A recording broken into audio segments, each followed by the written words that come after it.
Imagine working a soul-crushing office job, buried under revisions, overtime, and clients with just one more small idea.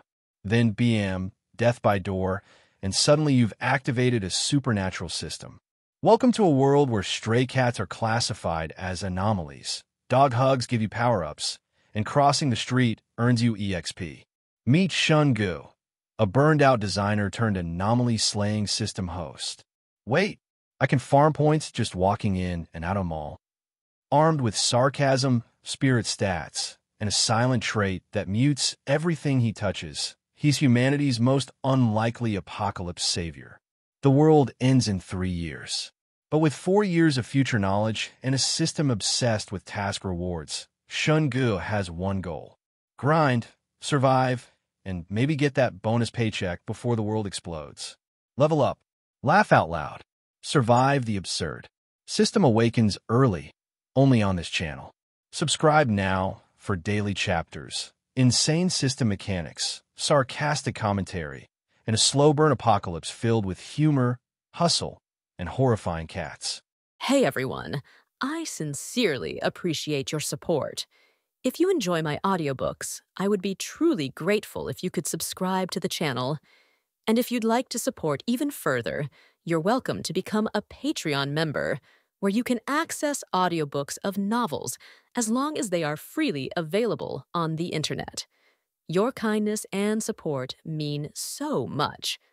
Thank you. That was how many times Mr. Chan had come up with just a small idea. Xiao Shun, about the design proposal. I had another little thought last night. Look here, if we tweak it like this, it'll really shine, don't you think? Or maybe like this, or this. Then, with a sheepish chuckle, I'm not being too picky, am I? Shingu had just stepped out of the conference room, but Mr. Chin's voice was still echoing in his skull like a broken record. 17 revisions. 1 week. A new record. It felt less like revising a design and more like being wrestled to the ground and publicly shamed 17 times. 17. He almost flipped the damn table until Mr. Chun casually dropped the magic words, 5% bonus. And just like that, Shun Gu chose pride's death over his wallet starvation. Fine. Let the man have his pet room, or hobby nook, or whatever whim came next. The client was king, after all. Meeting just ended. Shun Gu, the new receptionist, asked sweetly, offering a coffee with a warm smile. She was young, charming, and definitely interested. With a face sharp enough to grace magazine covers and charm rich cougars and Porsches, Shingu was no stranger to female attention. Thanks, but I gotta revise the proposal. Heading to Lushan for a site survey. Oh, plans this weekend? Maybe dinner, if I'm not buried under another revision, sure. She sighed, already knowing the answer. As the firm's star designer, Shun Gu averaged 3.5 weekends of overtime every month. He didn't need a calendar, just a long list of postponed dates and expired movie tickets. Half an hour later, Shun Gu arrived at Lushan International, the most luxurious villa complex in the eastern district of Rome City. This villa was Mr. Chin's pride and joy, and today's minor revision involved building a pet room, right next to his daughter's bedroom on the second floor. Shingu had visited the site so many times he could navigate it blindfolded. Over 30 visits. He'd practically memorized the nail patterns in the drywall. All he wanted now was to wrap the design, get construction rolling, and finally unlock his delayed payment. He stepped into the new pet room, still an unfinished shell of drywall and dusty concrete, and immediately noticed something strange. Movement. From the ceiling, a shadow dropped. A cat. There it was. Jet black, fur on end, eyes glowing with an eerie green light. It stood perfectly still, its mouth opened in a hiss. But no sound came out. Forgot your voice at home? Shingu muttered. Not the strangest thing on a construction site. Probably a stray. Before he could shoo it off, the cat lunged. Shingu swung his backpack on reflex, like a baseball bat, smacking the creature midair and sending it crashing into the wall. Still no sound. The cat rose, staggering, and locked eyes with him again, silent, furious. What's your problem? He began backing toward the door. Maybe he could find a broom and chase it off properly. But before he reached the exit, the cat lunged again. Panicked, Shungu slammed the door shut. Crunch. The door caught the cat mid-leap. Right on the neck. Well, that escalated. He nudged the limp creature with his foot. It wasn't moving. As he reached down to pick it up, a sharp ding echoed inside his skull, startling him so badly he flung the cat across the room. Thud. This time there was sound. A dull one. /ding. Asterisk congratulations, host. You have slain a tier 4 anomaly, trait, silent. System activated, asterisk. Shungu blinked. Excuse me, was that a system? The fatigue, the stress, the mental breakdown, it all vanished in an instant. He stood motionless, absorbing the moment like a veteran gamer, spotting the words, "You've unlocked New Game Plus" on screen. Did the universe just give me a cheap plugin? Basic modules updated. Attributes, missions, logs. Additional functions will unlock as host's rating improves. Host has eliminated a tier 4 anomaly, trait, silent. You may either exchange the corpse for 3,000 system points or absorb its trait. Asterisk note. Only tier 4 plus anomalies possess traits. Upon death, traits transfer to new anomalies, unless absorbed by the host, in which case they're permanently removed from circulation. Asterisk. It read like a gacha game crossed with a supernatural manual. System points. Traits. Leveling. This was exactly the kind of thing Shungu had fantasized about during all-nighters and elevator rides. He picked up the limp cat. A system panel materialized before his eyes. Tier 4 anomaly, trait, silent. Value, 3,000 points. Devour to extract trait. Shungu grinned. The UI even had green text. Classic. Why gamble points when I can test this trait out myself? Devour. The corpse dissolved into motes of light. Shungu stood still, his heart thudding, not from fear, but from the thrill of something new. Trait, silent extracted. Attribute panel updated. Open attributes. A translucent panel appeared, listing his stats. Shungu. Rating asterisk none. Attributes, baseline, 100% equals healthy adult male. Asterisk strength, 83% weak. Needs improvement. Asterisk agility, 77% sluggish. Stretch sometimes. Asterisk constitution, 63%. Asterisk near sudden death territory. Maybe eat vegetables. Asterisk. Asterisk spirit, 159%. Asterisk strong. Recovers 10% per hour post-ability usage. Recovery speed affected by rating and gear. Asterisk. Traits. Asterisk. Asterisk silent. Enter a soundless state. Consumes 0.5% spirit per second. Stackable with other traits. Skills asterisk none. Equipment asterisk none. System points asterisk 0. He stared at the panel in stunned silence, only half focused on how garbage his physical stats were. Thanks, desk job. Still a system, a trait, and a doorway into a world far stranger than interior design. All from a mute cat that attacked him in a villa. Whatever this was, madness, fantasy, fate he was in, and he was ready. Right, the vocal cords. Shungu decided to test his newly gained silent trait. If this was going to be his new cheat, he needed to know exactly how it worked. He gave a mental command. Trait silent activated. Nothing happened. His spirit stat began ticking down, 0.5% per second, just as advertised, but he didn't feel any different. No physical changes. No visual cue. No dramatic aura. He tried to speak. Hey. Nothing. Not a whisper. His throat moved. Mouth formed the words. But no sound emerged. Not even the faintest breath. Startled, he deactivated the trait. Hey.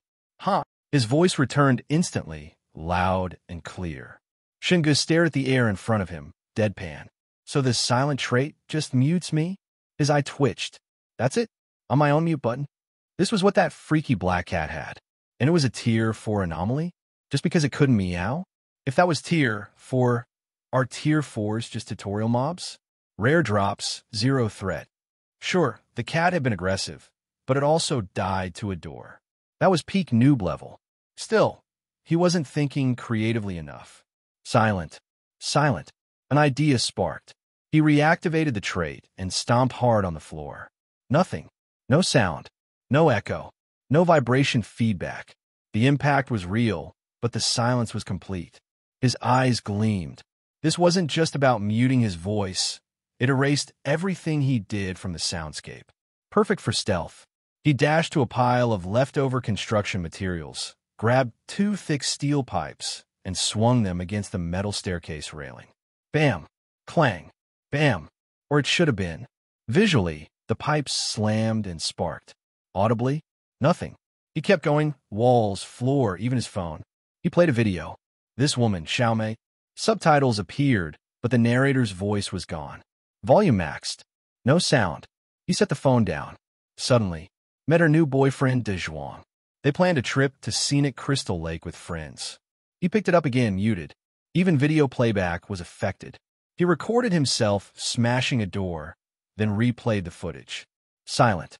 His trait didn't just silence him. It silenced everything he touched, triggered, or interacted with. Holy shit, he whispered awestruck. I could fire an assault rifle in a library, and no one would hear it. He eyed the dented door, wrecked by his experiments. Sorry, Mr. Chun. It was scheduled for demolition anyway. Now that he'd figured out the mechanics, Shungu opened the system panel again and tapped into the tasks menu. Crisis mission. You are in a Tier 4 anomalies lair. Lower tier anomalies infest this area. Escape immediately. Time limit, 30 minutes. Reward, 30 points. Daily mission. A Tier 8 anomaly stirs in Rome City. While the East District is safe for now, gather supplies and evacuate. Reward, 50 points plus 1 random F-grade item. His brow furrowed. Both missions sounded oddly apocalyptic. This is a villa, not a crypt, he muttered. Still, no reason to take chances. He turned on his heel and jogged out of the house.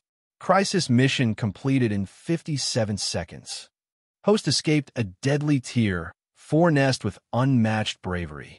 Reward doubled, plus 60 points. System, if you want to hand me freebies, just say so. No need to stroke my ego. Back at the entrance, Shungu paused and glanced over his shoulder. A luxury villa in Rome City's richest district infested? Really? Maybe the system was broken. Or maybe... Meow. A sharp hiss answered from the hallway upstairs. Shungu snapped to attention and crept back in, pipe at the ready. At the far end of the second-floor hall, 3 cats, 2 calicos and 1 snowy white, stood their ground, eyes glowing faintly, fur spiked, tails thrashing. He narrowed his eyes. Strays don't usually pick fights. He slammed the pipe into a nearby shelf. Visibly loud, but utterly silent. The 3 cats bolted, scrambling across the balcony and vanishing into the bushes below. Host scared off 3 terrifying Tier 1 anomalies despite pitiful stats. Reward, plus 5 points. Shungu glared at the prompt. Who are you calling pitiful? I had the flu last week. Then he muttered under his breath, I'm a spiritual specialist, okay. Still, 65 points total wasn't bad for his first system encounter. Shungu had gained a basic understanding of the system and its traits, though the idea of ordinary stray cats being classified as terrifying anomalies was absurd in itself. Still, as long as the system kept handing out rewards, he was happy to play along with its delusional anomaly housekeeping game. Of the 3 unlocked system modules, attributes, tasks, and logs, the last seemed the most promising for clues. Logs. Text scrolled across his vision like a holographic display. Logs. January 3rd, 2027. And Tier 8 anomaly emerged in Tokyo.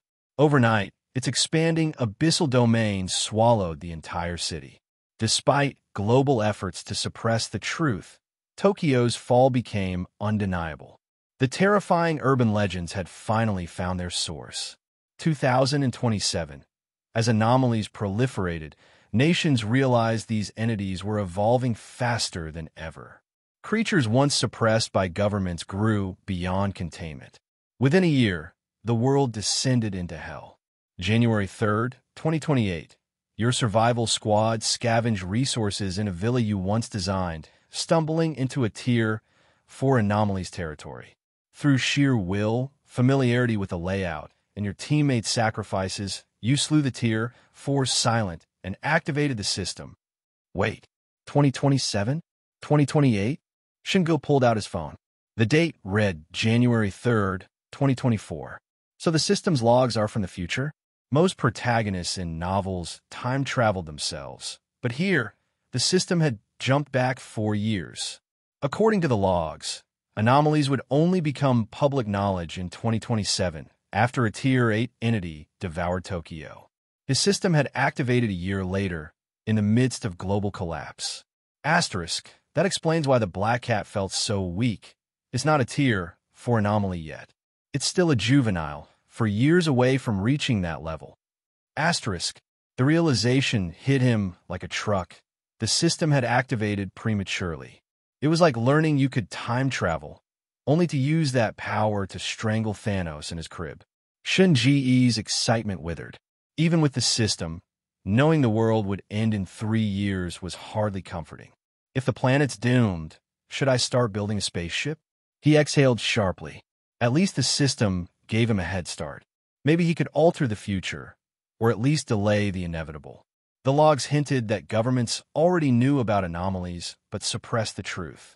Classic Men in Black logic, fear of the unknown bred chaos. But by 2027, a Tier 8 anomaly would shatter that secrecy, plunging the world into ruin within a year. Grim as it was, Shungu refused to resign himself to fate. 3 years of preparation could change everything. He refocused on his daily mission. Gather 7 days' supplies and evacuate the anomaly-ridden East District. Stockpiling resources, given the logs, he had a plan. Stepping out of Lushan International, the system blared an urgent alert.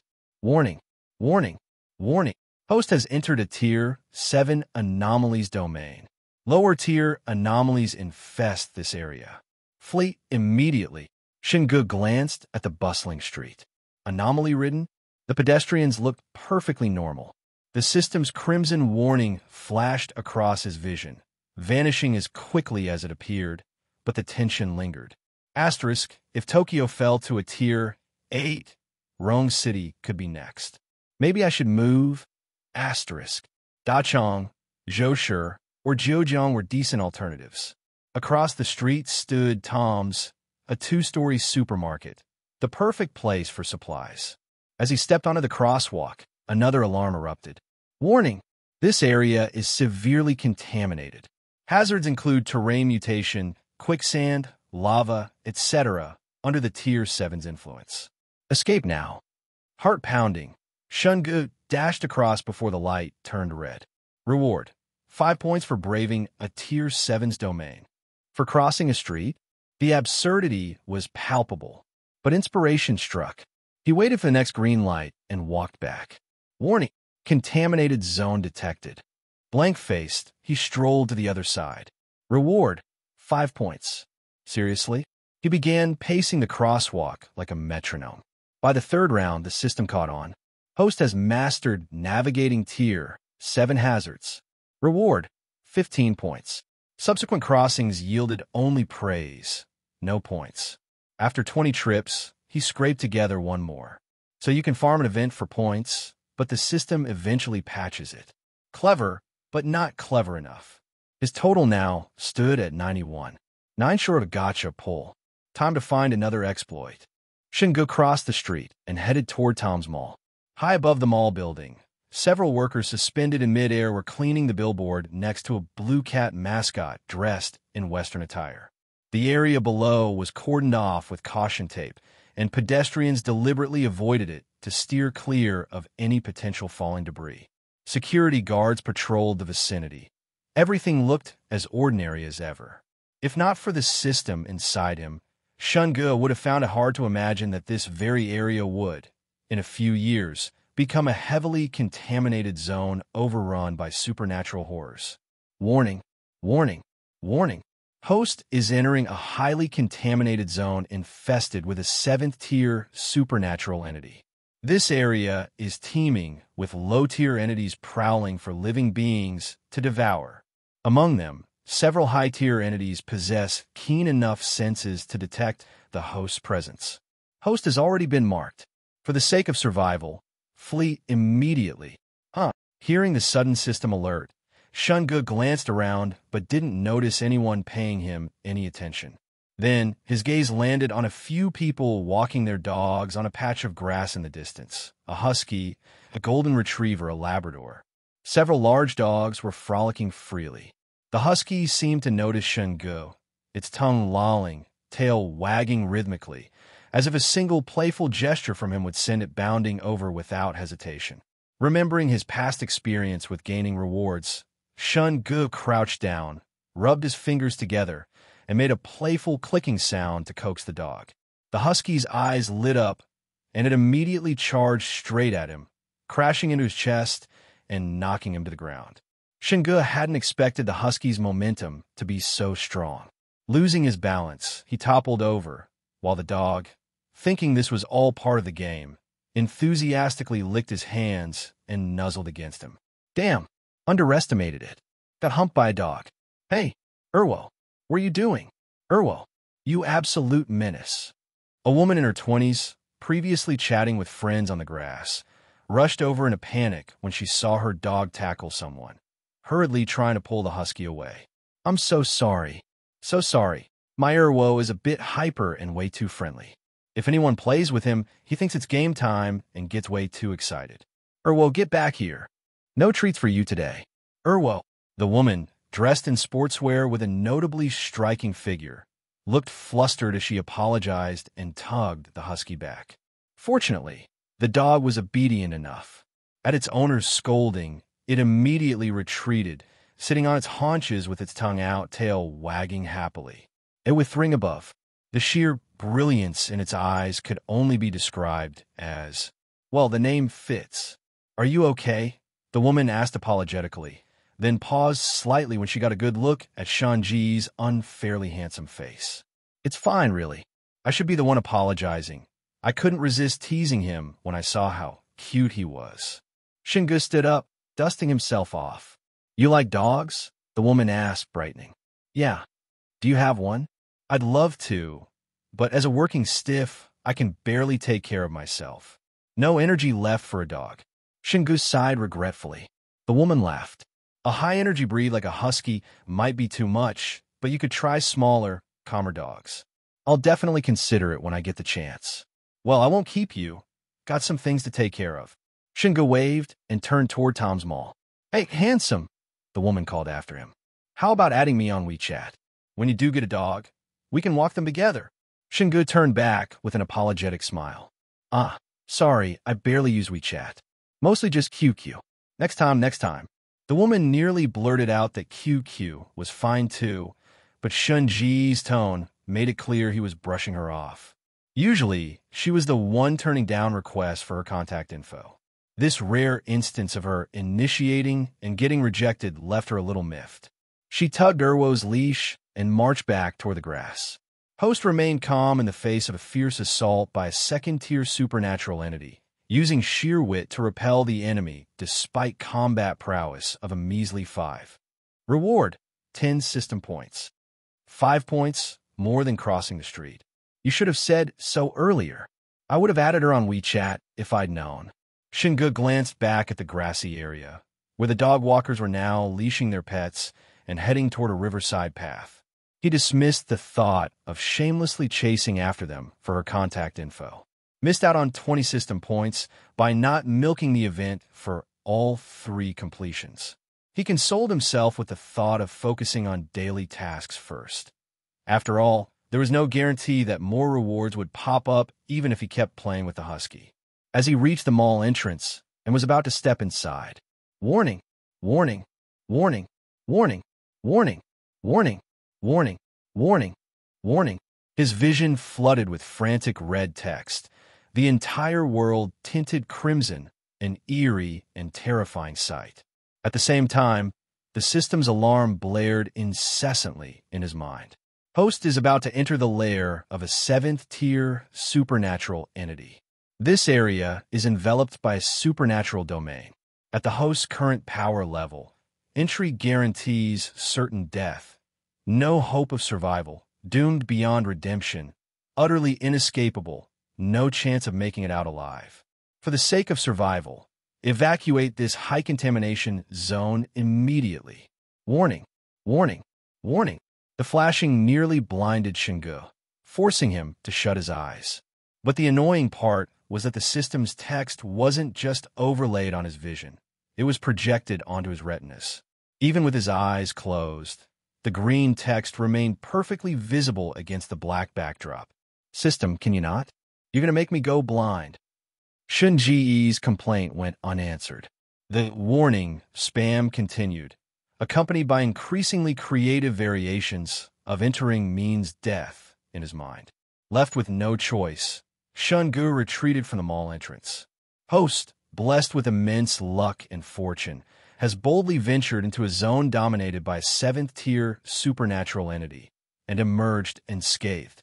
Such courage deserves recognition. Reward, 50 system points. That much. Without hesitation, Shungu gritted his teeth against the discomfort of the flashing red warnings and forced himself to step in and out of the mall entrance twice more. Another 100 system points acquired. Shungu was ecstatic. His points had skyrocketed from 101 to 251 in no time. This was way more efficient than messing around with a dog. Too bad each ordinary event only allowed for 3 reward cycles. Starting from the 4th attempt, he'd only get empty praise instead of points. Otherwise, he'd happily spend the whole night going in and out. Just then, a deep, slightly confused voice spoke up beside him. A buddy can't decide what to buy. If you're that torn, maybe just go in and browse first. A security guard eyed Shungu with a mix of bewilderment and pity. This kid looks sharp, but damn, his indecisiveness is next level. Can't even commit to entering a mall? Shungu coughed awkwardly, quickly stepping away from the entrance to escape the second-hand embarrassment. Internally, he grumbled at the system. System, if you won't let me into the mall, how am I supposed to complete the resource-gathering mission? Host's current strength is far too lacking. Entering a high-contamination zone guarantees death.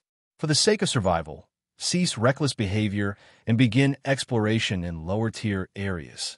Can you at least turn off that seizure-inducing warning function?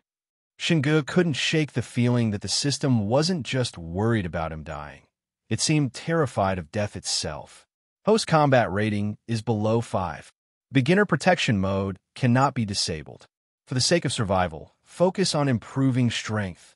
Once host's rating increases, beginner protection mode will automatically deactivate, and danger alerts can be toggled manually. Something fell off. Logically, if his current strength warranted similar warnings against a 4th-tier entity, why hadn't this obnoxious protection feature appeared before? Is the system actually scared to die? Before Shungu could finish the thought, another notification popped up. P.S. Don't push your luck. Even Shun Ji's ironclad composure cracked. This damn system knows how to mess with my head. Due to the newbie protection function, Shungu couldn't enter Tom's supermarket. But that wasn't a big deal. He could just go to a smaller store instead. What really bothered him were terms like Tier 7 aberrant domain and special contamination zone. These sounded like they belonged in sci-fi or supernatural genres, and they stuck in his mind. Asterisk. So, the Tier 7 aberrant that turns the entire Eastern District into a dangerous hellscape 4 years from now is currently inside Tom's supermarket? Asterisk. Asterisk. If it grows into a Tier 7 aberrant in 4 years, doesn't that mean it must already be at least a few tiers strong now? Asterisk. The moment this thought crossed his mind, Shungu felt a jolt of alarm. But then he reconsidered. Based on the information the system had revealed so far, aberrants fed on living beings. If one really had appeared here, even just a Tier 1 or Tier 2, there should have been casualties.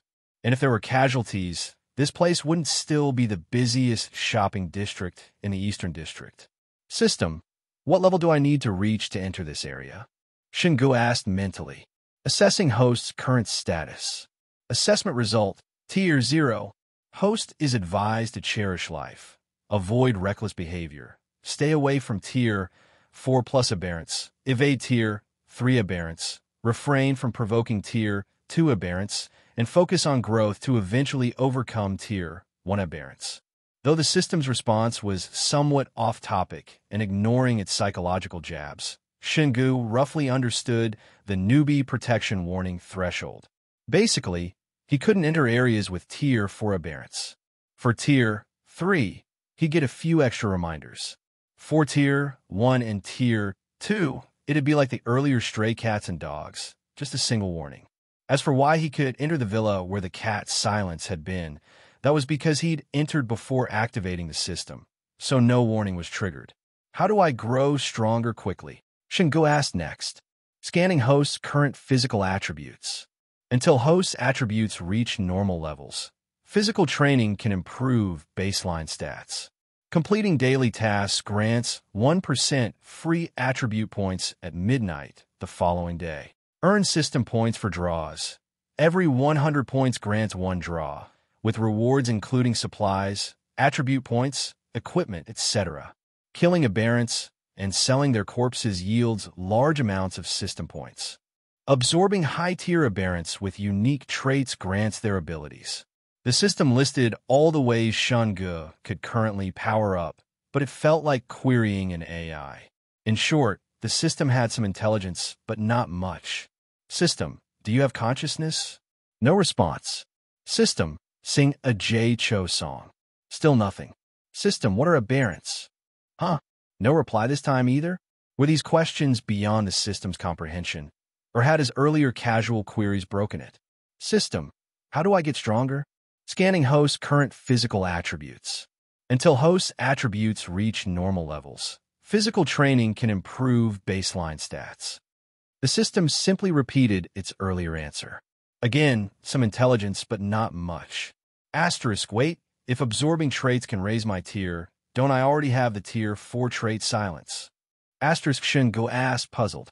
Assessing host's current status. Assessment result, Tier 0. Asterisk, the Tier 4 trait, silence, doesn't count as combat power? Assessment result is correct. You're the one who said absorbing traits makes me stronger. Assessment result is correct. System, sing a J Cho song. Shingu tried asking a few more questions about aberrants, but the system's replies were sparse. Even it didn't know where aberrants came from. However, the system hinted that as Shunji's tier improved, more functions would unlock, possibly providing answers. After leaving Tom's supermarket, Shingu walked down the street until he spotted a Hongqi supermarket and headed inside. Welcome. As he approached, the automatic glass doors slid open and a voice from the entryway greeted him.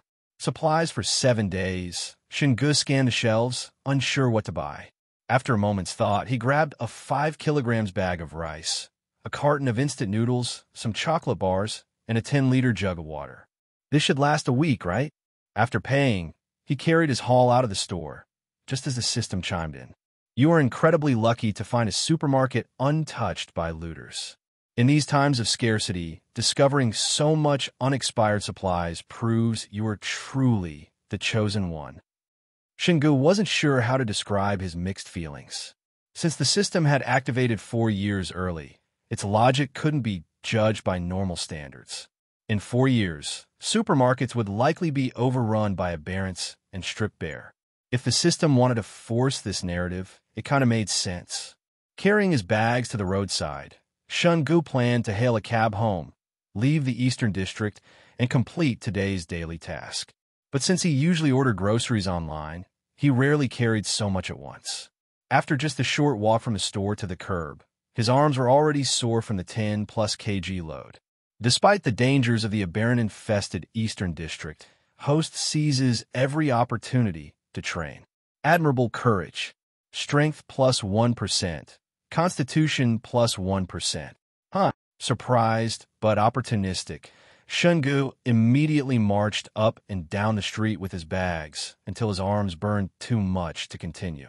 Defying the perilous Eastern District, Host pushes physical limits with fearless resolve. Strength plus 6%, agility plus 3%, constitution plus 6%. Like most events, Shungu could earn rewards 3 times for repeated actions, but after the third, gains slowed significantly. For example, first attempt, carrying the bags 200 to 300 meters from a store to the roadside. Second attempt, 2 round trips. Third attempt, triple the distance. Phew. Setting the bags down, Shungu caught his breath. Too much time sitting in the office, too much lounging at home. No wonder I'm out of shape. But if he weren't so out of shape, his stats wouldn't be below the average adult male baseline. With a rough plan forming, he decided to start waking up 2 hours early tomorrow, jogging from the city center to his office in the Eastern District to grind his stats up to average. Then, he'd focus on other methods to grow stronger. Shungu took a taxi back from the Eastern District to his apartment in the Central District. The moment he reached the entrance of his residential complex, the system chimed in. Host has demonstrated remarkable wit and courage, venturing alone into the Eastern District, home to a Tier 7 aberrant, and returning unscathed after securing a week's worth of supplies. Reward, double system points x100, random F-grade supply item x1. Extract rewards now. No, Shungu wasn't sure if extracting the reward would cause items to materialize out of thin air. With so many people around, that would definitely draw unwanted attention. Better to wait until he got home. Carrying his bags, he walked into the complex. Just then, a friendly-looking security guard in his 50s or 60s, wearing a standard uniform and a warm smile, approached him. Xiao Shun, bought quite a haul today, huh? Here, I have a tangerine. They're really sweet. The guard, affectionately known as Old Wong, the most popular guard in Tianjia community, held out a fresh tangerine. Shungu smiled and was about to decline when a flash of red light. Then, the familiar, urgent warning blared in his mind. Warning, warning, warning. Tier 5 aberrant detected. Trait, 3 heads and 6 arms. Host's current strength is no match. For the sake of your life, flee immediately. What the? A Tier 5 aberrant? 3 heads and 6 arms? Shungu stared at Old Wong, whose face was still creased in a kindly smile. His mind reeled. Old Wong is an aberrant? Thanks, Uncle Wong, but I don't eat much fruit, Shungu said casually, trying to refuse. Unperturbed, Old Wong shoved the tangerine into one of Shun-Ji's bags. Nonsense. At your age, you need more vitamins. Didn't you just recover from being sick last week? That's what happens when you skip fruit. Look at me. I'm in my 60s and can still throw a few punches. To prove his point, Old Wong swung his arms in a mock combat stance, so fast that, for a second, Shungu almost saw 6 arms instead of 2. Then, like a magician, the guard pulled another tangerine from his pocket. Here, take one more. My hometown harvest. Extra sweet. No, really, one's enough. Shungu protested. Having lived in Tianjia community for years, Shungu was used to Old Wong's bottomless pocket routine, always producing fruit out of nowhere. Vitamins are important. Really, Uncle Wong, I'm good. The two went back and forth like this until Old Wong, with the reflexes of seasoned guard, finally stuffed the tangerine in a Shun-Ji snack bag. Facing a Tier 5 aberrant's assault, Host remains unshaken, engaging in an extreme tug-of-war. Heroic and unstoppable. Reward, system points x50. Shungu. Uncle Wong, wait up. Shungu set down the rice and water, then hurried after Old Wong with his snacks and instant noodles. You patrol the complex all day. You need energy. Here, have some Snickers. Shungu grabbed a handful of chocolate bars and started stuffing them into Old Wong's pockets. Oh no, I can't take these. Old Wong clutched his pockets protectively. Take them. Shungu targeted the other pocket. Old Wong looked at the Snickers now filling his pockets, sighing. Xiao Shun, I don't really eat sweets. It's fine. Share them with the new guards. The store had a sale. I bought too many anyway, Shungu said cheerfully. Host launches a counterattack against the Tier 5 aberrant, skillfully parrying its retaliation. Extreme tug-of-war engaged. Heroic and unstoppable. Reward, system points x50. Heartened by the system's prompt, Shunga tore open the instant noodles and shoved a few packs into Old Wong's arms. For night shifts, keep these in the guard booth for when you're hungry. Old Wong stared at the noodles, torn between amusement and exasperation. Another round of no, you take it later. Shunga bagged another 50 system points and retreated victoriously, grinning as he carried his loot home. Back in his apartment, Shunga dropped his bags and immediately checked his stats.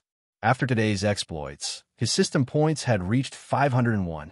Breaking it down, 150 points from entering/exiting Tom's supermarket, 150 points from the extreme tug-of-war with Old Wong. Total, 300 points, way faster than earlier scaring cats and dogs methods. As expected, overleveling is the fastest way to farm points, Shunga mused.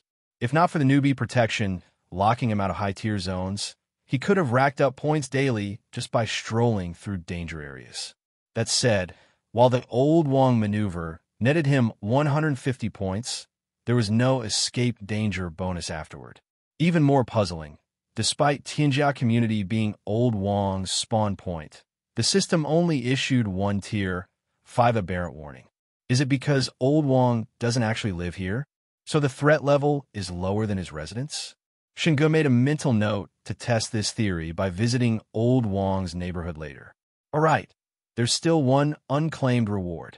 Extract reward. Drawing reward. Success. Obtained. Healing Band-Aid X1, F grade. A soft glow later, a palm-sized bandage appeared on the coffee table. Hovering text explained its effects. Healing Band-Aid, F grade when applied, rapidly heals wounds caused by sharp objects. Effective against most external injuries. Healing time, 10 seconds.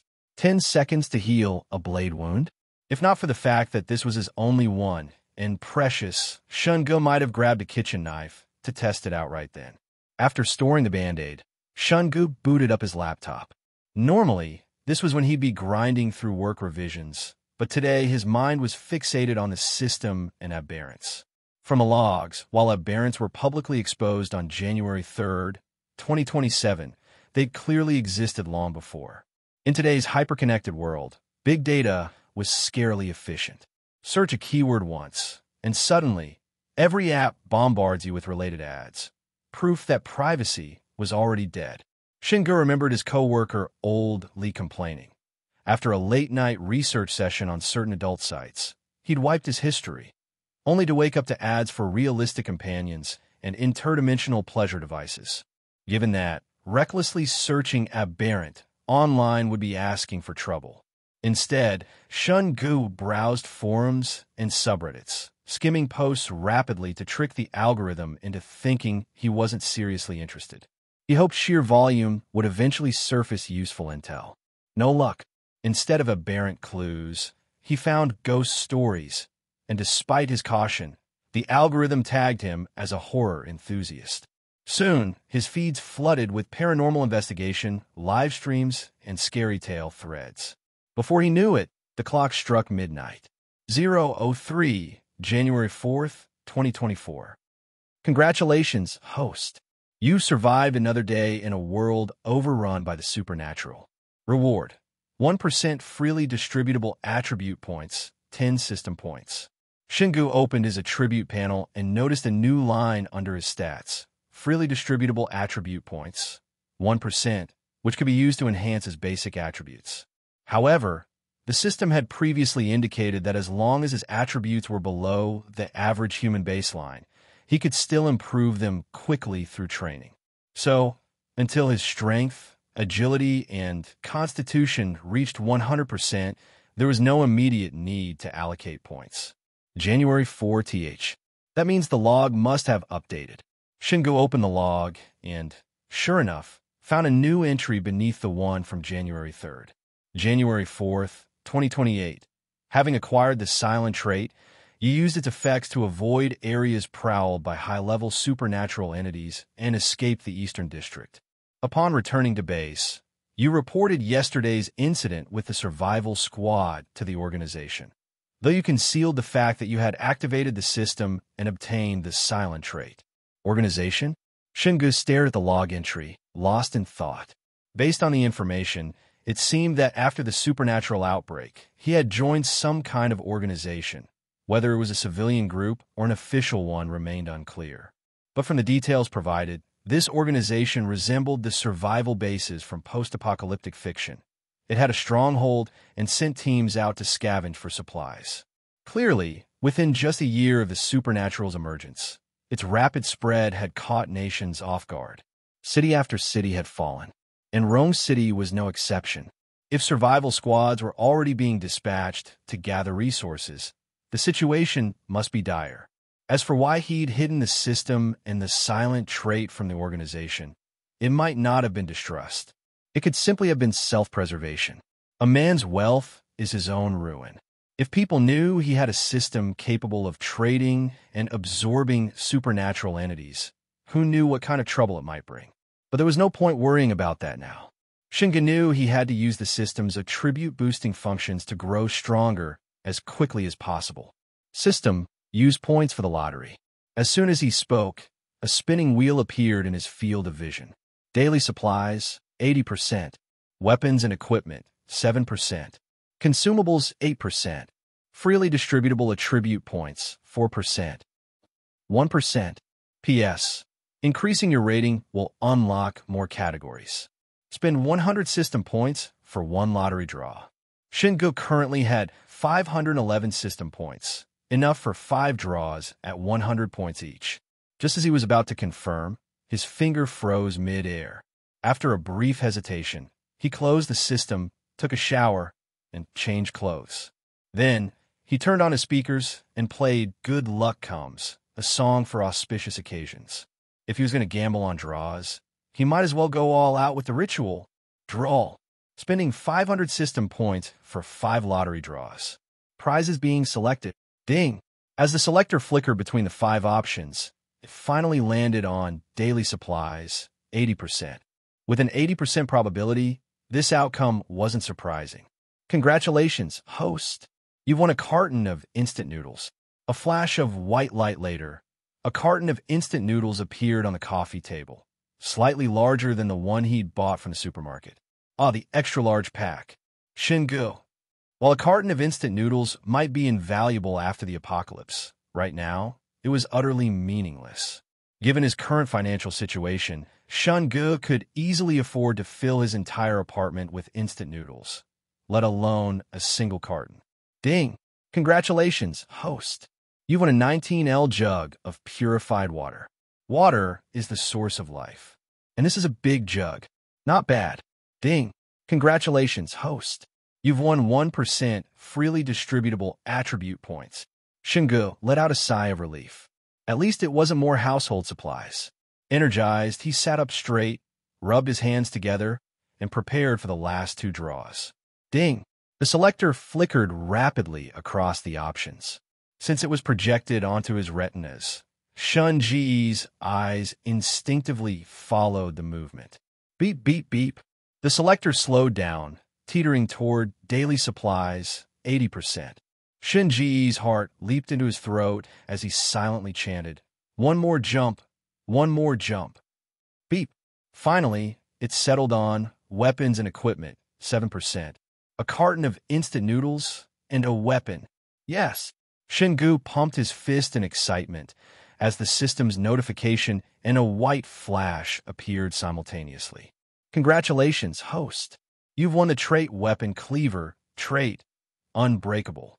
Trait weapon? Wait, so not only do high-level supernatural entities have traits, but high-tier weapons and gear can have them too? On the coffee table lay a cleaver over a foot long. Its blade was broad and dark, exuding a cold, razor-sharp gleam. The handle was made of hardwood, its rough surface giving off an ancient, rugged vibe. The pommel was fitted with an iron sphere, likely for balance. If I engraved National Hero on this thing, it'd be next-level legendary. Shingu picked up the cleaver and tested its weight. It was far heavier than a standard kitchen knife, several pounds, in fact. After a few swings, his arm already felt strained. Trait, unbreakable. A bold idea suddenly flashed through Shun Ji's mind. System, devour trait. He raised the cleaver and called out to the system. No supernatural corpse detected. Please rescan. Devour trait weapon cleaver. Non-supernatural entities cannot be sold or devoured. The system's cold rejection dashed Shun-Ji's hopes of becoming indestructible. After a moment's thought, he asked, "System, are weapon and equipment traits unique?" Trait weapons and trait equipment are both unique. Shunge looked at the cleaver in his hand. If a weapon can have unbreakable, maybe someday I'll draw body armor with a trait like impenetrable. Out of 5 draws, he'd gotten an energy apple, which restored 100% mental energy when consumed, and a trait weapon. It seemed Good Luck Comes had worked its magic. Next time, I'll try the God of Gamblers theme song. Shunge then opened his attribute panel. After a full day of effort, his base stats had improved significantly. Shunge. Rating, Tier 0. Base attributes. Strength, 90%. Agility, 80%. Constitution, 70%. Mental energy, 159% per 159%, recovers 10% per hour. Freely distributable points, 2%. Traits. Silent. Activates a noiseless state. Consumes 0.5% mental energy per second. Can be used simultaneously with other traits. Skills none. Equipment. Cleaver, trait weapon. Unbreakable. System points 11. Wait a second. A serious realization struck Shunge. While the cleaver was an incredibly rare trait weapon and looked undeniably cool, carrying a butcher's cleaver in public would get him stopped before he even made it onto the subway. Damn it, I just drew a glorified paperweight. The next morning, Shunge followed the exercise plan he'd set the day before, waking up 2 hours earlier than usual. After breakfast, he jogged from his apartment complex all the way to his company in the Eastern District. Well, jog was a generous term. It was more like a run-walk hybrid, with most of the time spent walking. But that was to be expected after years of neglecting fitness. You couldn't undo a sedentary lifestyle with just one early morning. Ever since learning from the system that supernatural entities would soon invade this world, Shun-Ji's mind had been consumed by thoughts of the system and the impending horrors. Yesterday's haul had been decent, especially scoring a trait weapon. The only downside was that he couldn't carry it around with him. "Tsh, lousy system, can't even give me an inventory space," he grumbled as he arrived at the office building. Host, in a world overrun by the supernatural, you remain true to your goals, rising early to train and even daring to traverse a zone contaminated by a Tier 7 entity. Reward, 50 system points, plus 1% agility, plus 3% constitution. Just like the system said, attributes below the baseline can still be improved through exercise. A glance at his stats confirmed it. At this rate, a couple of weeks of consistency would get him close to normal human standards. Shunge reached the office nearly 15 minutes earlier than usual. Only the receptionist and a few overachieving work martyrs had clocked in so far. "Morning, Shunge. You're here early," the receptionist greeted with a smile as he walked in. "Morning," he replied. "Had breakfast yet? I've got extra bread and milk if you want some," she offered, holding out a carton and a pack of sliced bread. "Already ate, thanks." Shunge waved her off and headed into the work area, exchanging nods with the early birds already at their desks. The moment he sat down, the door to the general manager's office swung open. A woman in a professional pantsuit, her hair pinned up and silver-framed glasses perched on her nose, stepped out. "Shunge, my office." The client sent new revisions for yesterday's proposal.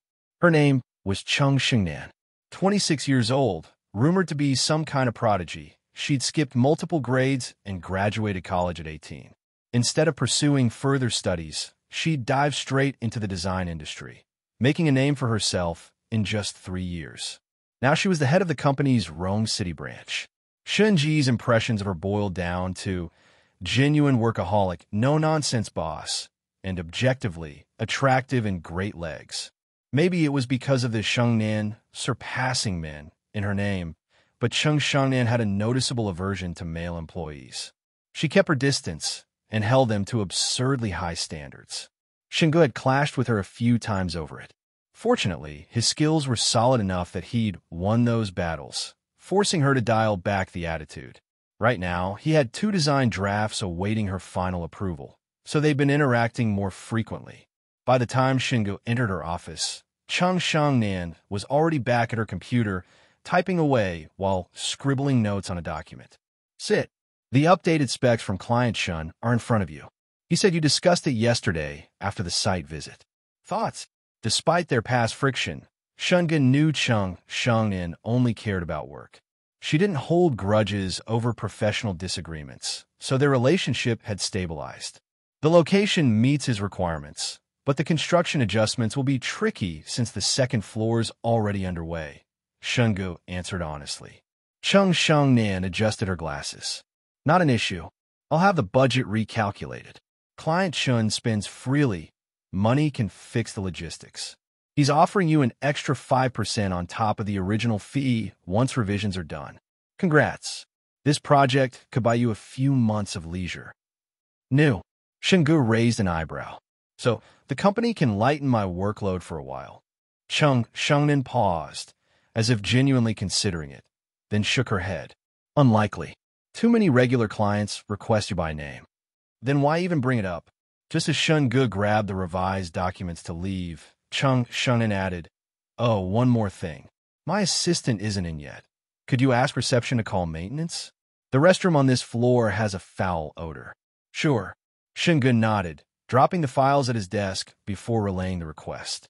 The receptionist checked the maintenance number while complaining. So manager Ching noticed it too?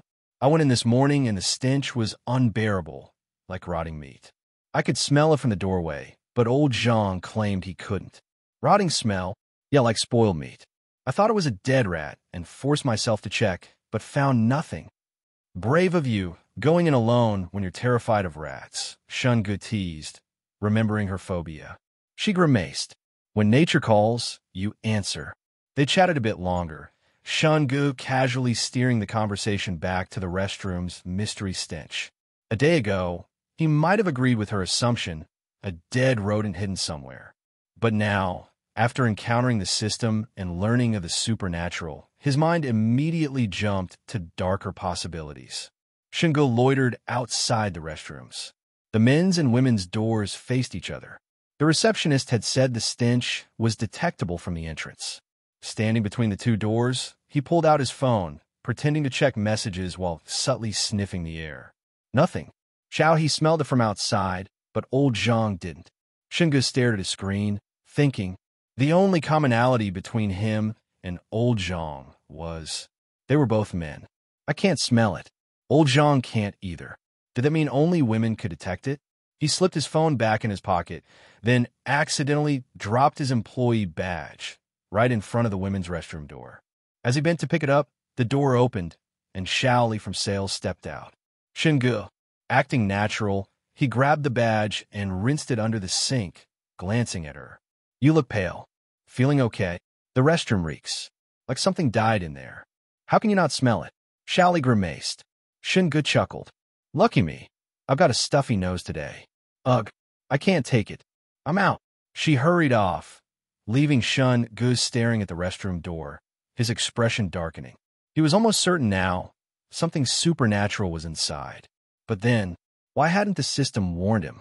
According to the system's supernatural alert mechanism, even a tier 1 supernatural entity would trigger a warning, and this was a tier 1 entity from 4 years in the future. In other words, the tier 1 entity the system warned about would only reach tier 1 status 4 years later. Right now, it was just an ordinary life form, like the cat in the villa or the dogs outside the mall. But the foul smell coming from the women's restroom meant that supernatural signs had already appeared. Or worse, an entity had already formed. The stray cat with the silent trait was tier 4, yet when Shungu encountered it, there was nothing supernatural about it. It was just an ordinary stray. So, if this place was already showing signs of supernatural activity, its rating had to be at least tier 4 or higher. So far, Shungu had encountered 2 high-tier supernatural entities. The first was the tier 7 Tom's Mall, which the system's warning kept him from entering. The second was Old Wong from his apartment complex, a tier 5 entity, trait, 3 heads and 6 arms. The first instance was irrelevant, but in the second case.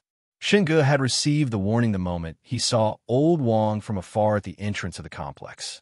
Yet now, standing right outside the women's restroom, the system remained completely silent. Shinge considered 3 possibilities. There was nothing in the restroom but a dead rat. No supernatural entity at all. The entity was so powerful that the system couldn't detect it. The entity had some special method of evading the system's detection. He immediately ruled out the first option. The fact that only women could smell the rot while men couldn't was strange in itself. Besides, Shinge trusted Cheng Xingnan's character. She wasn't the type to conspire with Xiao He and Xiao Li to prank the male employees. The second possibility also seemed unlikely. The system had issued warnings for Tier 7 and Tier 8 entities before.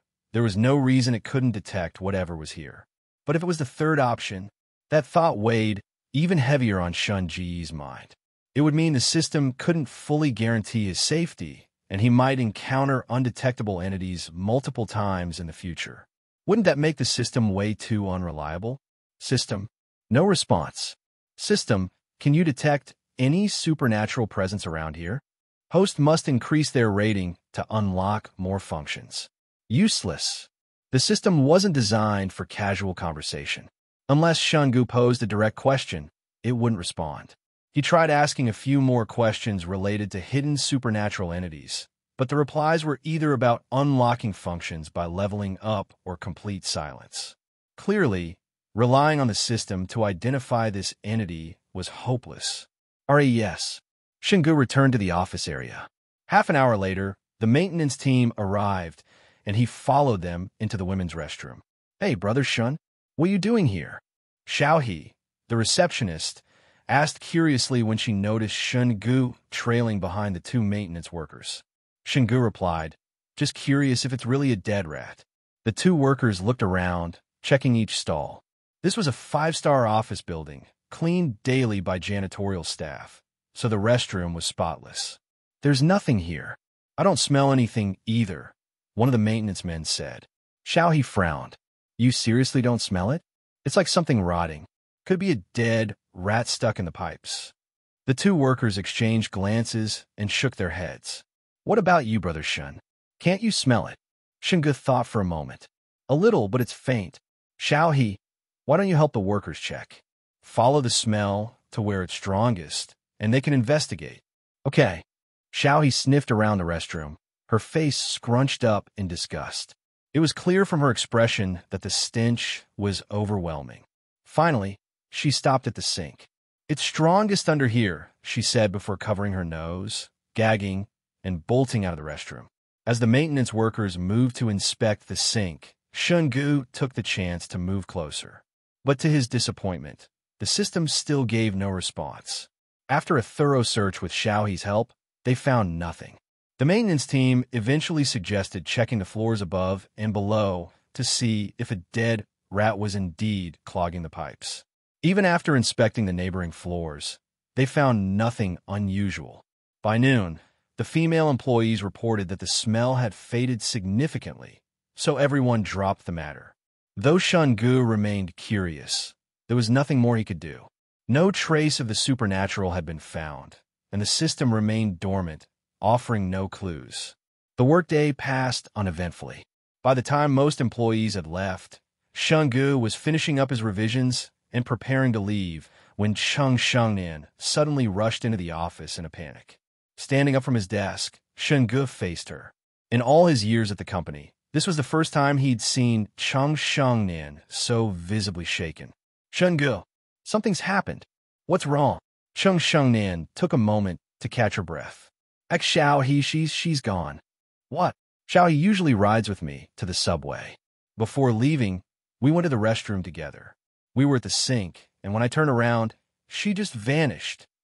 Cheng Shengnan said, her voice tense. "Maybe she was playing a prank and hid somewhere?"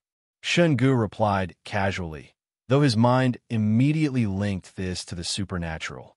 Cheng Shengnan shook her head urgently. "No way." We walked out of the restroom together and stood at the sink. I turned on the water just 2 seconds, and when I looked up, she was gone. The door didn't open. She wasn't under the sink, and I checked every stall. Xinge, damn, you've got nerves of steel to check every stall in that situation. What do we do? Oh, right, call the police. Cheng Shangnan quickly pulled out her phone and dialed emergency services, briefly explaining the situation. Shun Ji's emotions were mixed, nervous, concerned, but also itching with curiosity, despite knowing how dangerous that could be. 2 minutes later, Cheng Shangnan looked up. They said they'd send someone to check. Before she could finish, a scream echoed from the restroom. Xiaohe's voice. Xiaohe. Cheng Shangnan immediately sprinted toward the restroom. Xinge followed.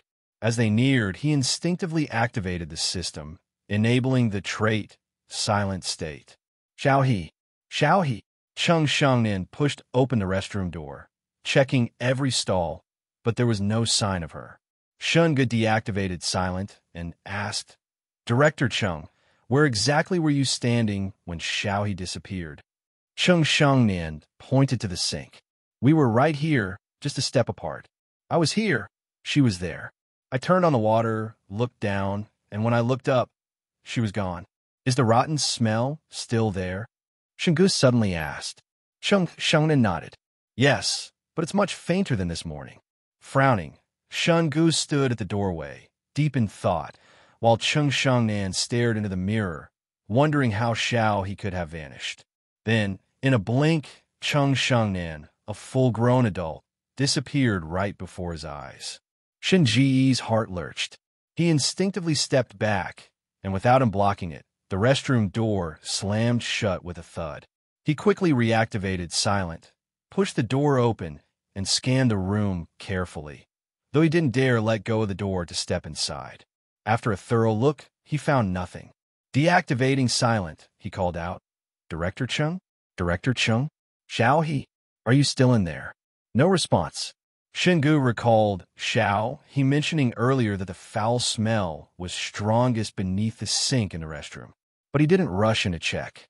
Instead, he closed the door and headed for the stairwell. Once there, he paused briefly, then decided to go upstairs first. Arriving at the 20th floor restroom, he knocked on the women's restroom door and called out, Is anyone in there? After 2 unanswered calls, he pushed the door open but didn't step inside. Instead, he crouched at the entrance, scanning the room, yet found nothing. Still no alert from the system. Frowning, Xinge was about to leave when he caught a faint whiff of something rotten, similar to the decay Xiaohe had described. After a moment's thought, he dashed up to the next floor. At the next restroom, the stench grew slightly stronger. Shun Ji's reasoning was simple. Xiaohe had said the odor was strongest beneath the sink's pipes. If the smell was fading downward, it likely meant the source of the rot had been washed further down the plumbing.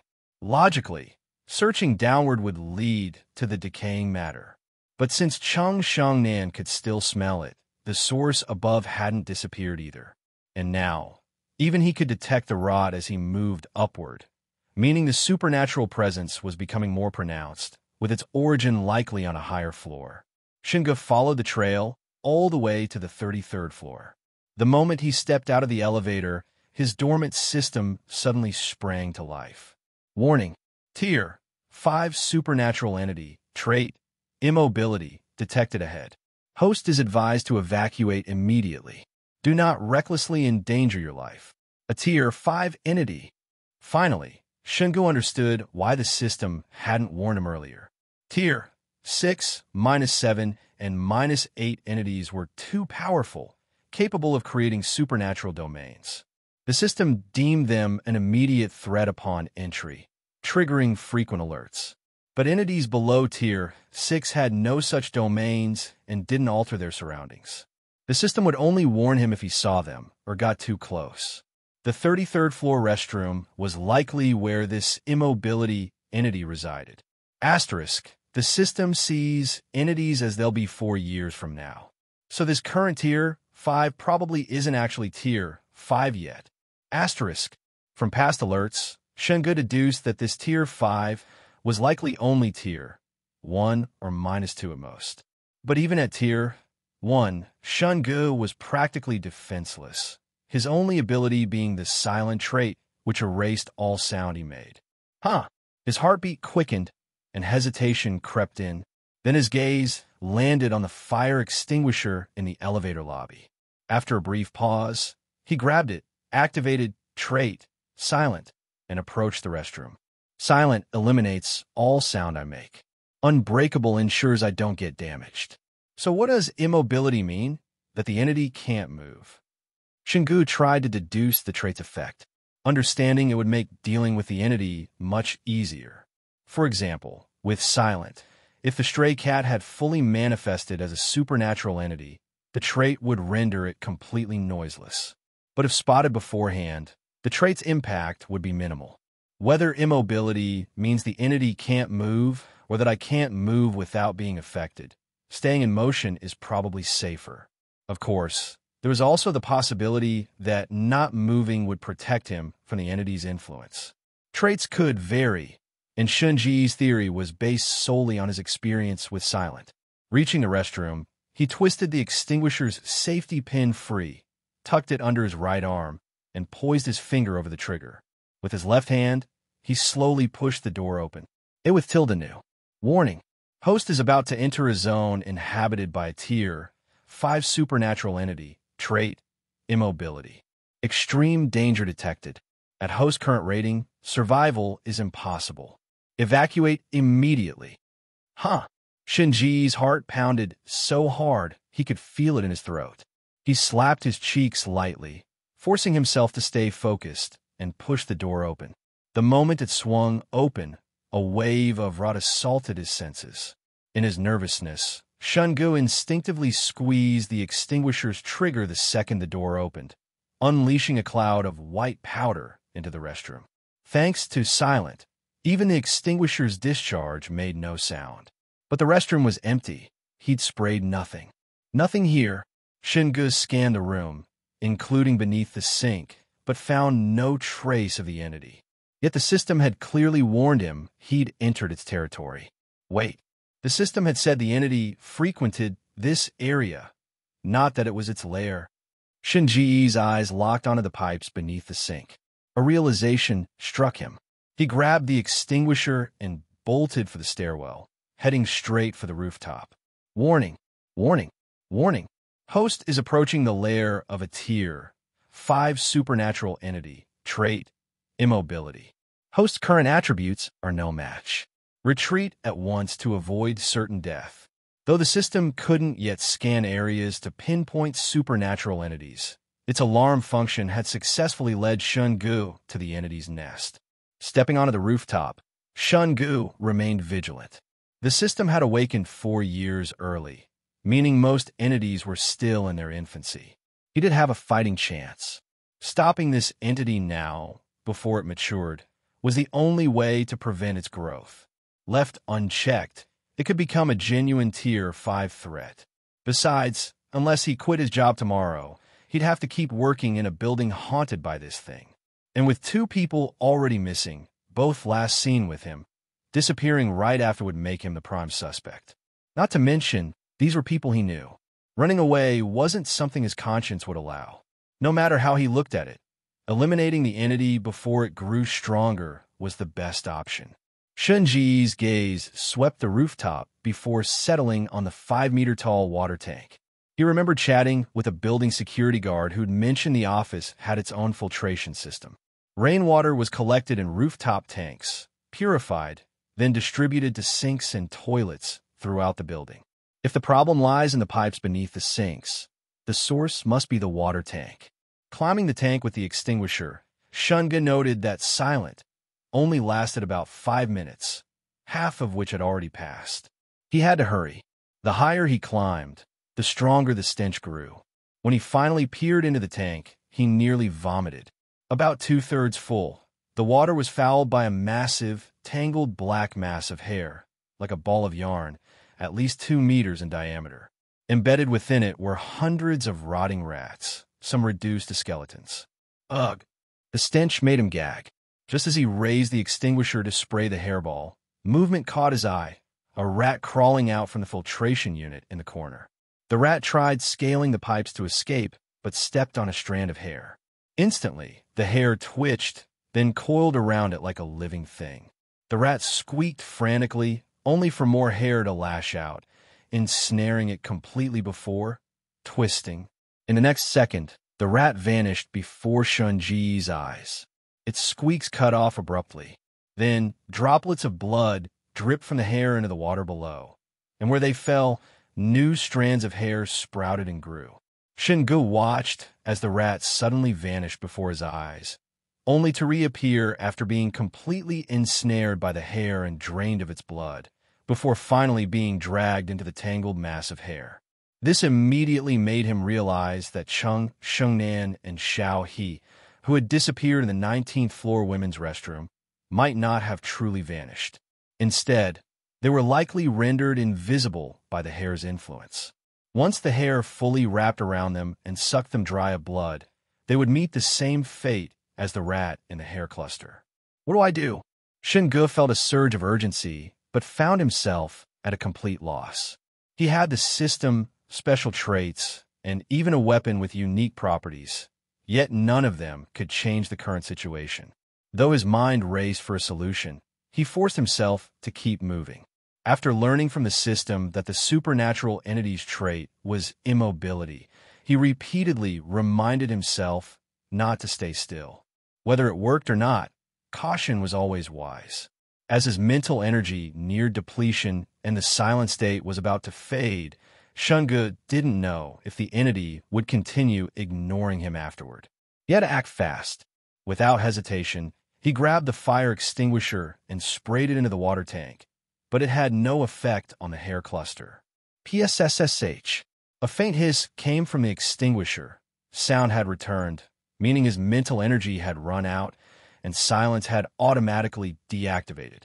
Sure enough, the next second, strands of hair from the water tank lashed toward the nozzle of the extinguisher. At the same time, Shun-Gu felt a slight wave of dizziness. He gripped the handrail tightly with one hand while swinging the extinguisher at the hair mass with the other. Yet, the hair effortlessly coiled around it and yanked it into the tangled cluster. Thud!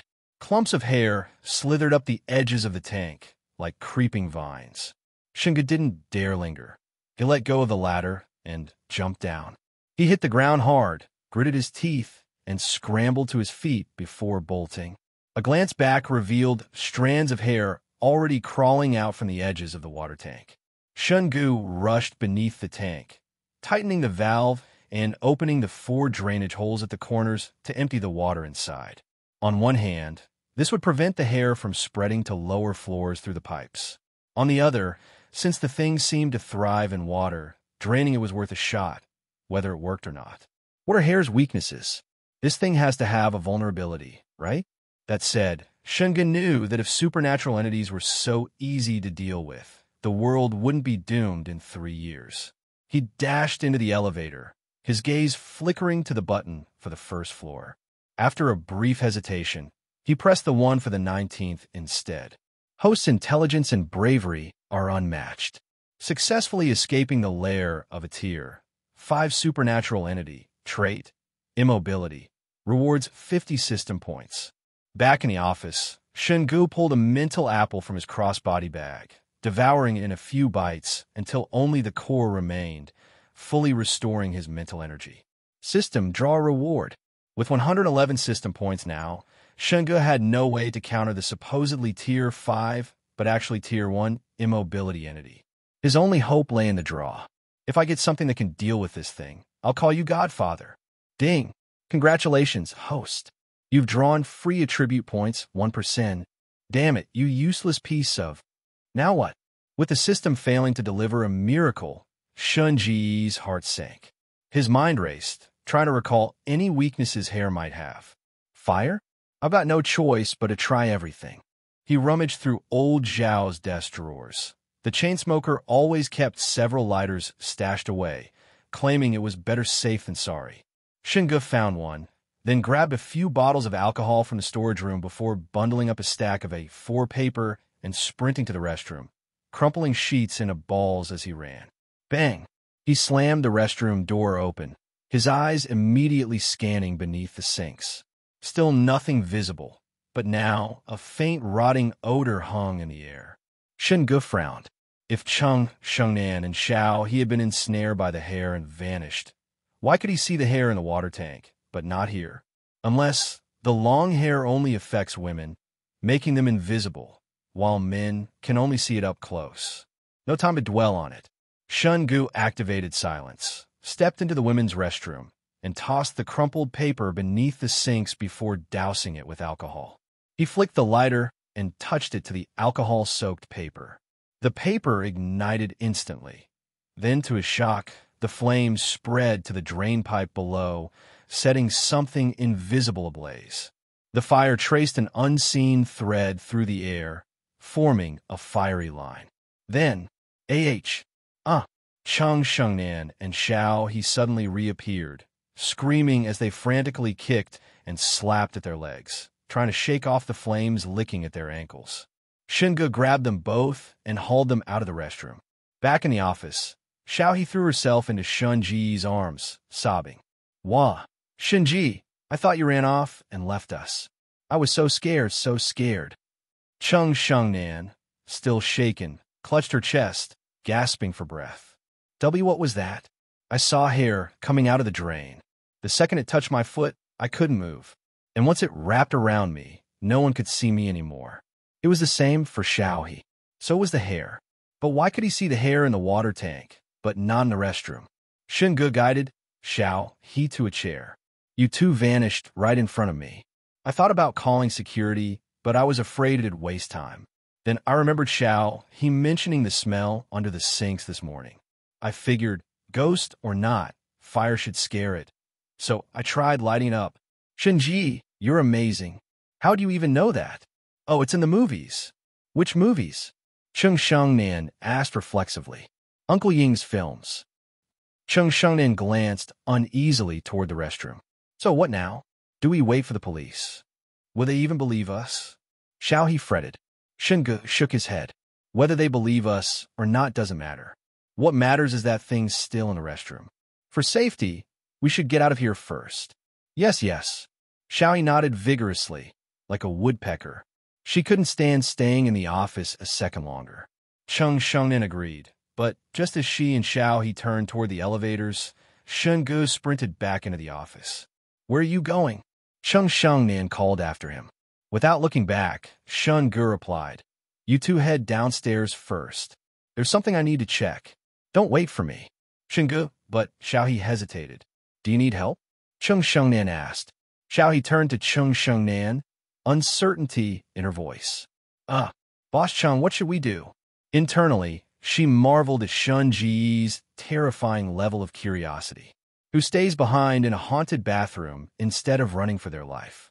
Then again, if not for Shen Ji's curiosity, if he had just bolted immediately, she and Boss Cheng would probably be dead by now. Cheng Shengnan frowned, deep in thought. Let's go. We'll head down first. Shouldn't we help Shen Ji? He saved us. Xiao He ventured hesitantly. The best we can do is avoid being a burden. Helping would just get in his way. Cheng Shengnan replied. Shen Ge has his own plan. Oh. As the two stepped into the elevator, Shen Ge dashed to the office storage room. He grabbed the flat cart usually used for moving heavy items, then stacked several large empty cardboard boxes on top. After clearing out all the useless scrap paper from the work area, he stuffed it into the boxes. Only 4 bottles of alcohol left. Shen Ge rummaged for more containers, tried to improvise some basic Molotov cocktails. Just then, his phone buzzed with a text. It was from Cheng Shengnan. We're waiting downstairs. Call or message if you need help. Shen Ge replied with a simple got it, then refocused on crafting his genuine homemade incendiaries. Once finished, he wheeled the cart toward the 33rd floor. Warning, warning, warning.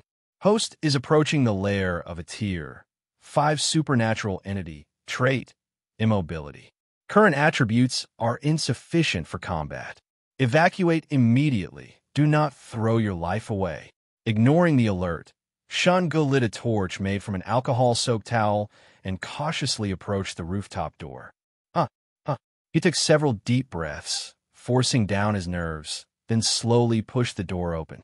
The moment he stepped onto the rooftop, he noticed strands of hair in the distance, creeping toward the entrance. Strangely, the hair was clearly visible from the water tank to the center of the roof, but beyond that, it seemed to vanish abruptly, as if disappearing into thin air. So that's it. Finally, Shungu understood why he could see the hair on the rooftop, but not in the 19th floor restroom. The key was distance. When dealing with supernatural entities that hadn't yet formed a supernatural domain, the system only issued warnings once Shungu was within a certain range, because an entity's abilities varied with proximity. The system's alerts only triggered when he was in real danger. Dragging the cart inside, Shungu saw the distant hair immediately shift direction, slithering toward the door. He quickly activated silence. The instant silence took effect, the advancing strands froze. This was exactly why he hadn't activated silence before opening the door. He wanted to test the entity's behavioral patterns. It was a simple hypothesis. After all, this thing had no eyes or nose. If it couldn't track targets by sound or vibration, what else could it use? Of course, if the hair had kept moving toward him even after silence, he would have turned tail immediately, resignation letter pre-written on his way down. Yes, though the hair had stopped, Shungu still didn't know if touching it would trigger the same invisibility effect Chang Shengnan and Xiao he had experienced. Playing it safe, he steered the cart wide around the open area near the door, avoiding any potential invisible strands.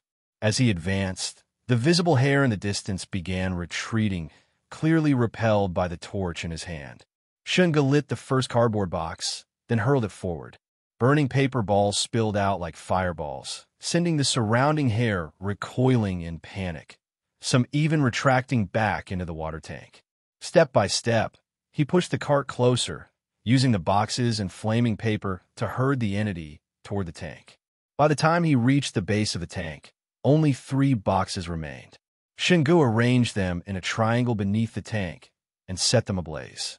Then, clutching his last 2 Molotovs, he climbed onto the tank. 2 minutes left on silence. This was all he could do. If it wasn't enough to finish the entity off, he'd have to leave the rest to the police. Truthfully, Shungu didn't want to hand this over to the authorities. For one, he wanted the entity's corpse for system rewards. For another, if he reported it, should he disclose what he knew about its traits? Not telling them would mean sending others to their deaths. Telling them would mean drawing official scrutiny. Reaching the top of the tank, Shungu lit the first Molotov and hurled it straight into the heart of the hair mass. From a moment he'd discovered this tier, one entity hiding here, to rescuing Chang Shengnan and returning, less than 20 minutes had passed. Yet in that time, the hair cluster had swelled from roughly 2 meters in diameter to 3. The stench of decay had grown overpowering. Now, crouched beside the tank, Shungu felt like he'd been buried alive with 100 diseased pigs. Ugh. He was grateful he hadn't eaten anything since lunch. Otherwise, he'd be vomiting right now. Whoosh! The moment the Molotov hit, a third of the hair mass instantly burned away, the entire cluster visibly shrinking. But the office alcohol wasn't high-proof or specialized, and since the hair had been soaked in water, it resisted burning. Gritting his teeth against the putrid smell, Shungu lit the second Molotov. Silent flames engulfed what remained of the entity, now less than half its original size. As the fire from the second bottle began to wane, Shunji's gaze swept the area, landing on the debris net hanging from the tank's edge, used to fish out trash. Snatching it up, he scooped the now fist-sized remnant of the entity from the tank and flung it onto the burning cardboard below. Then he leapt down, using the net to sweep the flaming boxes and paper into a pyre, burying the entity in the blaze. How was this not enough to burn you to death? The hair cluster dwindled rapidly in the flames, soon reduced to a mangled, rat-sized lump of flesh tangled in long strands. Host has eliminated a tier 5 supernatural entity, trait, immobility. Entity corpse can be sold for system points to draw equipment/items, or consumed by the system to extract its trait ability. Supernatural entity, trait, immobility. Value, 7,000 system points. Consuming the entity will extract its trait. just one tier higher than silence, yet the price doubled. As tempting as a 70-draw spree was, Shungu didn't trust his turtle grandson system not to screw him with pity rewards. Better to play it safe and absorb the trait first, especially since immobility's effects intrigued him. Consume it. Successfully devoured a tier 5 anomaly trait, immobility. Extracted the trait, immobility, which will now fuse into a form more suited to the host. Host attribute panel has been updated. Shungu opened his attribute panel to check the effects of immobility. Immobility. When a user remains completely motionless, they can manipulate shadows to restrain targets that are also in a motionless state.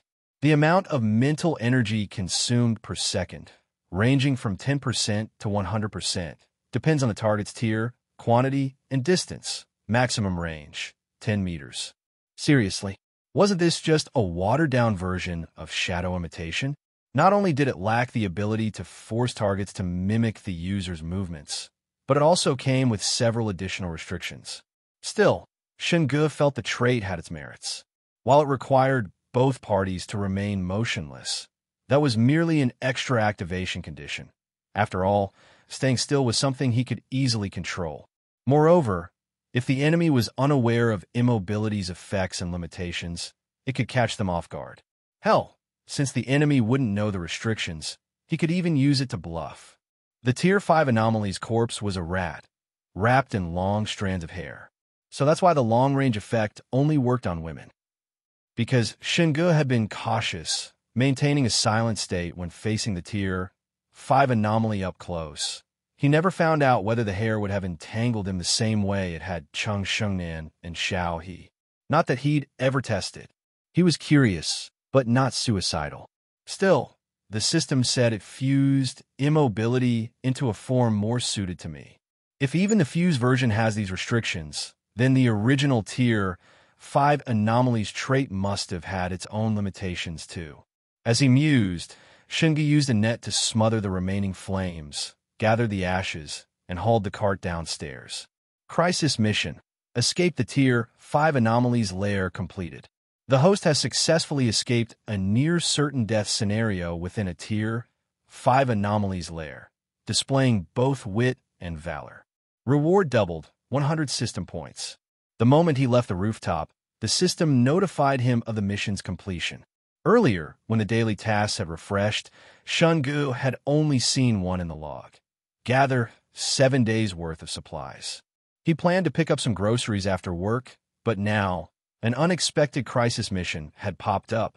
It was probably similar to the time he'd killed the Tier 4 Anomaly and escaped its lair. The mission must have triggered when he reached the rooftop. But back then, his mind had been entirely focused on how to deal with the anomaly, so he hadn't noticed. Either way, an extra 100 system points for the gacha was always welcome. While waiting for the elevator, Shungu received another text from Chung Shengnan. We brought the police upstairs. Are you still in the office? Police? I'm fine. Heading back now. Shungu pulled the cart back to the 19th floor. When the elevator doors opened, he saw Chung Shengnan and Xiao He standing there, alongside 2 police officers. R.A. Nigerian Ira. Miss, you should keep workplace pranks in moderation. Look, you scared your colleagues so badly they called the police. The older officer was lecturing Xiao He. Chung Shengnan kept apologizing. When the group noticed Shungu stepping out of the elevator, the officers instinctively sized him up. You're still here. Shungu deliberately turned to Chung Shengnan. She replied, there was a small misunderstanding. Sorry for the trouble, officers. We'll be more careful in the future. Thank you for coming. No problem, it's our duty. After seeing the officers off, Xiao He nervously asked, Shungu, where'd you go? We were worried something happened to you. When we ran into the police downstairs, we brought them up right away. Manager Chung was afraid you'd gotten trapped in the restroom too. From Xiao He's explanation, Shungu learned that Chung Shengnan and Xiao He hadn't actually left earlier. They'd been waiting in the lobby. Chung Shengnan, still uneasy, had then received a call from the local police station, checking if she'd found her colleague and informing her they were on their way. After a moment's thought, she told them she hadn't found Shungu yet. Once the police confirmed they'd arrive soon, she hung up. She then instructed Xiao He to go along with the misunderstanding. Cheng Xingnan would go to the 19th floor first, while Xiao He, upon meeting the police, would bring them up under the pretense of resolving the prank. This way, they could both clear up the misunderstanding and test whether the restroom was truly abnormal. Cheng Xingnan repeatedly drilled Xiao He on Shun Ji's rescue method before heading upstairs alone. She then texted Xingu to confirm his status. Upon learning he wasn't trapped in the restroom, she rejoined Xiao He and the officers, explaining the misunderstanding. Had she clarified things downstairs, the police likely wouldn't have come up at all. In other words, if Cheng Shengnan hadn't received Shun Ji's reply, or if he'd asked for help, she would have led the police into the restroom. Xingu couldn't help but admire her nerve. After what had happened, she'd still dared to return to the 19th floor. Xingu, you didn't actually go to deal with the ghost, did you? Xiao He eyed the cart behind him. Xingu shrugged. I'm no Taoist master. Old Zhang asked me to help dispose of some archive files, and since we got off early today, I figured I'd take care of it. Xiao He was stunned. After all that, you're still working? Aren't you scared? Compared to ghosts, I fear poverty more, Xingu said with a laugh. Xiao He was impressed. Leave it to Xingu to stay so motivated in the face of the supernatural. Still, she admitted she was too spooked and asked Cheng Shengnan if they could relocate the office. I'll submit a request. The company's been looking to cut costs. They won't refuse a cheaper space. Despite her words, Cheng Shengnan shot Xingu a skeptical look. Clearly, his excuse only worked on the more naive Xiao He. She suspected Xingu had his own reasons for calmly pushing a cart around a haunted office. Not to mention, he'd known exactly how to free her and Xiao He from their paralyzed state. It made her wonder, did he actually know how to exorcise spirits? Was there a legendary Taoist priest in his family history? Whatever the case, Xingu had saved her life. Since he didn't seem keen on elaborating, she wouldn't press further. Xingu didn't dwell on the topic of the haunted restroom, nor did he bother explaining his odd behavior. Even if Cheng Xingnan and Xiao He spread rumors about his strange actions, it would all hinge on whether people actually believed in ghost walls in the first place. This was the 21st century. Even Taoist priests were busy selling glutinous rice stir-fry these days. Supernatural tales like ghost walls were nothing more than internet folklore, good for idle chatter over tea. Ghosts? A quick glance at one's bank balance was scarier. Take funeral parlors, for example. Jobs people once avoided like the plague now offered $500 a day, with applicants scrambling to get in and needing connections just to land an interview. Bump that to $1,000 a day, and forget fear. Workers would be shaking their clients awake from midnight small talk. At $5,000 a day, they'd be twerking with corpses during the witching hour. Xingu had learned early on that there was only one kind of ghost that truly haunted people. The ghost of poverty. If the system hadn't stopped him yesterday, he'd have marched straight into Tom's Mall. If not to tango with the Tier 7 anomaly, then at least to milk the brave the Tier 7 lair mission dry. After leaving work, Xingu hit a nearby convenience store, grabbing a box of instant noodles, assorted flavors, some Thunderbolt soda knockoffs, and other essentials to complete his daily mission before heading home. Host courage and wit no bounds. Venturing alone into the Eastern District, home to a Tier 7 anomaly, and returning unscathed after securing a week's supplies. Reward, double system points, X100, plus random F-grade supply, item X1. Claim rewards now. No. Given the dazzling white flash that accompanied every reward extraction, Xingu would need a career change to stage magician if he wanted to explain it away. As he entered his apartment complex, he looked around for Old Wang, the usual patrol guard. Instead, he spotted Zhang Wei, the new hire. Xingu waved. You're on patrol today? Yeah, weirdly enough. Old Wang was supposed to cover this week, but he called in sick. Sick? Surprising, right? Dude's the department's model employee, 5 years without a single sick day. Even the captain was shocked. Xingu frowned. Could Old Wang's sudden absence be tied to his future identity as a Tier 5 anomaly? Today's office anomaly, immobility, had also been a future Tier 5 entity, yet here it was manifesting early as a tier 1. If the same logic applied to old Wong. 3 heads, 6 arms. Is he turning into Neza or something? Shin Gu mused. Forget extra limbs. Just sprouting 1 additional head would land the man in a government lab by sunrise. Should I check on him? The thought gave Shin Gu pause. Old Wong was a living person, not some stray cat or rat he cut off without consequences. In a city plastered with surveillance cameras and ever-advancing forensic tech, murders rarely lasted 24 hours before getting invited for police station tea. The ultra-wealthy, of course, played by different rules. As for having the system devour the corpse, Shin Gu smacked his own forehead, cutting off that line of thinking. He exhaled sharply, suddenly understanding those movie villains who sacrificed everything for power. The allure of strength was dangerously seductive. It reminded him of a trending online poll. What would you do if you gained Superman's powers? The top-voted answer. Day 1. I'll be a hero, protecting world peace. Day 2. I am Homelander. Day 3. I don't eat beef. Losing oneself to power was a terrifying prospect. Through casual chatter with Zhang Wei, Shin Gu tried fishing for details about old Wong's recent health. But according to Zhang, aside from today's absence, nothing seemed amiss.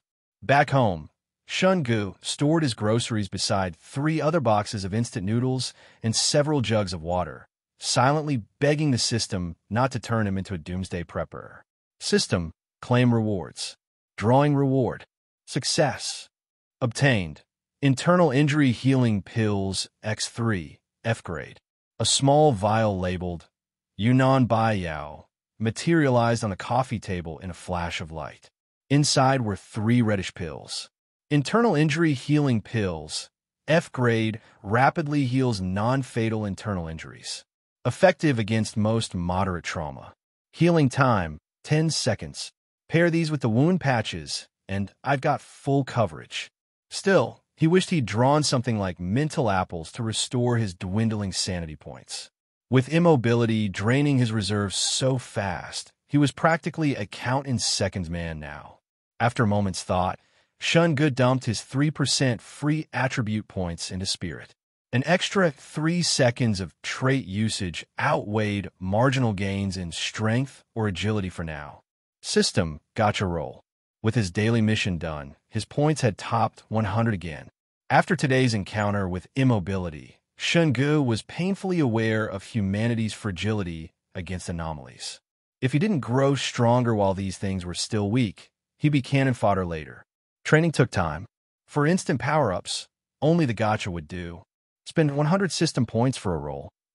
Though he only had 1 attempt this time, Shin Gu refused to skip the ritual. He fired up his computer, cued God of Gamblers' entrance theme, and roll. Drawing prize. Ding. Congratulations. Obtained. Free attribute points, 3%. Not the dreaded 1% minimum, but hardly exciting either. Apparently, God of Gamblers wasn't as lucky as good fortune comes. Shin Gu tossed the new points in his spirit and pulled up his stats. Shin Gu. Rating none. Base attributes. Strength, 90%. Agility, 81%. Constitution, 73%. Spirit, 165%. Traits. Silence. Enter a noiseless state. Cost 0.5% spirit/section. Stackable with other traits. Immobility. While motionless, manipulate shadows to restrain stationary targets. Max range, 10 m. Spirit cost varies by target tier/quantity/distance. 10%-100%/SEC. Skills none. System points 11. Free points 0%.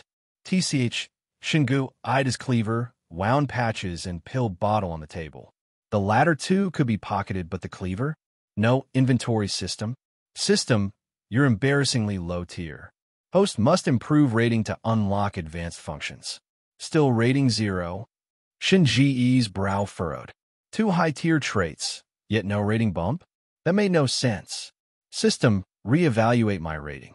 Assessing host status. Result, rating 0. I've got a tier 4 and tier 5 trait. Still rating 0. Assessment confirmed. Traits don't count toward rating.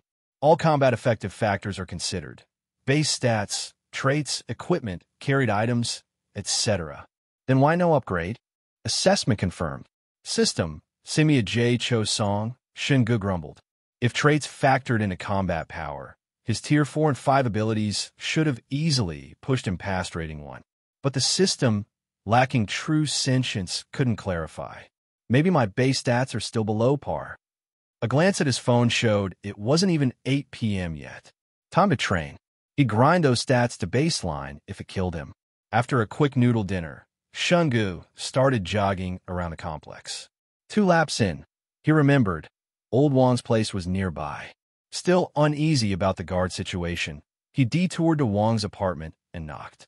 The door opened to reveal Auntie Lee, Wong's wife, whom Shungu had met during neighborhood walks. Oh, Xiao Shun. She blinked in surprise. Shungu handed her a bag of apples, purchased en route. Heard Uncle Wong was sick. Came to check on him. Auntie Lee's confusion deepened. Sick? He said the company organized a trip. He's off traveling for a few days. Huh? Traveling a vacation? Our rundown neighborhood had a huge fight between the homeowners and the property management over fees just 2 years ago. There's no way the management would have the budget to send the security team on a trip. Hearing this, Shungu immediately found Old Wong's excuse flimsy. Could it be that he really got taken away for dissection after mutating? Is that so? Maybe I misheard. Anyway, I'll head off then. Shungu said apologetically. No worries, no worries. It's sweet of you to care about Old Wong. Here, take this apple back. Auntie Lee replied warmly, offering the apple back to him. Keep it.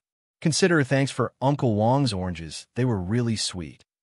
Shungu waved with a smile as he headed downstairs. Well, thank you then. No problem. Auntie Lee, you can go back inside. Once he stepped out of the stairwell, Shungu frowned. Something about Old Wong's sudden disappearance felt off, but clearly, it wasn't something he could control. He jogged around the vicinity of Old Wong's neighborhood for a while, but with no warnings from the system, he eventually returned to his usual running route. By the time he dragged himself home, gasping for breath, it was almost 10 p.m. His stamina had inched up from 73% to 75%. Shungu had originally planned to work on his designs, but his mind was too preoccupied with thoughts of the supernatural. Instead, he scoured the internet, searching for any news related to eerie phenomena. Before he knew it, midnight arrived. Congratulations, host. You've survived another day in this world overrun by the supernatural. Reward: 1% freely distributable attribute point, 10 system points. Shungu allocated the 1% point to his mental stats, then opened the log to review it before checking today's daily mission. January 5th, 2028. The organization commended you for the intelligence you provided and granted you a 3-day break to recuperate. You've begun training through the system's mission function and took the opportunity to test this silent ability. In this apocalyptic world where the supernatural runs rampant, a strong body is your greatest asset. By 12 p.m. tomorrow, complete 100 push-ups, 100 sit-ups, 100 squats, and a 10-kilometer run. Reward: base attributes, 50 system points. Nothing stood out in the log, but the daily mission surprised him. Instead of resource gathering, it was a physical training task.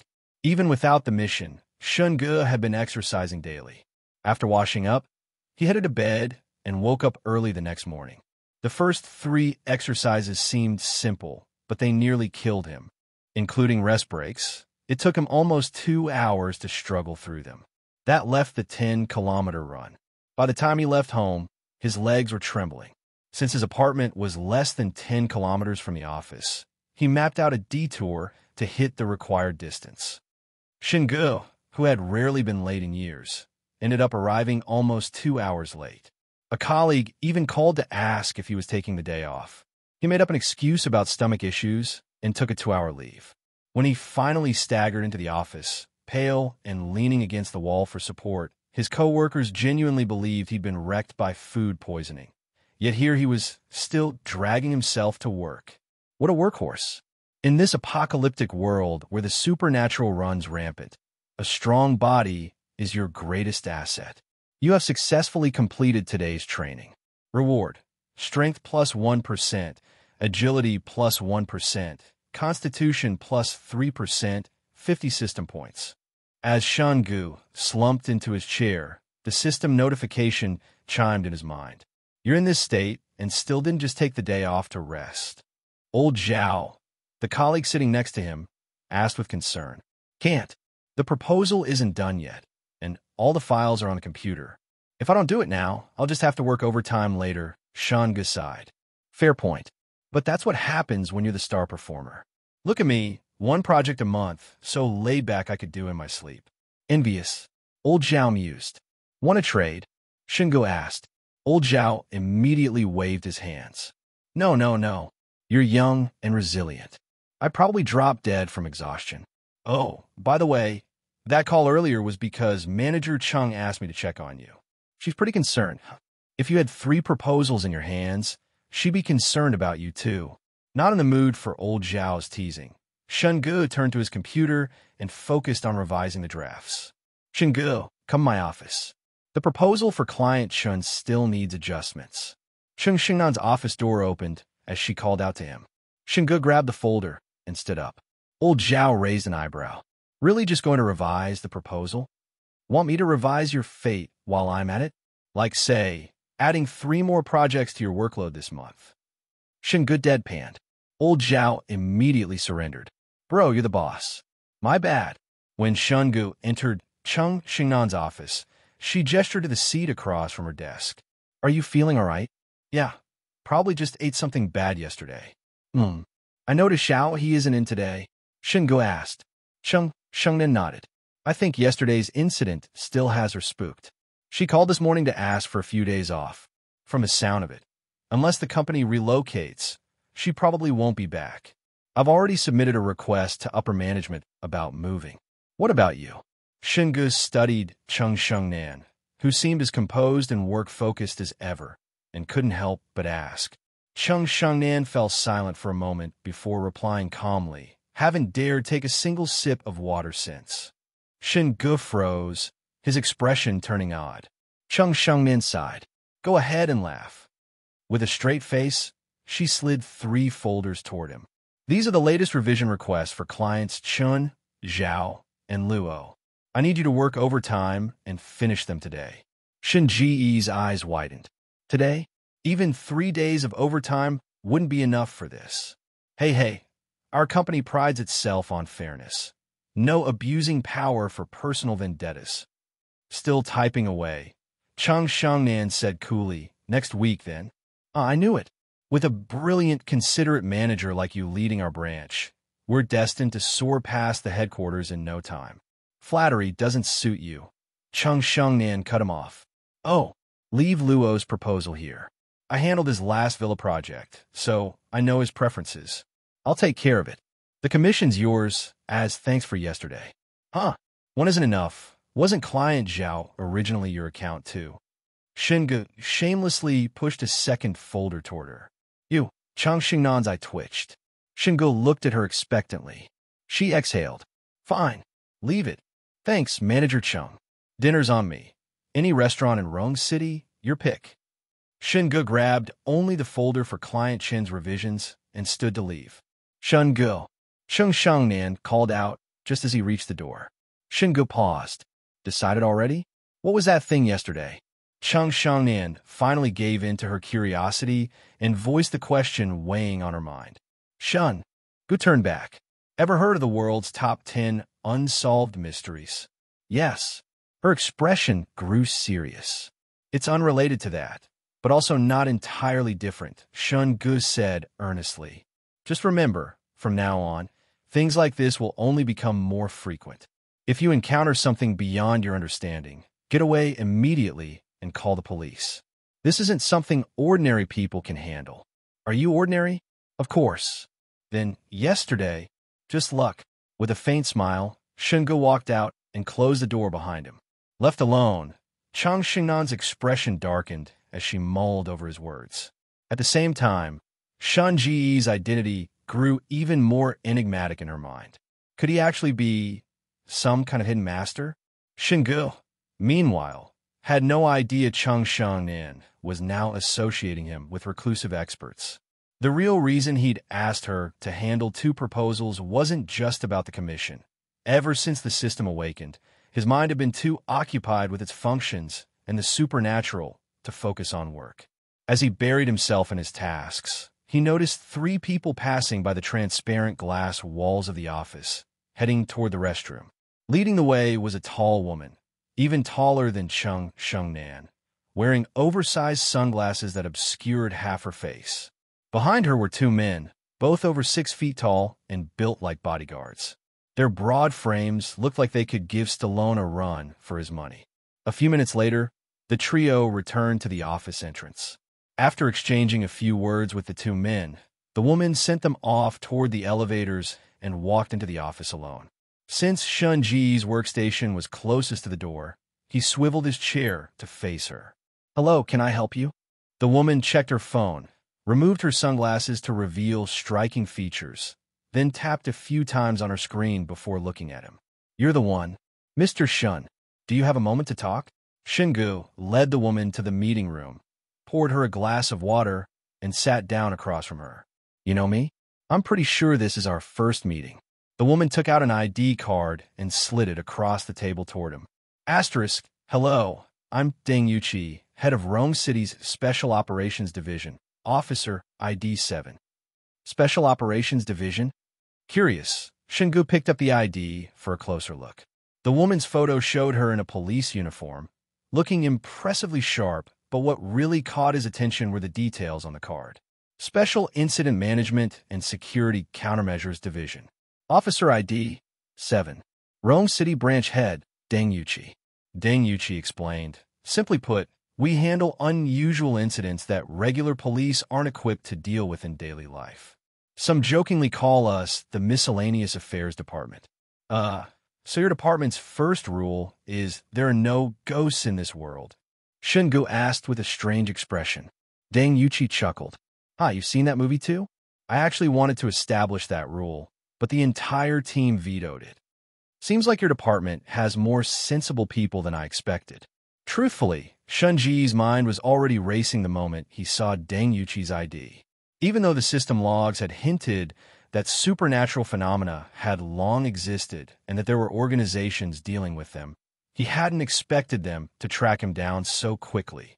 Why is she here? Investigation? Recruitment? Or something else?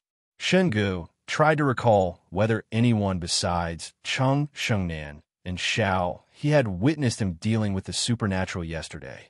What exactly was the Special Operations Division's purpose in coming here? He wasn't keen on drawing attention from such an organization. Even setting aside the system, his past was full of complicated matters that wouldn't hold up under scrutiny, unless he wanted to spend the rest of his life enjoying government-provided meals. The kind served behind iron bars. Shingu pondered how to shake off this woman, preferably in a way that made her never want to see or remember him again. Deng Yuqi spoke up. I mean no harm, Mr. Shun. No need to be nervous. I'm here simply to ask, have you encountered anything unusual recently? Does running into a ghostly labyrinth count? Shingu cut straight to the point. It does. Oh, well, yesterday my colleague got trapped in one. When I realized what was happening, I lit some alcohol and scrap paper on fire. Shingu summarized the events succinctly. Alpha, could you describe the process in more detail? Deng Yuqi asked. As she spoke, she unlocked her phone and tapped a few times, pulling up a video, footage of Shunga handling the supernatural entity on the rooftop.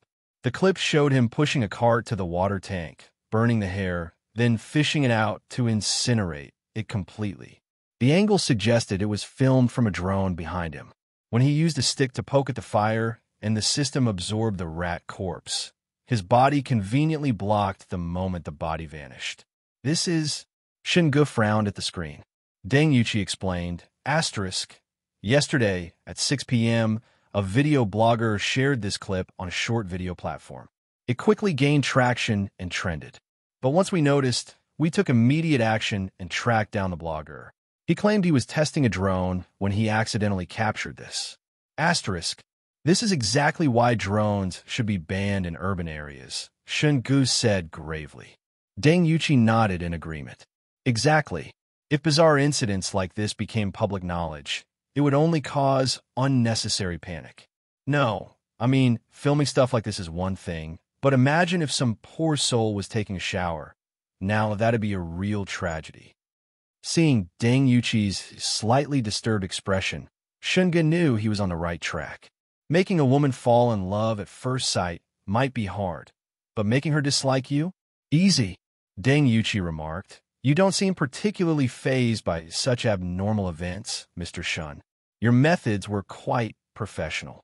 Have you dealt with this before? Seen plenty in movies, but this was my first time in real life, Shungu answered honestly. Deng Yuqi raised an eyebrow. Movies? Mr. Vampire, the eternal evil, keeper of darkness. Shungu rummaged in his pocket and pulled out a pack of chocolate. That's why I always carry chocolate. I'm also planning to buy a Furious Dawn rooster as a pet tomorrow. Oh, and I wanted to get some firecrackers, though they're probably hard to come by domestically. Maybe I can order some from Korea. They're trying to get them added to their cultural heritage list anyway. Deng Yuqi felt her brain short-circuiting. This wasn't her first time dealing with people who'd encountered the supernatural. Most reacted with curiosity, shock, or fear. Some even tried to cover it up or flee. But someone like Shungu, who openly admitted it and seemed to be cracking jokes, unprecedented. To put simply, he seems a bit unhinged.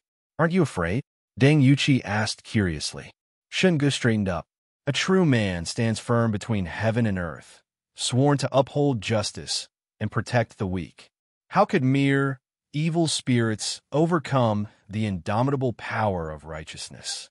Okay, Mr. Shun, let's just focus on the details of yesterday's incident. Deng Yuqi finally realized Shungu was deliberately derailing the conversation. She didn't know his motives, but if this kept up, she'd be here all day without learning anything useful. Since she pressed, Shungu recounted the events of yesterday, omitting the system and his traits, and explained his thought process in handling the supernatural entity. I see. It's impressive how calmly you handled such an unbelievable situation on your first encounter, Deng Yuqi praised. Shungu waved a hand modestly. No big deal, no big deal. All thanks to Uncle Ying's teachings. Watch enough movies, and you'll learn too. Deng Yuqi felt her brain cells withering. Shungu leaned in earnestly. So, does this mean I passed the test? Can I get certified and start working as a righteous defender of justice tomorrow? Mr. Shun, I think there's a misunderstanding. Our agents undergo rigorous screening and training. However, for your actions, you'll receive a cash reward, around 20,000 yuan. Shinji's eyes lit up. 20,000? That much. Almost a whole week's salary for me. Nice. Deng Yuqi's expression froze. When can I get the money? Shungu pressed. After I speak with the other witness in this incident, I'll submit your information for processing. The funds should be deposited within a week. Want me to take you to our manager? Shungu offered eagerly. No need. Just point me in the right direction. As Deng Yuqi stepped out, she spotted a woman who screamed corporate executive standing outside the manager's office. Chung Shangnan had noticed Deng Yuqi the moment she entered the office area, but assumed she was a client or acquaintance of Shun Ji's after seeing him lead her to the meeting room. Now, watching Shungu guide the woman toward her, she was puzzled. Hello, Ms. Chung. Do you have a moment? Though confused, Chung Shangnan invited her into the office.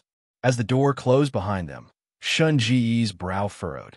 He'd hoped to fish for information about the Special Operations Division by playing the fool, but Deng Yuqi had been tight-lipped. She hadn't even acknowledged the existence of ghosts or supernatural entities, steering the conversation solely toward yesterday's events.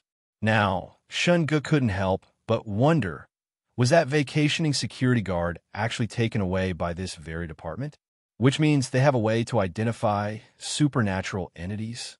20 minutes later, Shungu was also invited into the office. Deng Yuqi addressed the two of them. The world is vast and full of wonders.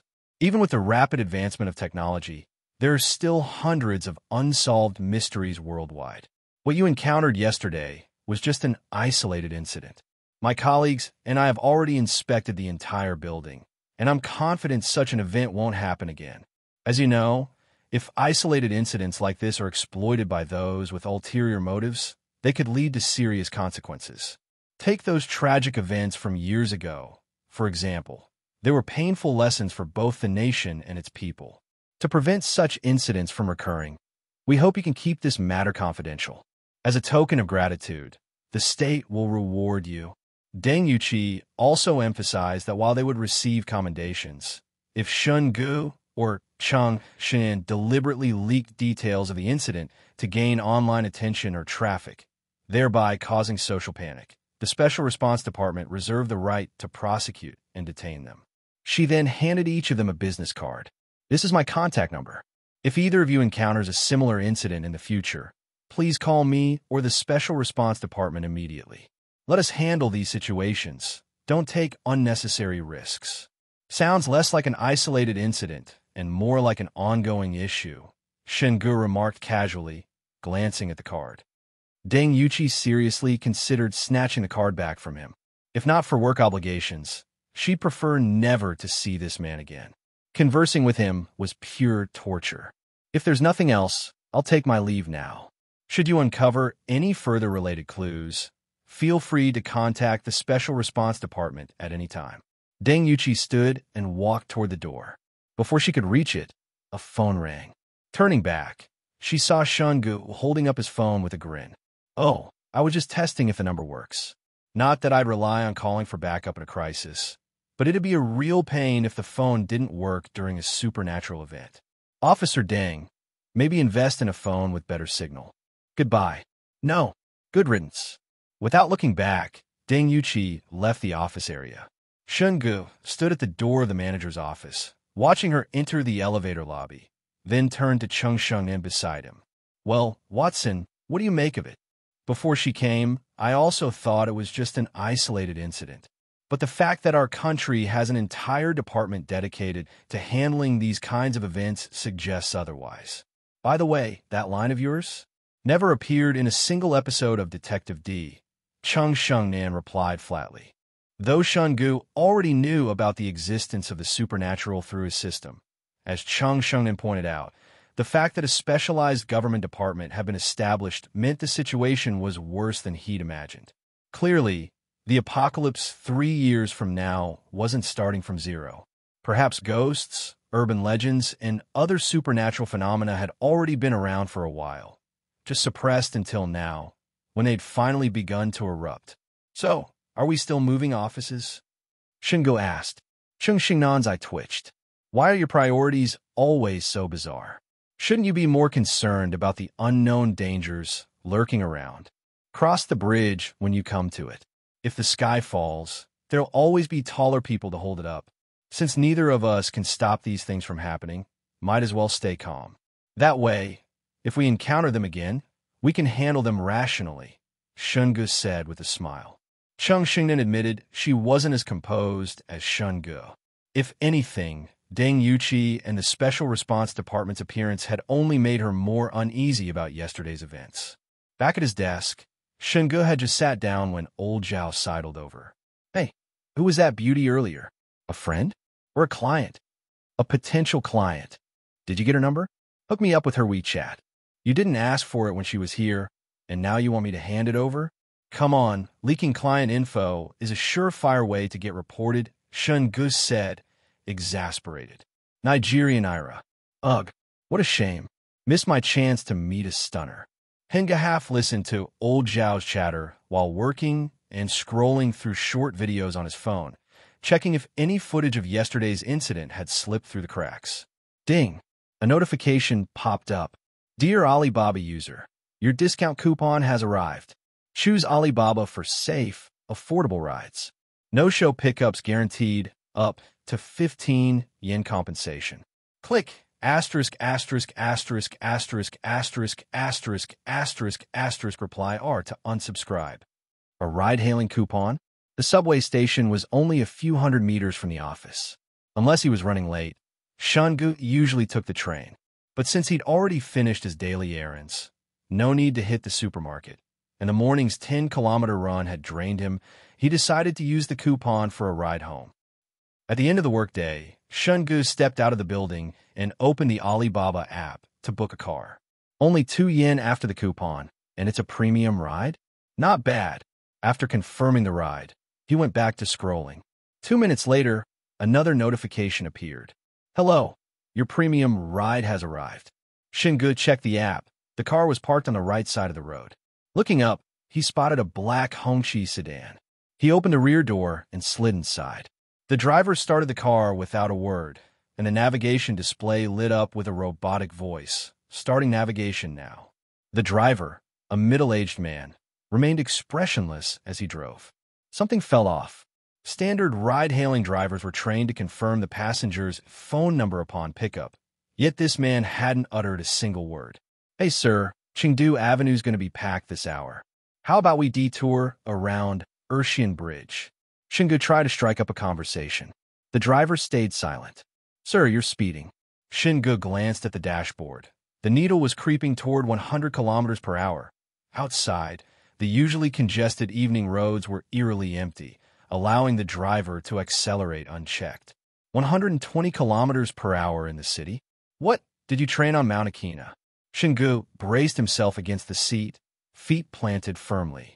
Then, in a blink, the driver's head vanished, replaced by a featureless wooden mannequin, before reverting to the cold-faced middle-aged man.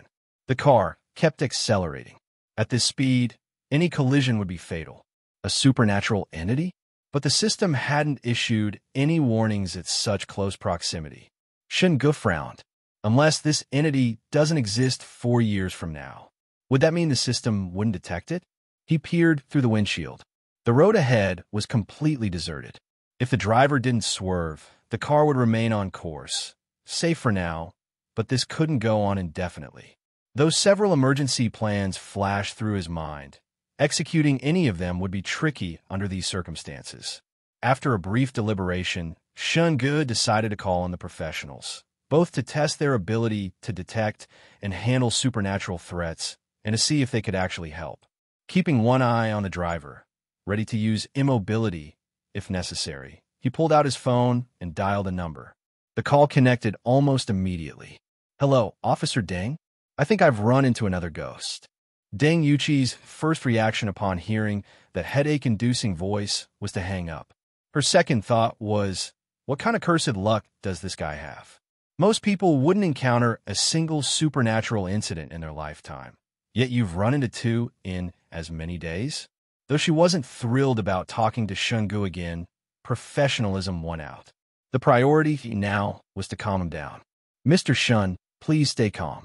We have extensive experience handling these situations and will ensure your safety. First, tell me your exact location and describe what's happening. We'll respond immediately. Shinji's voice remained steady.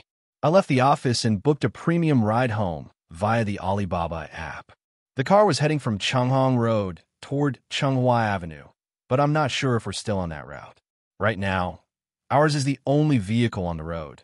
I suspect it's a ghost wall scenario. He proceeded to detail the car and the driver's behavior. As he spoke, he could hear the sound of rapid keyboard strokes on the other end. Understood. Please stay on the line. Our agents have been dispatched and will search from both your office and Chenghua Road.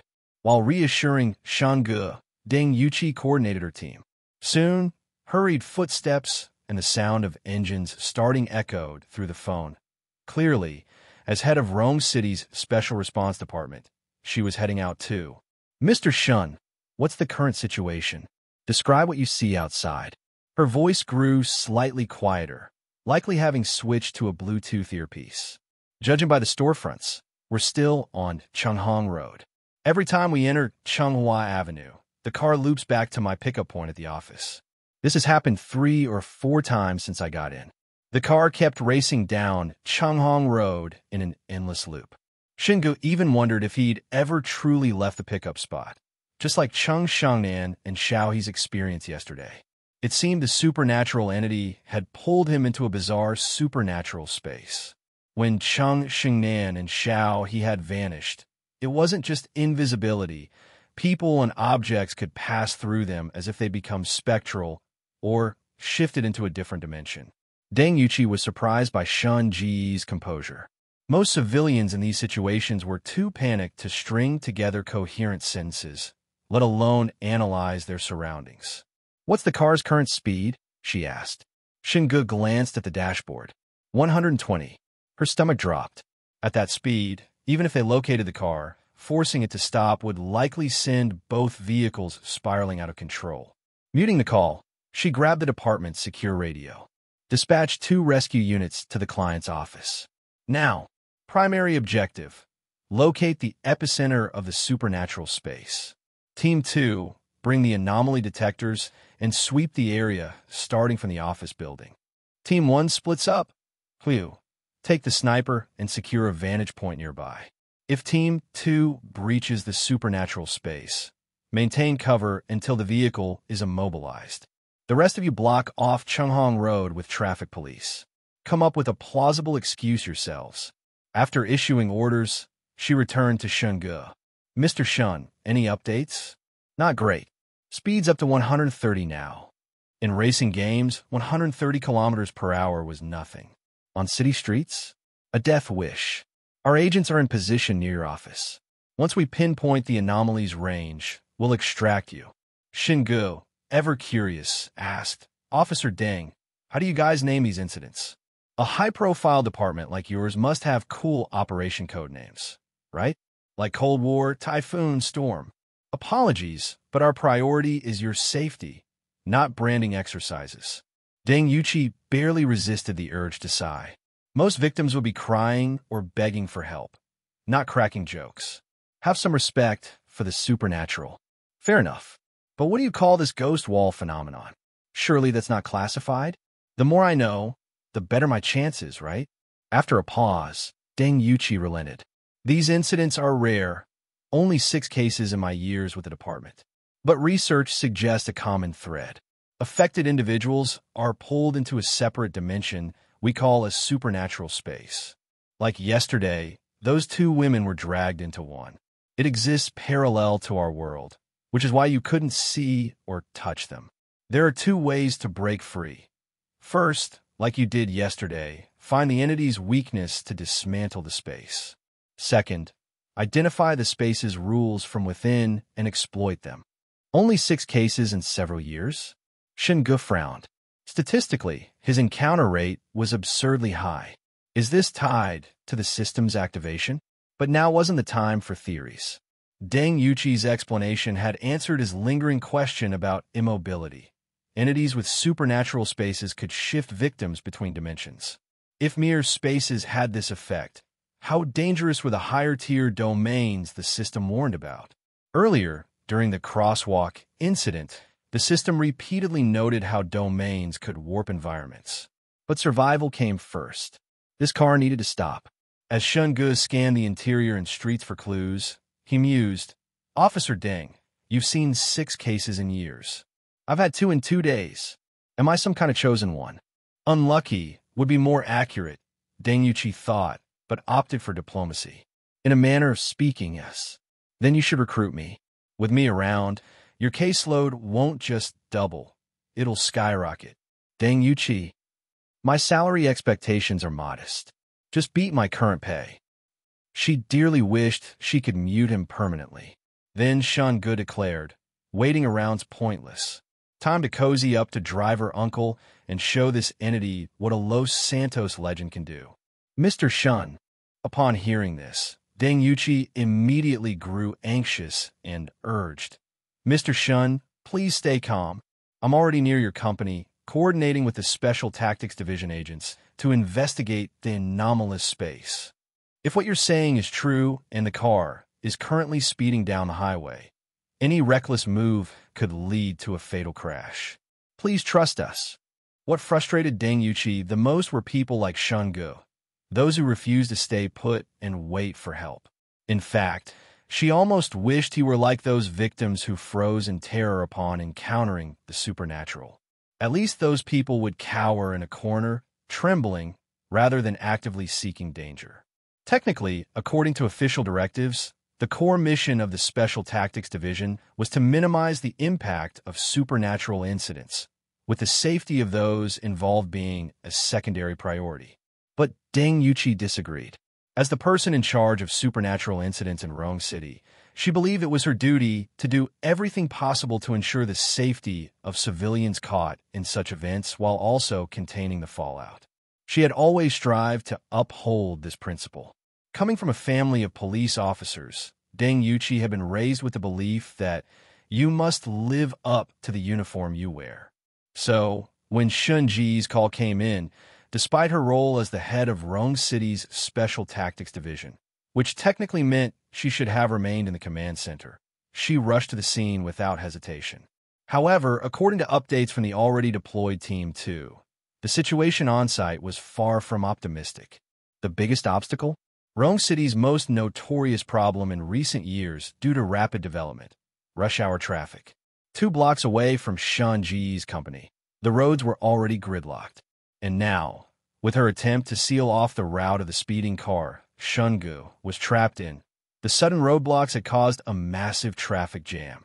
Of the 2 emergency response vehicles dispatched, only one had managed to reach the vicinity of Shun Ji's company.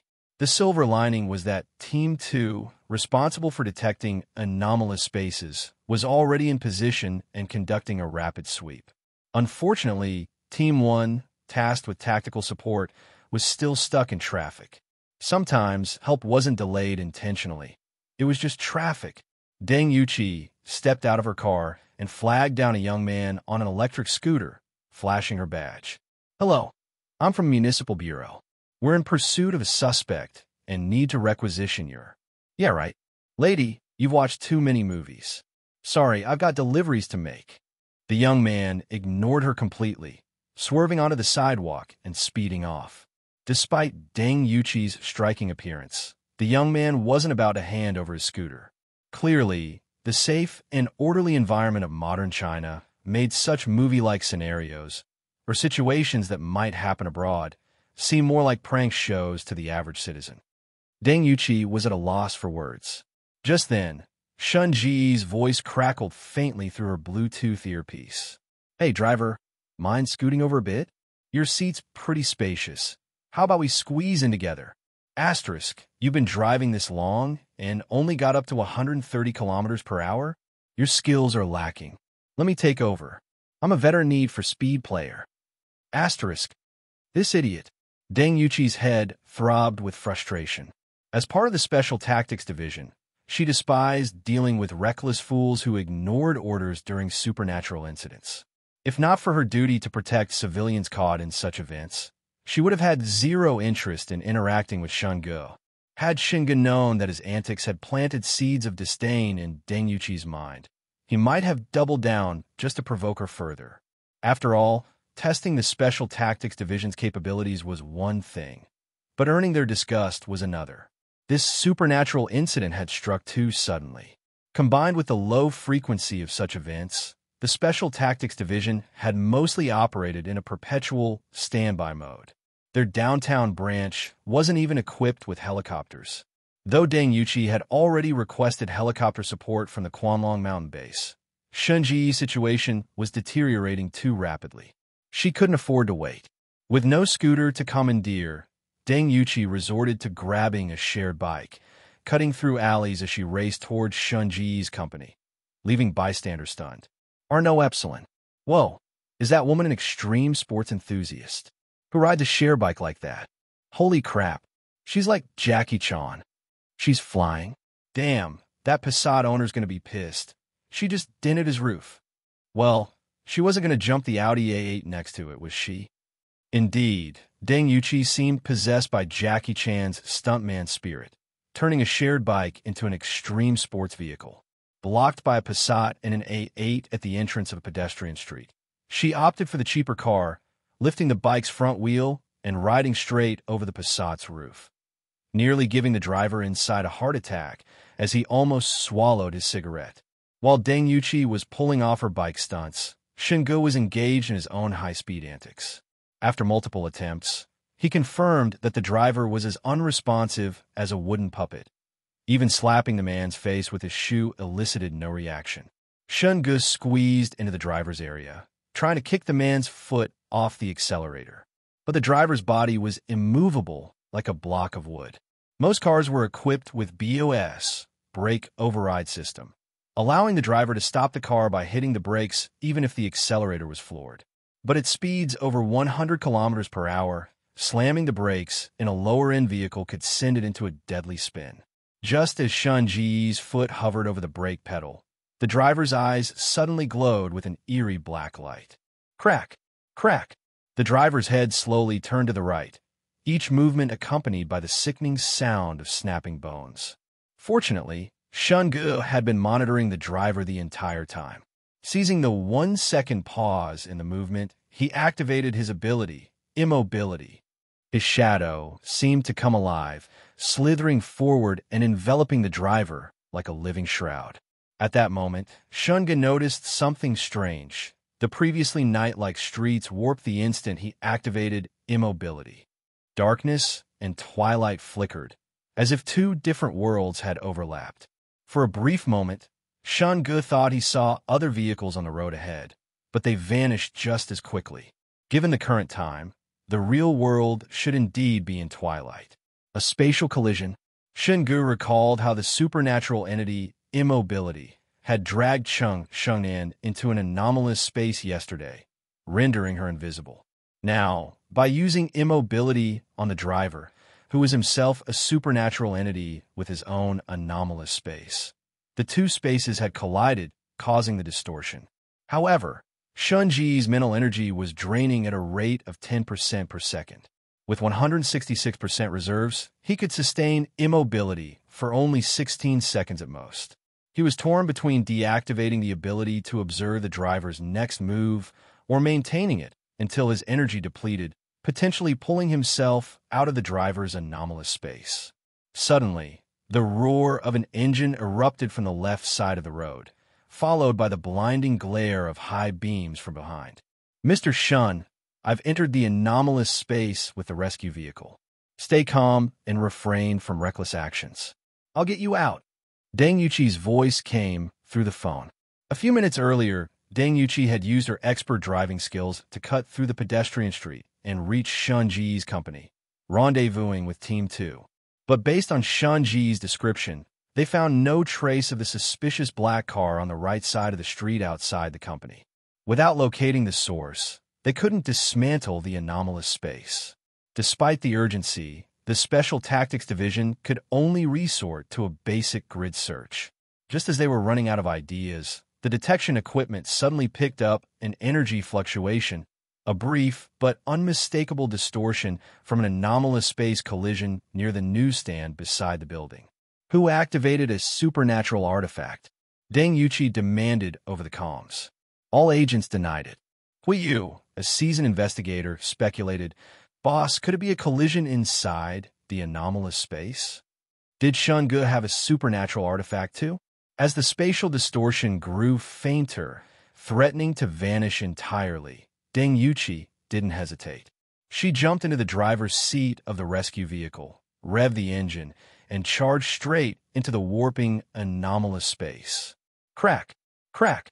The driver's head slowly turned to the right, each movement accompanied by the sickening sound of snapping bones. Fortunately, Shun Gu had been monitoring the driver the entire time. Seizing the 1-second pause in the movement, he activated his ability, Immobility. His shadow seemed to come alive, slithering forward and enveloping the driver like a living shroud. At that moment, Shun Gu noticed something strange. The previously night-like streets warped the instant he activated Immobility. Darkness and twilight flickered, as if two different worlds had overlapped. For a brief moment, Shun Gu thought he saw other vehicles on the road ahead, but they vanished just as quickly. Given the current time, the real world should indeed be in twilight. A spatial collision. Shun Gu recalled how the supernatural entity Immobility had dragged Cheng Shengnan into an anomalous space yesterday, rendering her invisible. Now, by using Immobility on the driver, who was himself a supernatural entity with his own anomalous space, the two spaces had collided, causing the distortion. However, Shun Ji's mental energy was draining at a rate of 10% per second. With 166% reserves, he could sustain immobility for only 16 seconds at most. He was torn between deactivating the ability to observe the driver's next move or maintaining it until his energy depleted, potentially pulling himself out of the driver's anomalous space. Suddenly, the roar of an engine erupted from the left side of the road, followed by the blinding glare of high beams from behind. "Mr. Shun, I've entered the anomalous space with the rescue vehicle. Stay calm and refrain from reckless actions. I'll get you out." Deng Yuqi's voice came through the phone. A few minutes earlier, Deng Yuqi had used her expert driving skills to cut through the pedestrian street and reach Shun Ji's company, rendezvousing with Team 2. But based on Shun Ji's description, they found no trace of the suspicious black car on the right side of the street outside the company. Without locating the source, they couldn't dismantle the anomalous space. Despite the urgency, the Special Tactics Division could only resort to a basic grid search. Just as they were running out of ideas, the detection equipment suddenly picked up an energy fluctuation, a brief but unmistakable distortion from an anomalous space collision near the newsstand beside the building. Who activated a supernatural artifact? Deng Yuqi demanded over the comms. All agents denied it. Hui Yu, a seasoned investigator, speculated, "Boss, could it be a collision inside the anomalous space? Did Shun Gu have a supernatural artifact too?" As the spatial distortion grew fainter, threatening to vanish entirely, Deng Yuqi didn't hesitate. She jumped into the driver's seat of the rescue vehicle, revved the engine, and charged straight into the warping, anomalous space. By sheer luck, Shun Ji's actions had caused the anomalous space to distort, and Deng Yuqi seized the opportunity to steer the Special Tactics Division's rescue vehicle straight into it. The rescue vehicle was a modified military-grade off-roader, retrofitted specifically for supernatural combat. Durability and functionality had been prioritized over speed, leaving it with a capped top velocity of 110 kilometers per hour. But in battles against the supernatural, every second counted. It was a race against death itself. Today's situation was no exception. Shun Ji's ride, a Hongqi EQM-5, could hit 130 kilometers per hour. If the rescue vehicle couldn't catch up, stopping the Phantom car would be impossible. So, the division's tech team had resorted to the simplest, most brutal solution for a speed boost: nitrous injection. Even non-drivers would recognize nitrous boosts from movies like Fast and Furious or racing games. When activated, nitrous oxide floods the engine, decomposing under heat to release oxygen, forcing the engine to burn fuel faster and unleash explosive acceleration. After the tech team's modifications, the rescue vehicle could gain a 30 to 40% speed boost. But reaching top speed still took time, and the Phantom car was already racing ahead at 130 kilometers per hour, its taillights stretching into the distance. However, Deng Yuqi remembered a crucial detail Shun Gu had mentioned. The Phantom car looped back to the intersection after crossing Chunghong Road, endlessly retracing the same stretch. She eased off the accelerator, maintaining a steady pace. 2 minutes later, as predicted, twin headlights reappeared behind her. The Phantom car had reset. This time, Deng Yuqi was ready. She triggered the nitrous, and the rescue vehicle lurched forward with a roar, rapidly closing the gap. Real-world nitrous wasn't as absurdly overpowered as in movies, but the effect was still staggering. Within seconds, the armored vehicle was tailgating the Phantom car. Deng Yuqi hit a button on the steering wheel. A steel pole extended from the rescue vehicle's bumper as she barked into the comms. "Mr. Shun, I'm deploying the front anchor to latch onto the target's rear. We'll force it to stop." Shun Ji's voice crackled back, dry as ever. "Officer Deng, unless you're keen on scraping my remains off the asphalt, I'd suggest hurrying." Through the rear windshield, Deng Yuqi saw Shun Gu pressed against the back seat's right corner. While the driver's torso leaned toward him, its head rotated 180 degrees. Then, the eerily expressionless driver's jaw unhinged, stretching wide enough to swallow a human head whole. Shun Gu lunged left, yanking the driver's seatbelt and looping it around the creature's neck in a frantic chokehold. but the belt only strained taut, failing to pull the driver back. Deng Yuqi's stomach dropped. She was about to ram the phantom car when Shungu suddenly reached under the seat and shoved a shoe into the gaping maw. Then, as if one wasn't enough, he jammed in a second shoe. Deng Yuqi's eye twitched. She had questions, but stopping the car took priority. Gritting her teeth, she floored the accelerator. Bang! The rescue vehicle's steel pole speared through the phantom car's rear, its tip splaying open like mechanical tentacles to lock onto the frame. Deng Yuqi disengaged the nitrous, activating a specialized braking system to slow both vehicles. Just then, she spotted Shungu again, this time pouring liquid from a bottle onto the shoes crammed in the driver's mouth. Then he flicked a lighter. Whoosh! The shoes ignited, flames engulfing the driver's head. That wasn't water. It was alcohol. The fire spread unnaturally fast, as if the driver were made of kindling. Mr. Shun, Deng Yuqi hadn't expected him to improvise a flamethrower strat against the supernatural. But, bro, you're still inside the car. If given a choice, Shungu wouldn't have risked it. But 2 minutes earlier, his mental energy had drained completely. The moment immobility deactivated, the driver had sprung to life. The 180-degree head twist was disturbing enough, but the pale, screaming face emerging from its throat was worse. Shungu didn't know what would happen if that thing fully manifested, and he wasn't sticking around to find out. Now, flames licked toward the back seat. Shungu coughed violently as smoke filled the cabin, his eyes watering. The doors and windows were locked.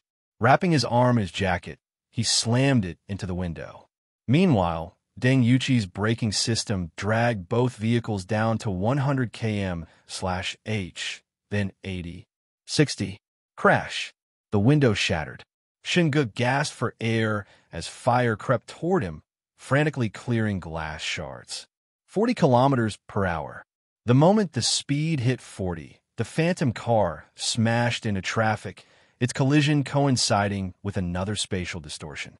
The twilight and night sky warped again, and suddenly, the phantom car rematerialized in the real world, plowing into gridlocked vehicles. Shungu was thrown against the passenger seat, flames singeing his hair and clothes. But the crash finally stopped the car. He clawed through the window, hauling himself onto the roof as chaos erupted below. A burning car appearing out of thin air sent pedestrians and drivers into panic. Some vehicles swerved desperately, causing chain collisions. Others rammed onto sidewalks to escape a potential explosion. The street descended into bedlam.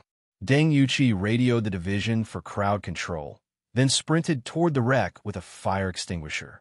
"You're not seriously putting that out, are you?" Shungu called hoarsely. Deng Yuqi hefted the canister. "This isn't for fires. It's specialized anti-supernatural gas." As soon as Deng Yuqi finished speaking, she rushed to the driver's seat of the haunted car, raised the fire extinguisher, and smashed its base against the window. The moment the glass shattered, she twisted open the extinguisher's valve and unleashed a torrent of freezing spray directly at the burning, ghostly driver inside. Standing behind her, Shungu immediately felt the surrounding air drop several degrees. Then, he watched as the flaming window, seats, and even the driver became encased in a layer of ice. This was the latest supernatural energy equipment developed by the Special Countermeasures Department's technical team, capable of releasing a blast of cold air far more potent than a standard dry ice fire extinguisher. Once a supernatural entity was frozen, it could be shattered. Just then, Shungu heard a sudden noise behind him. A nearby sedan, apparently terrified that the burning haunted car might explode and take it down too, swerved sharply in an attempt to escape. But the panicked driver mistakenly slammed the accelerator instead of the brake, ramming into the car ahead. The impact sent the front car lurching toward Deng Yuqi, who had her back turned. "Look out!" Shungu reacted instantly, lunging forward and tackling Deng Yuqi to the ground just in time to avoid the collision. However, his arm was grazed by the freezing spray, instantly frosting over. Meanwhile, The out-of-control car was shoved forward again by another vehicle behind it, slamming into the burning haunted car. Crack! Crack! Inside the haunted car, the driver, its lower body engulfed in flames, its upper half frozen solid, turned its head directly backward, then sharply to the right. The middle-aged woman in the out-of-control car let out a piercing scream before her eyes rolled back, and she fainted. The ghostly driver's mouth gaped open once more, revealing a pale, horrifying face within its basin-sized maw. It lunged toward the unconscious woman. Deng Yuqi sprang up and charged forward, pulling on a pair of black gloves as she moved. Just as the spectral head was about to sink its teeth into the woman, she seized it by the throat. Bang! A gunshot rang out in the distance. A bullet struck the ghostly head's neck, severing it cleanly. The sniper, Huiyu, had taken position at a high vantage point overlooking Changhong Road. The moment chaos erupted, he'd located the supernatural entity through his scope. The moment the ghostly head's neck was severed, it instantly transformed into a chunk of wood. But before long, another ghastly face began to regrow inside the driver's gaping mouth. This time, however, the driver didn't get the chance to spit it out, because Shun Ge had already rushed to the driver's side with a fire extinguisher and blasted the interior with another wave of freezing gas. Deng Yuqi's original plan had been to use the supernatural energy equipment, freezing device, to immobilize the driver completely before figuring out how to destroy it for good. But Shun Ge, after half an hour of life-or-death struggle inside the car, had deduced that the driver's mouth and the ghostly face within was its weak point. The driver's entire head, including the terrifying face, was now frozen solid. But before Shun Ge could even sigh in relief, a sound like shattering glass echoed through the air. The frozen face cracked the ice and inched forward again. "Oi!" Shun Ge's gaze flicked to the discarded chunk of wood Deng Yuqi had left on the ground. Then he remembered his first encounter with the driver. How? In a daze, he'd seen it turn entirely into wood. "Your turn."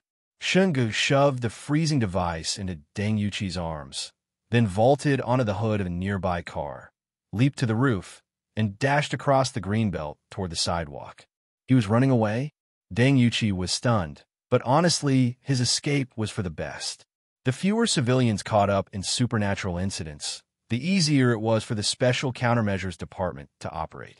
Only 2 or 3 minutes had passed since the haunted car emerged from the supernatural space, yet the department's operatives had already swarmed the area, evacuating bystanders under orders. 2 agents, carrying a bulky machine, approached the haunted car and began scanning the driver's seat with a specialized device. Data transmitted. "We're in a crowded urban zone. Analyze and identify the weakness ASAP." The scanner operator barked into his comms. Deng Yuqi, still maintaining the freeze on the entity, suddenly noticed the chunk of wood at her feet. Then she recalled how quickly Shun Ge had set the driver ablaze earlier. The weakness was fire. Its weakness is fire. "Contact support. Get a flamethrower here now," she ordered. Just then, Shun Ge came sprinting back, clutching a basket. The 2 scanning agents immediately moved to intercept him. "Sir, this area is dangerous. Evacuate immediately." Ignoring them, Shun Ge dodged past and rushed to Deng Yuqi's side, hoisting a bucket of liquor. "Officer Deng, stop freezing it. Let me try something." Deng Yuqi, seeing the alcohol, instantly grasped his plan and shut off the freezing device. "Mr. Shun, let me handle this." But Shun Ge had already unscrewed the cap. Crack! The ghostly face broke free again, only for Shun Ge to force the entire bucket into the driver's gaping mouth, pouring the liquor down its throat in a relentless deluge. Then he flicked open a lighter. Snap! The ghostly face inside the driver's mouth twisted in agony. Earlier, Shun Ge's accidental fire had nearly destroyed it, only for the supernatural space to collapse and Deng Yuqi's intervention to save it. But now that both of them knew its weakness, fire would be their weapon of choice.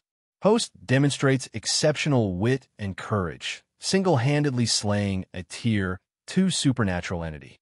Reward: 100 system points, 1 random F-grade supply item. Extract reward now. Huh. System, your latency is kinda ridiculous. Shinga hadn't expected the system, silent all this time, to suddenly reactivate after killing the haunted car driver, complete with a reward for the kill. Was it because of the 4-year time discrepancy?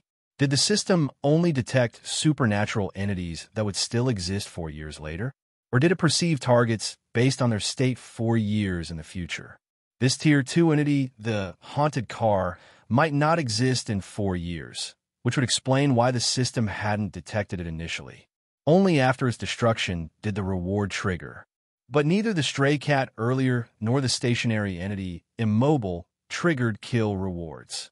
After some thought, Shunga hypothesized that the system's reward mechanism had 2 modes. For entities that still exist 4 years later, rewards come from selling their remains or absorbing their traits.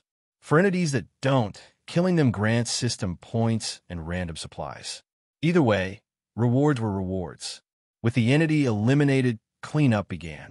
Deng Yuqi directed her team to assist the police in crowd control and scene lockdown before escorting Shungu to the Special Countermeasures Department for debriefing. Shungu was ushered into a room that looked suspiciously like an interrogation chamber, though the sign on the door read Discussion Room. An agent brought him a glass of water and left. After a short wait, Deng Yuqi entered with a notepad and sat across from him. Mr. Shun, according to your account, you received a ride-hailing voucher from the Baba app this afternoon. After work, you attempted to use it and were subsequently drawn into the supernatural incident. Is that correct? Deng Yuqi asked. Shunga nodded. I think the Baba app needs another investigation. Deng Yuqi almost nodded in agreement, until Shungu added. They only give out 1 15 yuan voucher per month. How is that enough? Rides are expensive these days. They should give users more discounts. That's what you're concerned about? Deng Yuqi's expression stiffened. Suppressing the urge to retort, she continued the debrief. Mr. Shun, have you heard of supernatural energy equipment? Shungu shook his head. Deng Yuqi proceeded to explain. The fire extinguisher you used earlier to freeze the entity is one such device, the freezing module. After a brief moment of thought, Shungu replied, judging by the name, I'm guessing these are devices powered by supernatural entities? No wonder you packed up the entire car after evacuating the area. You're recycling the entity's remains. But which part of the entity is used to create this supernatural energy? Is it ground into some kind of special material? Or do you extract its blood or marrow as an energy source? Maybe it has a core, like a crystal or energy nucleus, about the size of fingernail, that could be used as a power gem or even ingested to gain abilities. Deng Yuqi was surprised by how much Shungu had deduced from just the name. Her opinion of him might have risen further, if not for the latter half of his speculation. Mr. Shun, you certainly have a vivid imagination. May I ask where you picked up these ideas? She sighed. Oh, post-apocalyptic novels all follow that formula, Shungu answered casually. Deng Yuqi. Stay calm. Stay calm. That's the tech team's domain, and frankly, I'm not privy to the details. However, yesterday I mentioned 2 methods to breach a supernatural space, identifying weaknesses or patterns. There's a 3rd method I didn't bring up because I assumed you wouldn't meet the conditions. She deftly steered the conversation away from the equipment. Shungu raised an eyebrow, intrigued. Oh, and what's that? Supernatural space collision, Deng Yuqi said, studying his expression closely for any reaction. Though Shungu had already guessed as much, he kept his face neutral. What's that? High-tier supernatural energy equipment can replicate a supernatural entity's space, but such devices are exceedingly rare. There might only be a handful worldwide.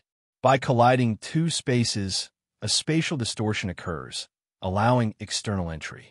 It's the most brute force way to break a supernatural space. Up until now, even the Rome City branch of the Special Countermeasures Department, a unit dedicated to supernatural incidents, had only encountered 6 such events in several years. The number of entity corpses available as raw materials for equipment could be counted on one hand, and that didn't even account for R&D losses. So while saying a handful worldwide was slightly hyperbolic, it wasn't far from the truth. Considering Shungu had survived 2 supernatural events and even handled their equipment, Deng Yuqi saw no harm in sharing basic knowledge. More importantly, his performance had already met the department's recruitment standards. He'd likely be recruited soon.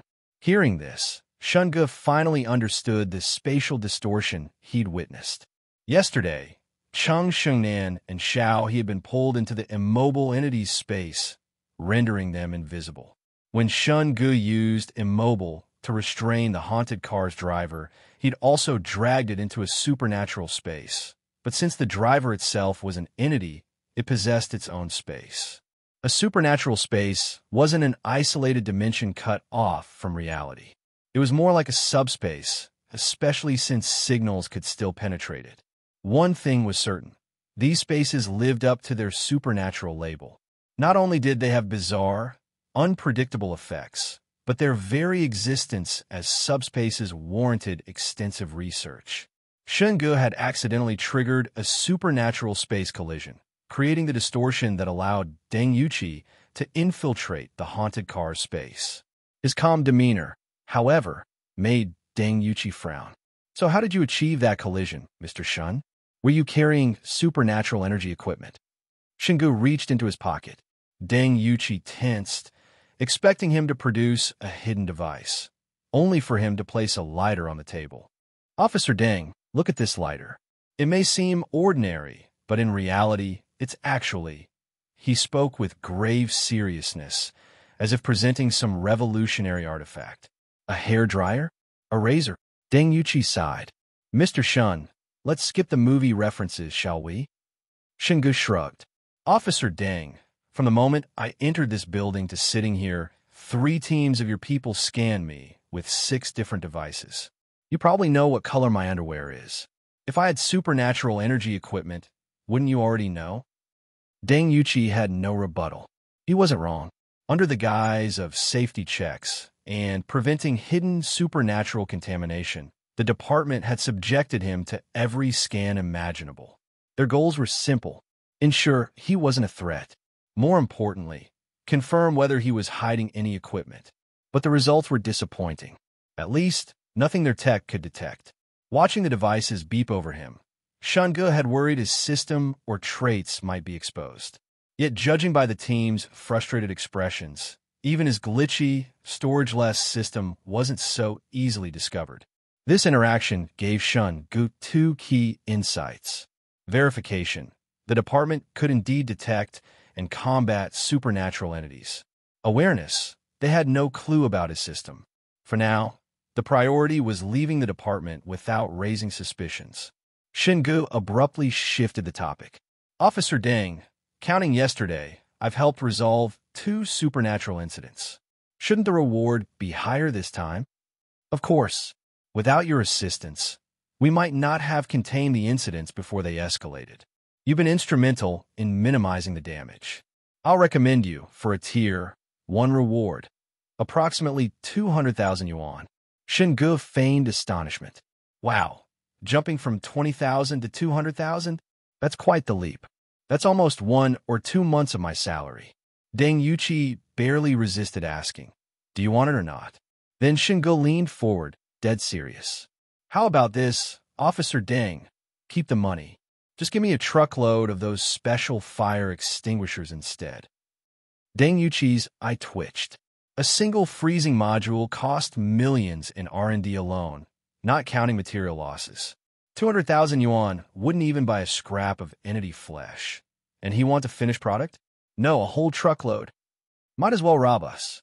After several deep breaths, she forced a polite smile. "I apologize, Mr. Shun. These are specialized combat assets. They're not for civilian distribution." "Then how about a pair of those gloves?" "The supernatural gauntlets are even more expensive than standard equipment. Also non-negotiable." "How expensive? 1 million? 10 million? 8 figures. Sold. Cash or card? Can I pay in installments?" Deng Yuqi barely choked out. "You're quite affluent, Mr. Shun, but these are strictly non-commercial assets. just testing the waters. If you'd actually agreed, I'd have been too embarrassed to propose a 9 million yuan installment plan, he said solemnly. Her fists clenched. Noticing her strained expression, Shen Gu quickly added, "Don't be discouraged, Officer Deng. Real life isn't some billionaire fantasy where you swipe a card and throw around millions. But are you sure your department isn't getting overcharged? Sounds like someone's skimming profits. Officer Deng, given our rapport, can't you sell me a pair for a few million? I don't have 10, but I could scrape together half that." "Mr. Shun, thank you for your cooperation today. This way, please. I'll escort you out." Deng Yuqi stood and strode from the room without looking back. Shingu rested his elbows on the table, fingers interlaced over his mouth in a classic detective pondering pose. His gaze was profound. "Officer Deng, before I go, there's one last matter." She tensed. Yes. Had they overlooked something critical in the incident? Shingu lifted a foot, revealing his sock, now gray from walking barefoot. "Mind getting me a pair of shoes? Mine were eaten by the haunted car's driver. I've been barefoot from Changhong Road all the way here." Shingu followed Deng Yuqi out of the main building of the Special Response Department, SRD, just in time to see SRD personnel unloading 2 crates, one large, one small, from a cargo truck. If he remembered correctly, these were the same crates used to package the anomalies earlier. Now, they were wrapped in black metal seals. But why 2? "Officer Deng, are you moving the anomaly out of that truck? Is it because you're not sure whether the driver or the vehicle itself was the anomaly?" Shingu asked. As the head of Rong City's SRD, Deng Yuqi didn't actually need to personally handle tasks like interrogating Shingu. The reason she took charge was that she intended to act as his sponsor, submitting his information to headquarters in an attempt to recruit him into the SRD. After all, even professionally trained SRD agents rarely remained as composed as Shingu when facing anomalies.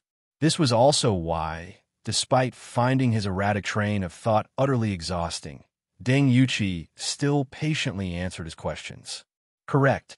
Typically, when dealing with anomalous incidents, we secure all related objects for testing to ensure safety. For example, the water tank on your company's rooftop. Even though you burned the anomaly to death, we still brought the tank back for analysis," Deng Yuqi replied. "Any findings?" Shingu asked. "The Tech Division's reports usually take about a week," Deng Yuqi said. "Terrible efficiency. Mr. Shun, with a mouth as poisonous as yours, it's a miracle you've survived this long," Deng Yuqi remarked dryly. Watching the SRD staff wheel away the anomaly's remains, Shingu felt a pang of regret. After killing the anomaly, aside from receiving the system's reward notification, he had also gotten the prompt to sell the anomaly corpse, just like before. The only difference was that since this anomaly had no unique traits, there was no devour option. A Tier 2 anomaly corpse could fetch 500 system points. After some hesitation, Shingu decided against performing his white flash vanishing act in front of Deng Yuqi and her team. Deng Yuqi personally escorted Shingu to the compound's entrance. Noticing the 2 armed guards standing watch, Shingu asked curiously, "Officer Deng, are those real guns?" Truth be told, ever since arriving at the SRD, Shingu had felt like a recluse who'd been holed up for too long. He hadn't expected such a heavily secured facility to exist right in the city center. If memory served, aside from military installations, even the guards outside municipal buildings weren't this heavily armed. But made sense. In an era of peace, the sudden emergence of anomalies had turned them into a global threat. SRD operatives were always on the front lines against these dangers. Given the department's sensitive nature and the need to protect its personnel, this level of security was necessary. Yes, the SRD operates under strict confidentiality. Generally, no one, not even officials from other departments, is allowed entry without an explicit invitation. So I should feel honored? You were brought in for questioning. Shinji's gaze shifted to the 2 alert military dogs crouched beside the guard post. "You think I could lure them away with a couple of sausages?" Deng Yuqi looked at him like he was an idiot. Those are trained military dogs. You could bring a truckload of sausages, and they still wouldn't budge. Really? I don't believe you. Stay calm. Stay calm. Once outside the compound, Deng Yuqi stopped. Mr. Shun, thank you for your cooperation. If we need to follow up, we'll contact you again. And if I have new leads, can I come here to find you? If it's related to anomalies, yes. But you just said people can't just walk in. I want to hit him. Deng Yuqi had no intention of humoring Shunge further, but she still asked, earlier, you mentioned interest in the SRD. Would you consider working here? The salary might not match your current job, but SRD agents receive benefits on par with elite special forces. Weekends off, Shunge asked. Deng Yuqi's expression turned odd. Most people would ask about insurance, housing, or other standard perks, but this guy's first concern was weekends off. She answered truthfully. Technical staff have schedules based on workload. Field agents are on 24-hour standby. Shin Ji's eyes lit up. So, does that mean when there's no work, it's basically a 7-day weekend? Well, technically, but perfect. Let's go fill out the paperwork right now. Shunge turned on his heel and marched back toward the compound. The guard dogs immediately stood at attention. Mr. Shun, wait. Deng Yuqi hurriedly blocked his path. I'm only planning to recommend you to headquarters. Whether you're approved depends on their evaluation. That much hassle? Never mind, then. Shunge turned back toward the exit. Deng Yuqi, straight face. If not for his mouth, she would have gladly fast-tracked someone like him as a special talent. But with that attitude, she worried he'd provoke a high-tier anomaly into a frenzy mid-mission. Shunge suddenly stopped and asked seriously, someone as outstanding as me wouldn't get bullied or ostracized by other agents, right? You're overthinking it. Aside from the dangers of anomalies, there's no internal competition in the SRD. Everyone gets along well, Deng Yuqi said flatly. Can't blame me for worrying. Novels always write it like this.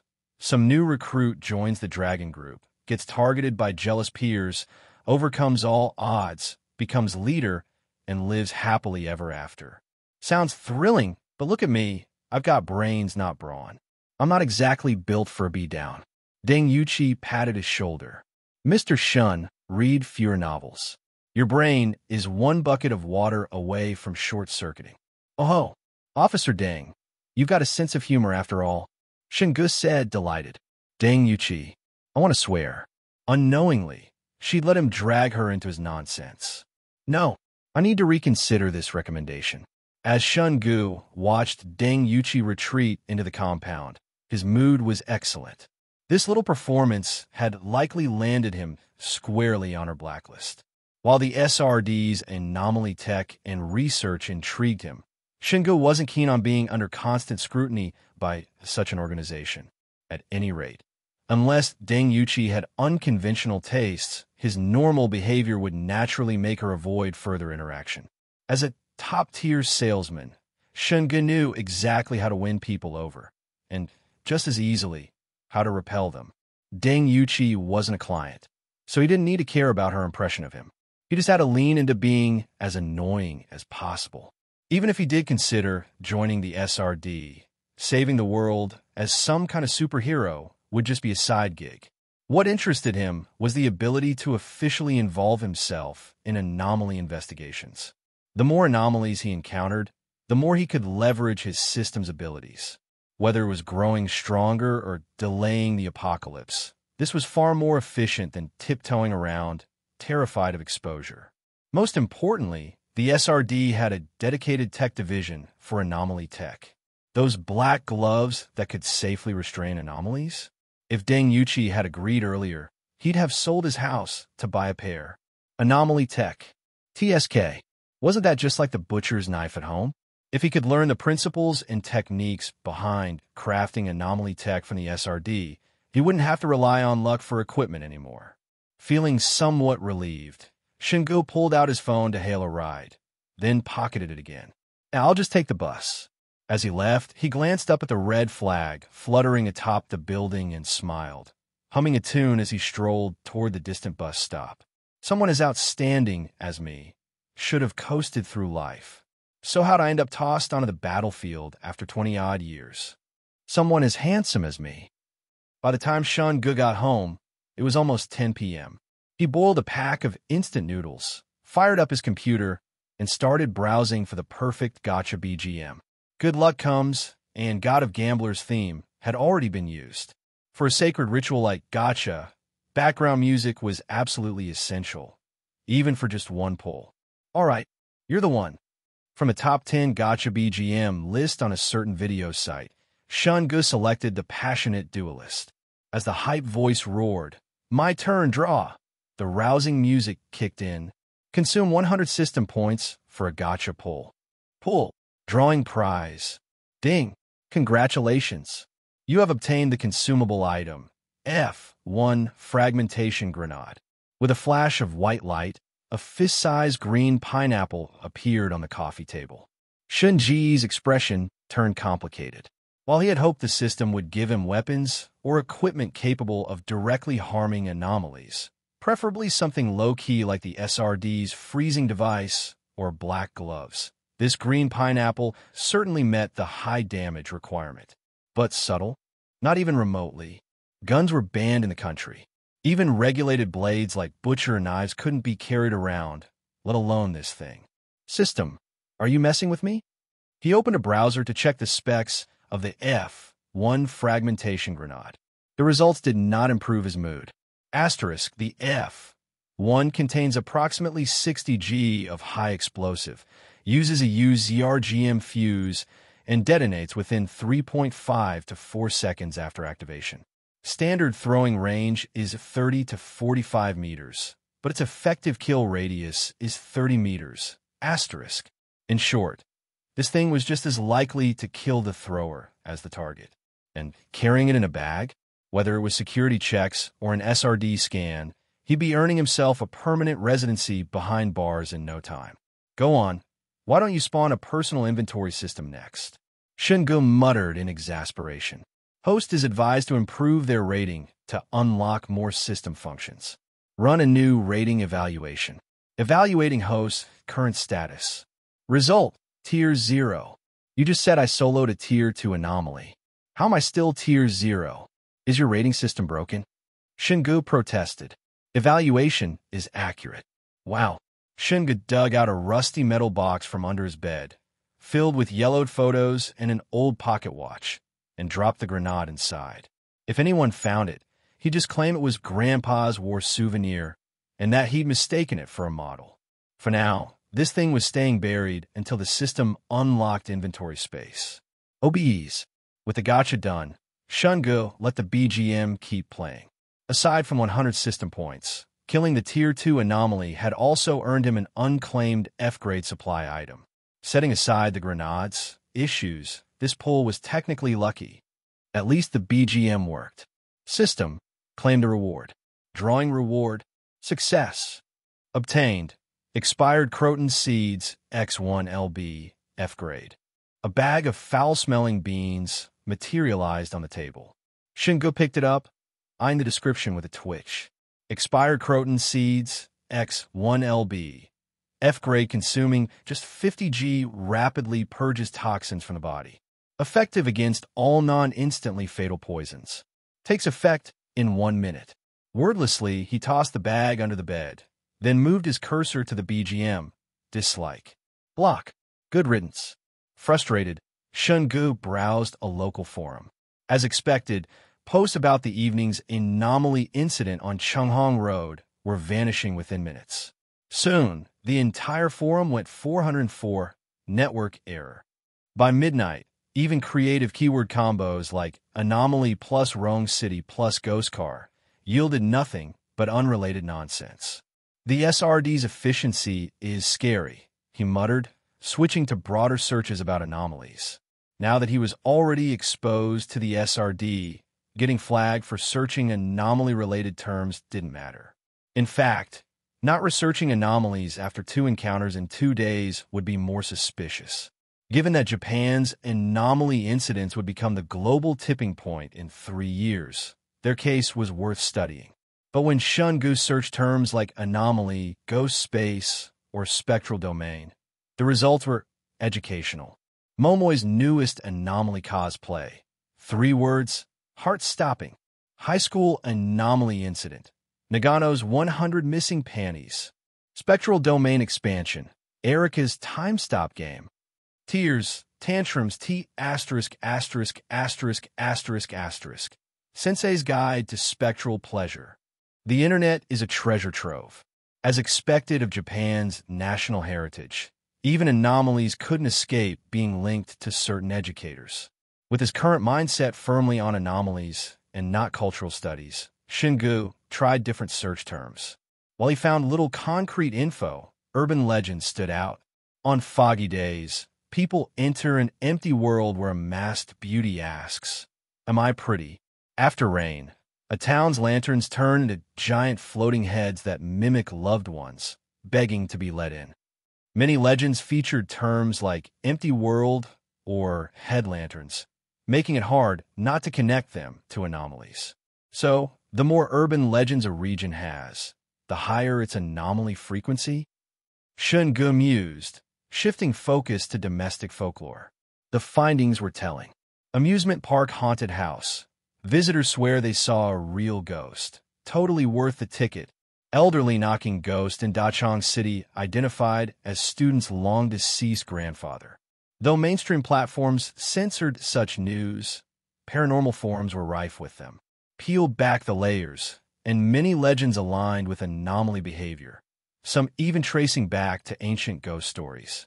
Deng Yuchi's comment about the SRD's years of operation hinted that anomalies weren't new. But recent years saw a surge in incidents. Despite authorities' efforts, the internet made containment impossible. Case in point, Shingu soon found a new spin on the ghost car incident. Man in downtown area refuses to pay fare, sets taxi on fire. Shingu, goddamn it. Congratulations, host. You survived another day in this monster-infested world. Reward: 1% freely distributable attribute point, 10 system points.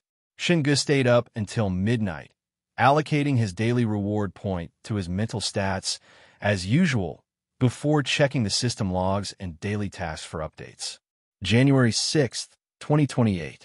Day 2 of your vacation. You continued training through the system's mission function. The organization's promised monster energy weapon arrived at the shelter, a butcher's cleaver with an indestructible trait.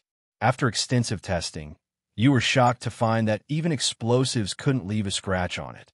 Huh? A butcher's cleaver? Wait, did the system just pull a reward I was supposed to get for years later and get it to me now? Shingu found this log, entry oddly suspicious. 4 years in the future, Shingu had awakened his system by slaying the Silent One. For years ago, it had been the same.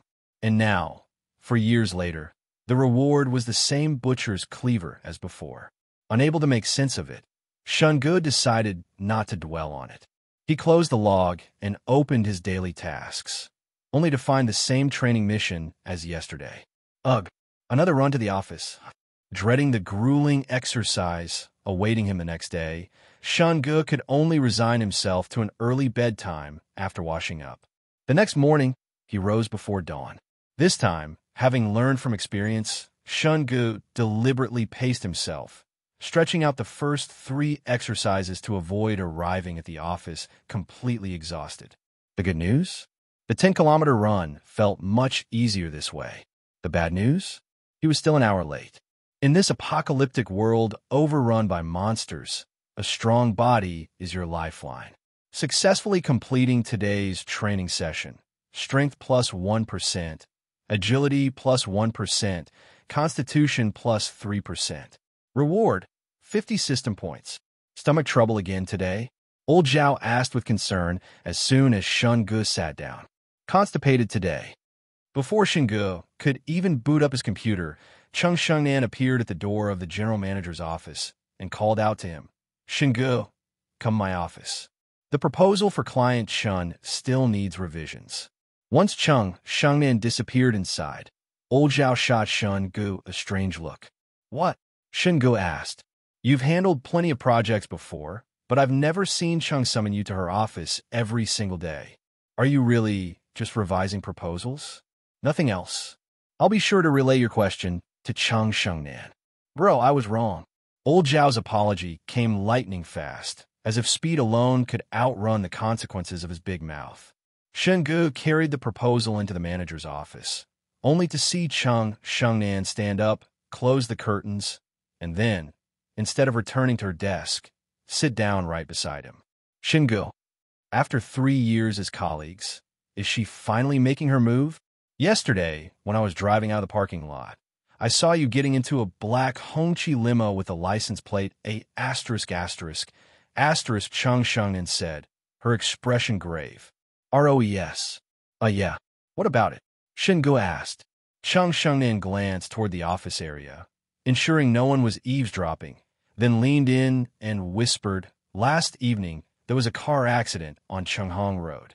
The news showed the license plate of the wrecked car, the exact same one you were in. And there were images of you talking to that woman who came to the office yesterday. Does this have something to do with those dirty things again? Well, this story starts with a 15 yuan ride-hailing coupon. Shen Gu briefly summarized yesterday's events.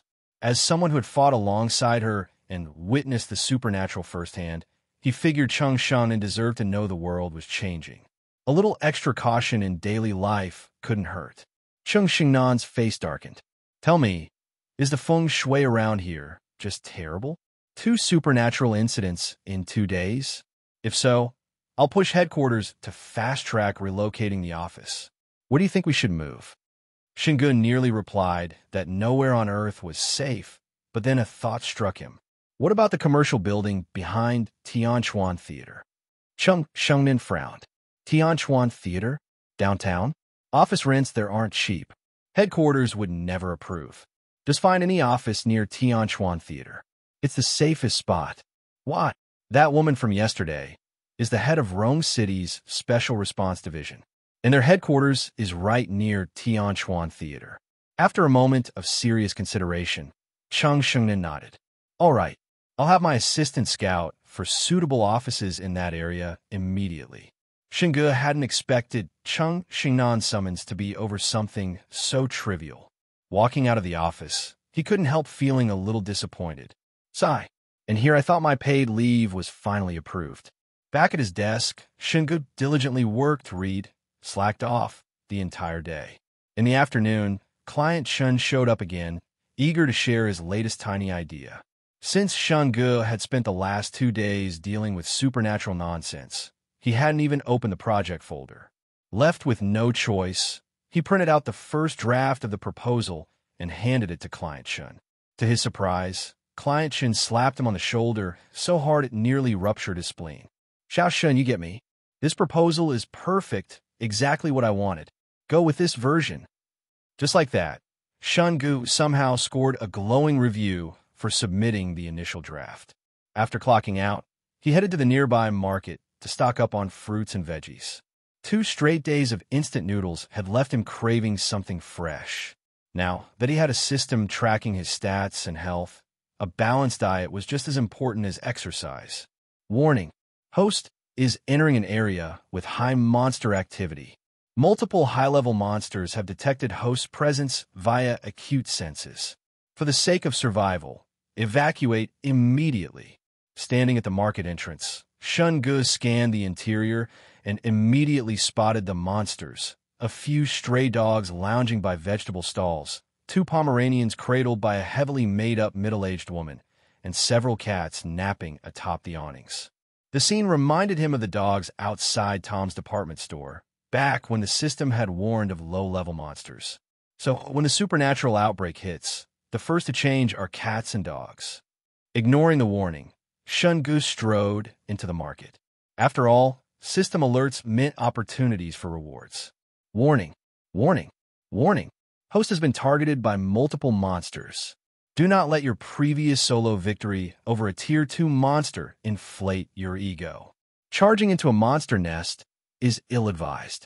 Current assessment: Host cannot defeat 2 or more Tier 1 monsters simultaneously. Retreat at once.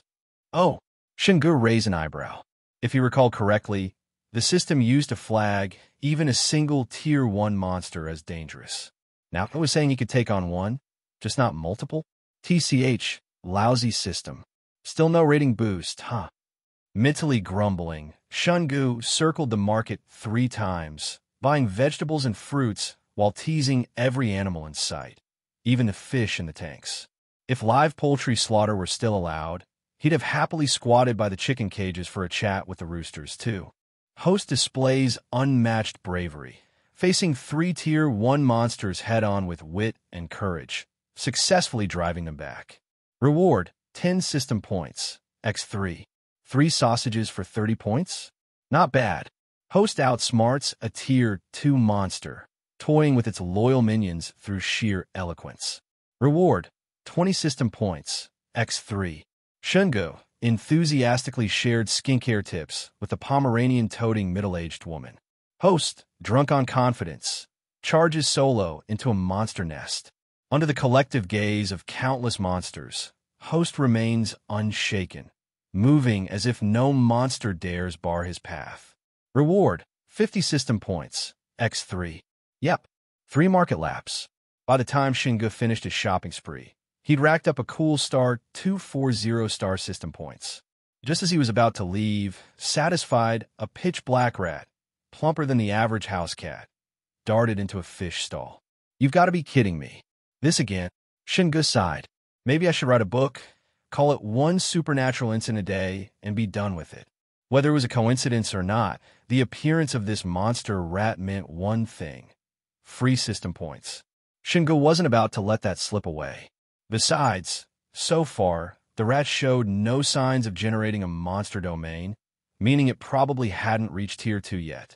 Still, even a starved camel is bigger than a horse. A Tier 1 monster was nothing to scoff at. Shungu pulled out the sausages he'd bought earlier for monster diplomacy, tore open 2 more, and broke them into small chunks. Sneaking into a corner where no one was looking, he scattered them onto the market's awning.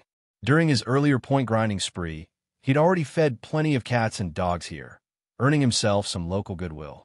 He'd memorized their positions originally to game the system's outsmarting monsters' rewards, but now they were his trump card. Dinner time. Shungu made a clicking sound, rousing the napping strays on the awning. As the cats scrambled for the sausages, he slipped into the fish stall. The fishmonger was chatting with the pork vendor next door, deep in market gossip. Spotting Shungu, he turned with a salesman's grin. Looking for fish, buddy? Give me the length of a song to decide if I'm in the mood for fish today. Shungu replied, eyes scanning the stall. Fishmonger, what kind of lunatic needs a whole song to pick fish? The stall's gutting bucket sat in a corner, now commandeered by the monster rat, which was feasting on discarded entrails. Sensing Shunji's approach, it whipped around, baring jagged, blood-stained teeth in a guttural hiss. Its eyes glowed crimson, streaks of red oozing like tears. Patchy, blood-matted fur clung to its swollen body, making it look like something out of a zombie rodent horror flick. How about some snakehead fish? Fresh today? I'll slice it for you. Just grab some pickled mustard packs, boil it, and you're golden.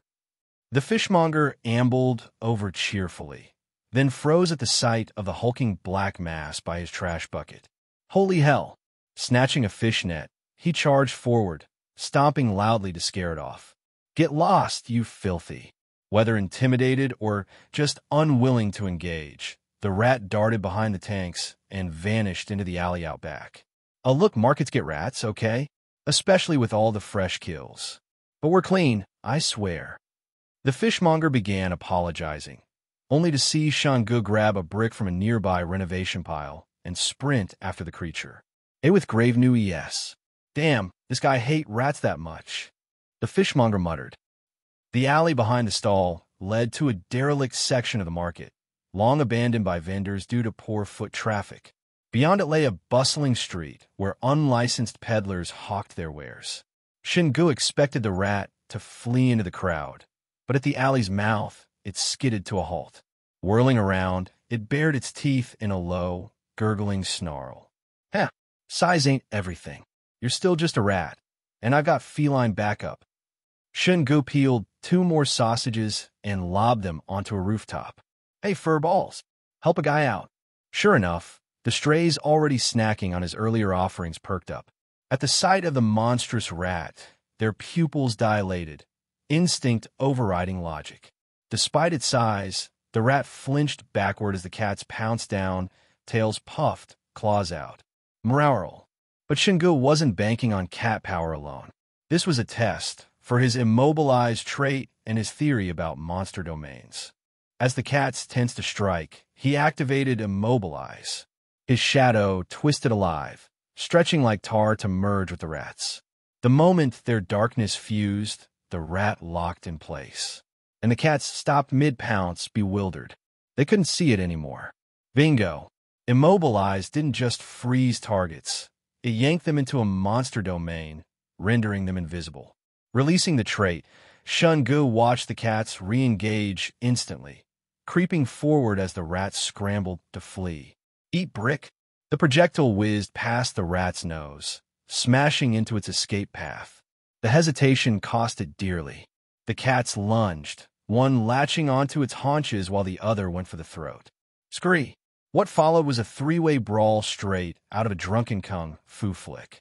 Shun-Gu waded in, delivering stomps with surgical precision, each crunch landing squarely on the rat's skull. His secret technique? Foshan shadow stomp of the toes. Never missed. Yet soon something fell off. The rat's wounds from the cats knit together in real time. Its half-crushed skull reinflated like a grizzly balloon. Worse, its body swelled further, muscles writhing under greasy fur. Then its jaw unhinged. The mouth gaped wide enough to swallow a cat whole, sending both strays scrambling up the walls. Hey, some backup you are, Shin-Gu yelled as the rat bolted for the street. Brick in one hand, he dialed with the other. Chunghang Road Market, peddler, alley exit. Rat, bigger than a cat. Rapid regeneration. Mouth expands to cat-swallowing size. Get here now. Deng Yuqi on the other end. Bro, you don't have to pad our KPIs like this. A loved-up couple strolled hand in hand until the hulking shadow erupted from the darkness. The man, a northerner, blinked at the creature. The hell is that? A bamboo rat? A piglet? His local girlfriend rolled her eyes. It's a rat, dumbass. The man gaped. You southerners call that a rat? Holy shit, Tom from Tom and Jerry would kneel and call it daddy. Suddenly, the palm-sized pest back home seemed downright adorable. Just then, another figure darted out. Shun-Gu, wielding a flaming brick, chased after the eerie rat. The vendor street was crowded with stalls and people, making it difficult to take aim as the rat weaved through the throng. If he hurled the brick and accidentally knocked someone out, things would escalate fast. Not daring to recklessly launch his brick, Shun-Gu could only pursue the rat from behind. A man nearby asked, "What's that guy? A rat catcher?" Who knows? Why bother with that?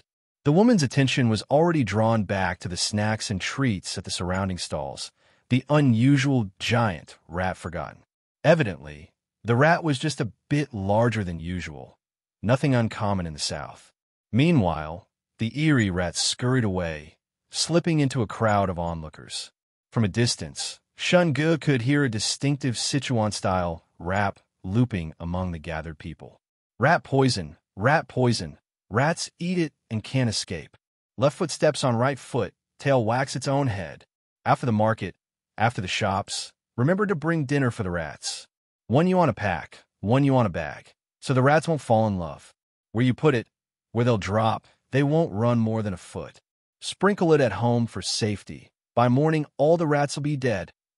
In the middle of the crowd, a balding middle-aged man sat on a small stool, two large sacks beside him, one of them still squirming.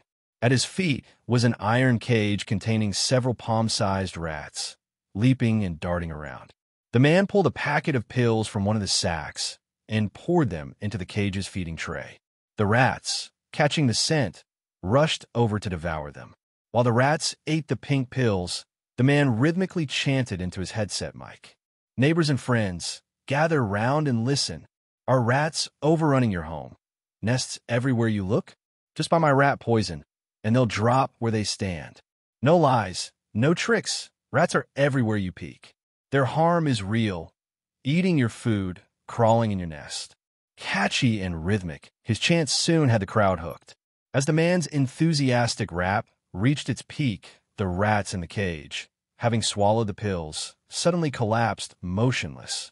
Just as the onlookers gasped in amazement, a massive rat burst from the crowd and dove straight into the man's sack of poison, greedily chomping down on the delicious pellets. "Whoa, old-timer, where'd you find such a huge rat? If you can poison this one, I'll buy 10 bags," a bystander exclaimed. "I'll take a few, too. Damn, that's one big rat." The man's special rat poison was laced with an irresistible scent for rodents, which was why the caged rats had eagerly swarmed the tray. But in truth, those rats were just props. He'd already drugged them beforehand, and the pills merely accelerated the poison's effect. His miracle rat poison didn't actually kill instantly. Seeing the giant rat now gorging itself in his sack, he panicked. If this beast died here, his whole scam would be exposed. Grabbing the eerie rat's thick tail, he tried to yank it out. With a cute beta. Scree! As the man pulled the rat free, it suddenly gaped its maw wide enough to swallow his entire head. Terrified, he let go, and the rat dropped to the ground. The sight of its horrifying, blood-red jaws sent the crowd screaming and scattering in panic. A little boy, knocked down in the chaos, lay helpless as the rat lunged for his head. "Move it!" Shun-gu burst from the crowd, kicking the boy out of harm's way before slamming his flaming brick down on the rat's skull with a vicious overhead smash, sending it flying. Not the gentlest rescue, but effective. "Boss, borrowing your cage." Shun-gu snatched up the iron cage, now full of dead rats, and chased after the eerie rat, dumping the corpses as he ran. The rat-poisoned seller, petrified and weak-kneed, could only think one thing. Is this the Rat King coming for revenge? So scary. I'm never selling rat poison again. And thus, the street's greatest rat poison rapper retired from the business. Meanwhile, Shun-gu, left hand gripping the cage, right hand clutching the brick, chased the eerie rat down the street, his bizarre methods leaving bystanders stunned. As the rat tried to dart into an e-bike repair shop, Shun-gu hurled the brick with precision, nailing it mid-body.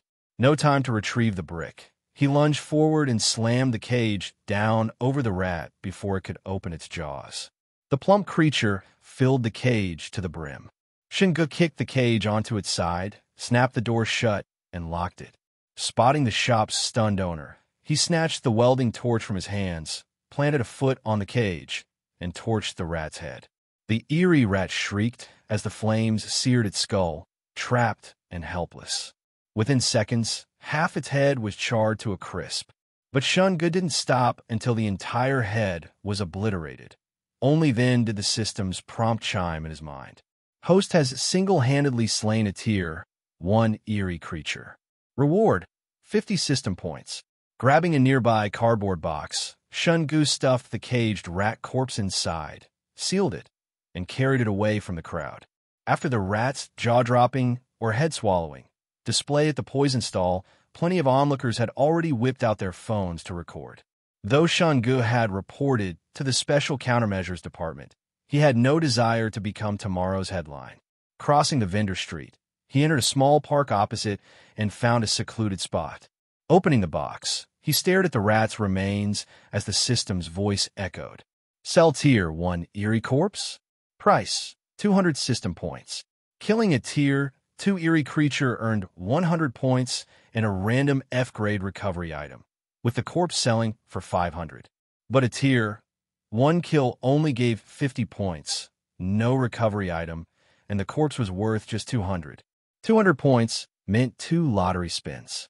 Adding the points earned at the market and from killing the eerie rat, Shun-gu now had 421 in total. After a brief hesitation, he decided against selling the corpse.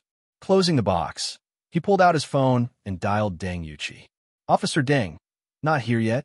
If we waited for you to handle eerie threats, we'd all be long dead," Shun-gu teased. A pause. Then resigned. Traffic. Shun-gu could already imagine the complaints the city's traffic department was about to receive from its own people. "What's the situation there? Any casualties? Have you evacuated the area?" Deng Yuchi asked. Shun-gu replied, "Relax. Everything's under control. Before Deng Yuqi could retort, he added, the Erie's caught. Not sure if it's fully dead yet, but a lot of people filmed on the vendor street. You'd better clean that up. Understood. Huh? Deng Yuqi blinked. Wait, since when was he giving orders? When Deng Yuqi heard that Shanggu had already dealt with the eerie creature, she breathed a sigh of relief, though inwardly, she couldn't help but wonder what kind of cursed luck this guy had. Another eerie incident? Every single day? How is his luck this catastrophically bad? A few minutes later, Deng Yuqi arrived at the vendor street with her team, dispatching special countermeasures agents to secure the area and ensure no other threats remained. Meanwhile, she and several technicians, dressed in full radiation-style hazmat suits, headed to the small park across the street, where they found Shun-gu lounging in a corner, scrolling through short videos on his phone. Oh, you're here. Had dinner yet? Shun-gu looked up at Deng Yuqi and the technicians, greeting them with cheerful familiarity. The question instantly reminded Deng Yuqi of the steaming, fragrant meal still sitting untouched on her desk, abandoned the moment she'd gotten the call. She eyed the large cardboard box at Shun-ji's feet. That's the eerie creature inside? Yep. Shun-gu bent down to open the box, but Deng Yuqi immediately tensed. Wait, let us handle it. Shun-gu wanted to say that the system had already confirmed the thing was dead. No need for all this caution. But the four technicians were already in motion, scanning the box with handheld devices before running a series of tests with other instruments. Meanwhile, Deng Yuqi motioned for Shun-gu to step away and join her. Mr. Shun, while you may have the ability to handle an eerie creature alone, you should still exercise more caution. You were the one who said this rat had rapid regeneration. So after trapping it, you should have immediately distanced yourself, not sat right next to it browsing your phone. Eerie creatures are tenacious. What you assume is dead might suddenly mutate and counterattack. Many of our agents have died to post-mortem transformations, she said sternly. Next time, definitely, Shun-gu replied. Deng Yuqi, there's going to be a next time? Do you really think you're some kind of eerie magnet? Just then, the technicians finished their tests. One of them, under the protection of his 3 colleagues, carefully pried open the box with a pair of bomb defusal clippers. The other 3 stood ready with their instruments, tense as if facing a live threat.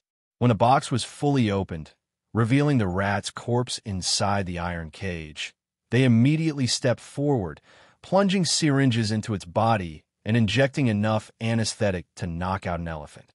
Shun-gu, kicking a dead rat much? As the anesthetic took effect, a series of beeps sounded from the lead technician's backpack, a bulky insecticide sprayer-like device. Then, the man turned to Deng Yuqi, unable to hide his excitement. Director, we've detected eerie energy. This is a fully intact specimen. Scans show no vital signs, but cellular activity remains high. The wounds even show signs of regeneration. Oh, seal it and take it back, Deng Yuqi ordered.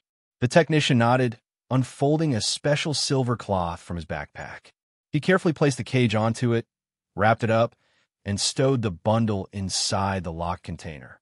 Shun-gu watched, then turned to Deng Yuqi with a puzzled look. Officer Deng, are you guys worried the rat might get cold on the way back? Bringing a thermal bag just for it. The technician who'd packed it scoffed. Thermal bag? Amateur.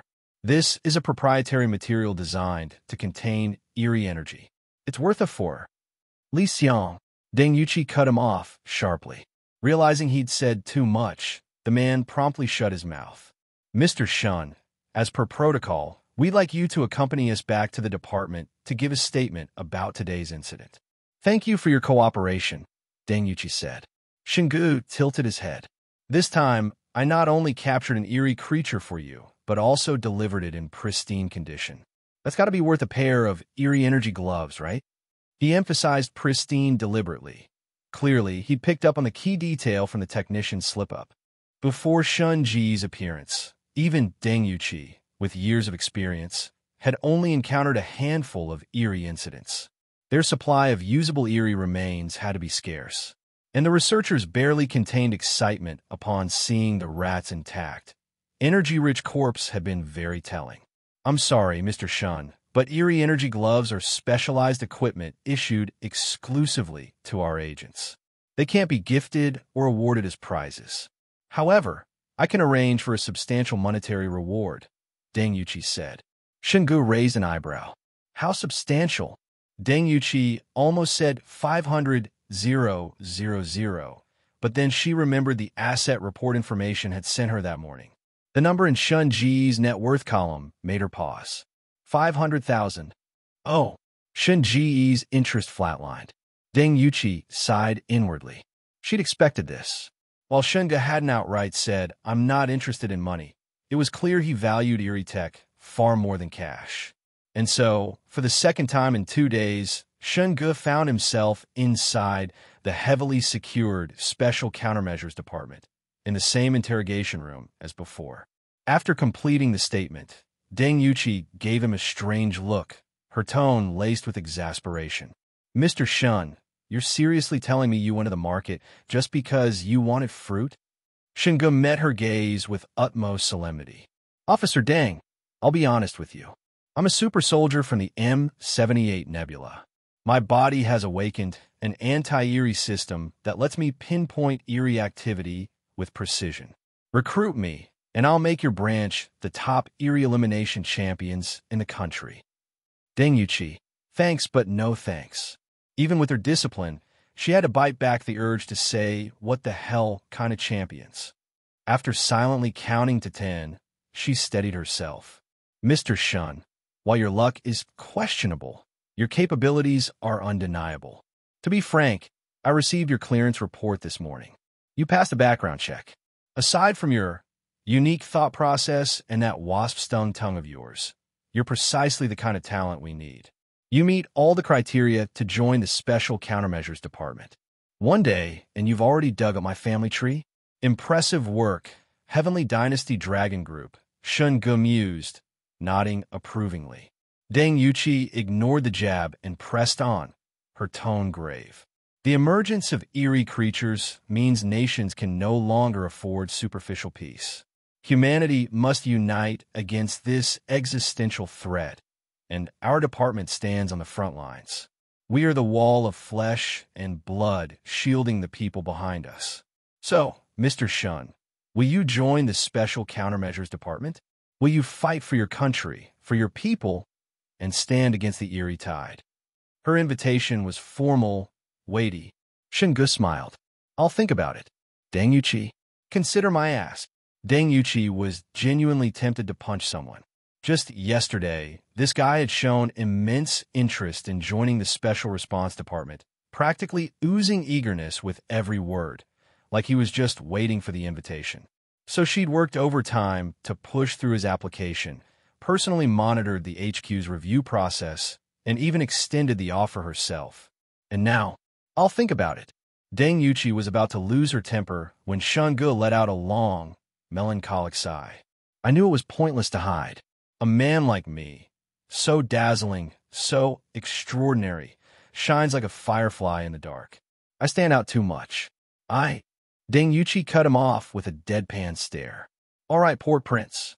Suddenly, I think a psychiatric evaluation might be in order before we proceed with your onboarding." "Oh, you've seen God of Cookery? Actually, I was just wondering, if I join the department, can I pick my own codename?" Shingu asked. "We're an anti-supernatural task force. We don't do codenames," Deng Yuqi replied flatly. "What a shame. Guess I'll need more time to consider then." His expression was utterly serious. Done with his nonsense, Deng Yuqi grabbed her notepad and stood. "Take all the time you need. We'll contact you later. Come on, I'll walk you out." Shingu followed her toward the door. "Actually, I've made up my mind. Where do I sign the paperwork?" Deng Yuqi resisted the urge to throttle him. "No rush. The background check and data processing take time. Once the final review clears, which should be in the next couple of days, we'll proceed. Besides, I assume you'll need to wrap things up at your current job, right?" Just then, Li Xiong from the tech department hurried over. Spotting Shun Ge, he said, "Oh good, you're still here. You're sure you used a repair shop's welding torch to kill that thing?" "Yep. That's weird. We tested welding torches on the rat's muscle tissue. No way it could have burned through that easily. Li Xiang frowned. Shingu tilted his head. Maybe because I bashed its skull in first? Made it more vulnerable. Wait, you also smashed its head? With what? A hammer? A mallet? Shingu reached into his crossbody bag and pulled out a brick. Li Xiang. Deng Yuqi. Mr. Shun, do you always carry a brick around? Deng Yuqi's expression was a mix of disbelief and concern. A psyche eval was definitely happening. Picked it up at the market. There was a shop under renovation. Seemed handy, so I kept it. Impressive. Both Deng Yuqi and Li Xiang stared at him, their expressions now deeply complicated. Mr. Shun, mind if we take this brick for analysis? Li Xiang asked. After examining the rat's corpse, he'd realized how tough the creature was. The fact that Shun Ge had taken it down alone spoke volumes. His attitude toward the man had warmed considerably. RNS. Sure. Shun Ge handed it over, then added, oh, and I noticed some weird stuff about that rat, like how its wounds healed. The muscle fibers moved like living worms, eating each other to reconnect. And its fur, bones, nothing like a normal rat. Li Xiang blinked. You've studied anatomy? Just a hobby. Shun Ge nodded confidently. Deng Yuqi raised an eyebrow. Mr. Shun, your file says you major in design. No medical background. Oh, I learned dissection from Jigsaw. Li Xiang. Mr. Shun, if you're free tomorrow, come in before 5 p.m. A psychiatric evaluation will be mandatory for your onboarding. Deng Yuqi's tone left no room for argument. Li Xiang cleared his throat. So, he's basically in? Probably. What? Please give me a reason to reject him. Any reason. Well, since he's the only one who fought the rat directly, I'd like his help during the dissection, to reconstruct the battle. We detected traces of another supernatural energy inside the rat. Not its own. Shun Ji's expression didn't change, but internally his mind raced. Another energy? Was it from when I tested stillness on the rat? Just what is this energy? Deng Yuqi seemed to weigh the request. Normally, supernatural corpses underwent multiple safety checks before reaching the tech department. The researchers were invaluable. Losing even one would be a massive blow. Li Xiang was still new, assigned to basic dissection work. His lab wasn't even in the R&D wing, so Shun Ge wouldn't see anything classified. Mr. Shin, what do you think? Since he wasn't officially part of the department yet, Deng Yuqi asked out of courtesy, and to leave a good impression. I'm game. But he paused dramatically, his face turning grave. Deng Yuqi and Li Xiang tensed, expecting a crucial revelation. I haven't eaten yet. You guys provide dinner, right? Dinner? That's your butt? Deng Yuqi's fist clenched. Her premium takeout had gone cold, untouched. Yes, she gritted out. Shun Ge brightened. Great, great. Too drained to argue, Deng Yuqi took him to the cafeteria and had the chef whip up a boxed meal. She assumed he'd eat there, but no, he insisted they not keep the techs waiting, dragging her along with his food to watch the dissection. As they entered the heavily guarded tech building, a frantic alert blared in Shun Ji's mind. Warning! Warning! Warning! Host, you absolute madman. Charging into a supernatural HQ alone. High-tier supernatural domains detected. Colliding spatial distortions detected. Current host survival rate, 0.00001%. Turn back now or face certain doom. Red text flashed across his vision. But unlike the clear 7th-tier entity warning at Tom's department store, this one only mentioned multiple high-tier entities. The alert faded after one burst. Deng Yuqi noticed him freeze. What's wrong? Damn. Shun Ji's expression darkened. Deng Yuqi. Forgot to grab the pickles.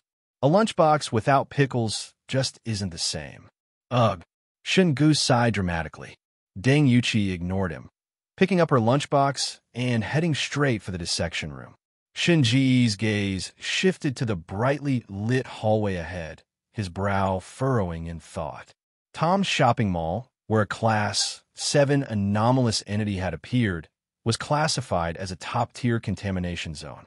This place, however, was a high-tier contamination zone, meaning there were likely Class 5 or Class 6 entities lurking around?